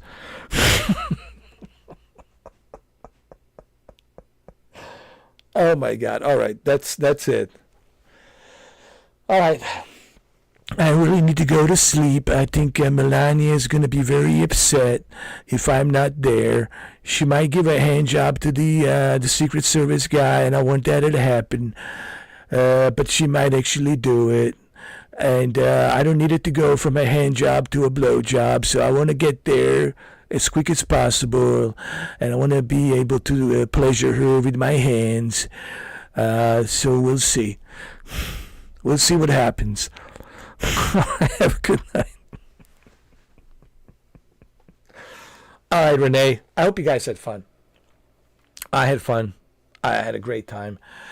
Maybe, Renee, you can come a little bit earlier, and if you can, you know, I think it'd be good for you. It'd be fantastic for you. Maybe you can skip tasting the wine one night. Maybe you can skip going to the bar one night with Tanya. Maybe you can come see me in the Oval Office, and we'll see what happens, you know. Anything's possible, you know. I don't rule anything out. We'll see what happens. Just don't bring the Texas Ranger, you know, he's, I don't know what, he's a disgrace. I'm so disappointed with him. You know, he's supposed to be representing the great state of Texas, but seems like he's representing, I don't know what he's representing anymore. He's a disgrace to the star. I mean, total disgrace. Anyway. And anyway, don't go to the bar. Don't go anywhere. Just come here as quickly as you can. All right, and just see if you can maybe when you finish your hot bathtub and your bubble bath, and when you finish listening to Boyfriend's My Karma with Taylor Swift, maybe. By the way. I met Taylor Swift at the Super Bowl, and she did not like me one bit. And I said, "Well, why, Swiftie? Why you don't like me? I'm the greatest president since the George Washington. They're gonna put my face on the Mount Mushroom and or Rushmore or whatever they call that thing. I don't know. I think I will look pretty good on the Mount Rushmore, and I can't wait to see myself raising my fist and my big face, and it will look fantastic." So I said, "Taylor, why don't you like me?" She turned around. She said she had to go and she was busy. She had to perform. And I said, "Well, you know, you can perform after the halftime with me. I'll give you good ratings, a good score, see how you are. I want to taste the merchandise to see what you're all about, why you worth billions and billions of dollars, and I want to know why you worth so much. I mean, I want to taste the merchandise, and maybe if you're really worth that much, maybe I will give you a place in the White House in administration. Maybe you could be the ambassador or something." So we'll see what happens. But she decided not to perform on me and give me the ability to taste the merchandise, so nothing happened. So I don't know if I'm much of a Swiftie fan, to be honest. I did not like the way she looked at me, the way she gave me the dirty look. I didn't like it. It was very nasty. She's a very nasty woman. I think there was blood pouring out of her eyes. It was a very horrific scene to look. Her eyes were so angry. The blood was pouring out of her eyes, and And I don't know, there's such hatred I never seen before. So I don't know if I'm much of a Taylor Swift fan. Anyway, now I really have to go. The Secret Service is calling me. They're saying, come on, we have to go. It's time to go. And I have to go right now. Take care. All right, guys, thank you. I hope you had fun as much as I did. I hope you enjoyed the comedy. It's comedy.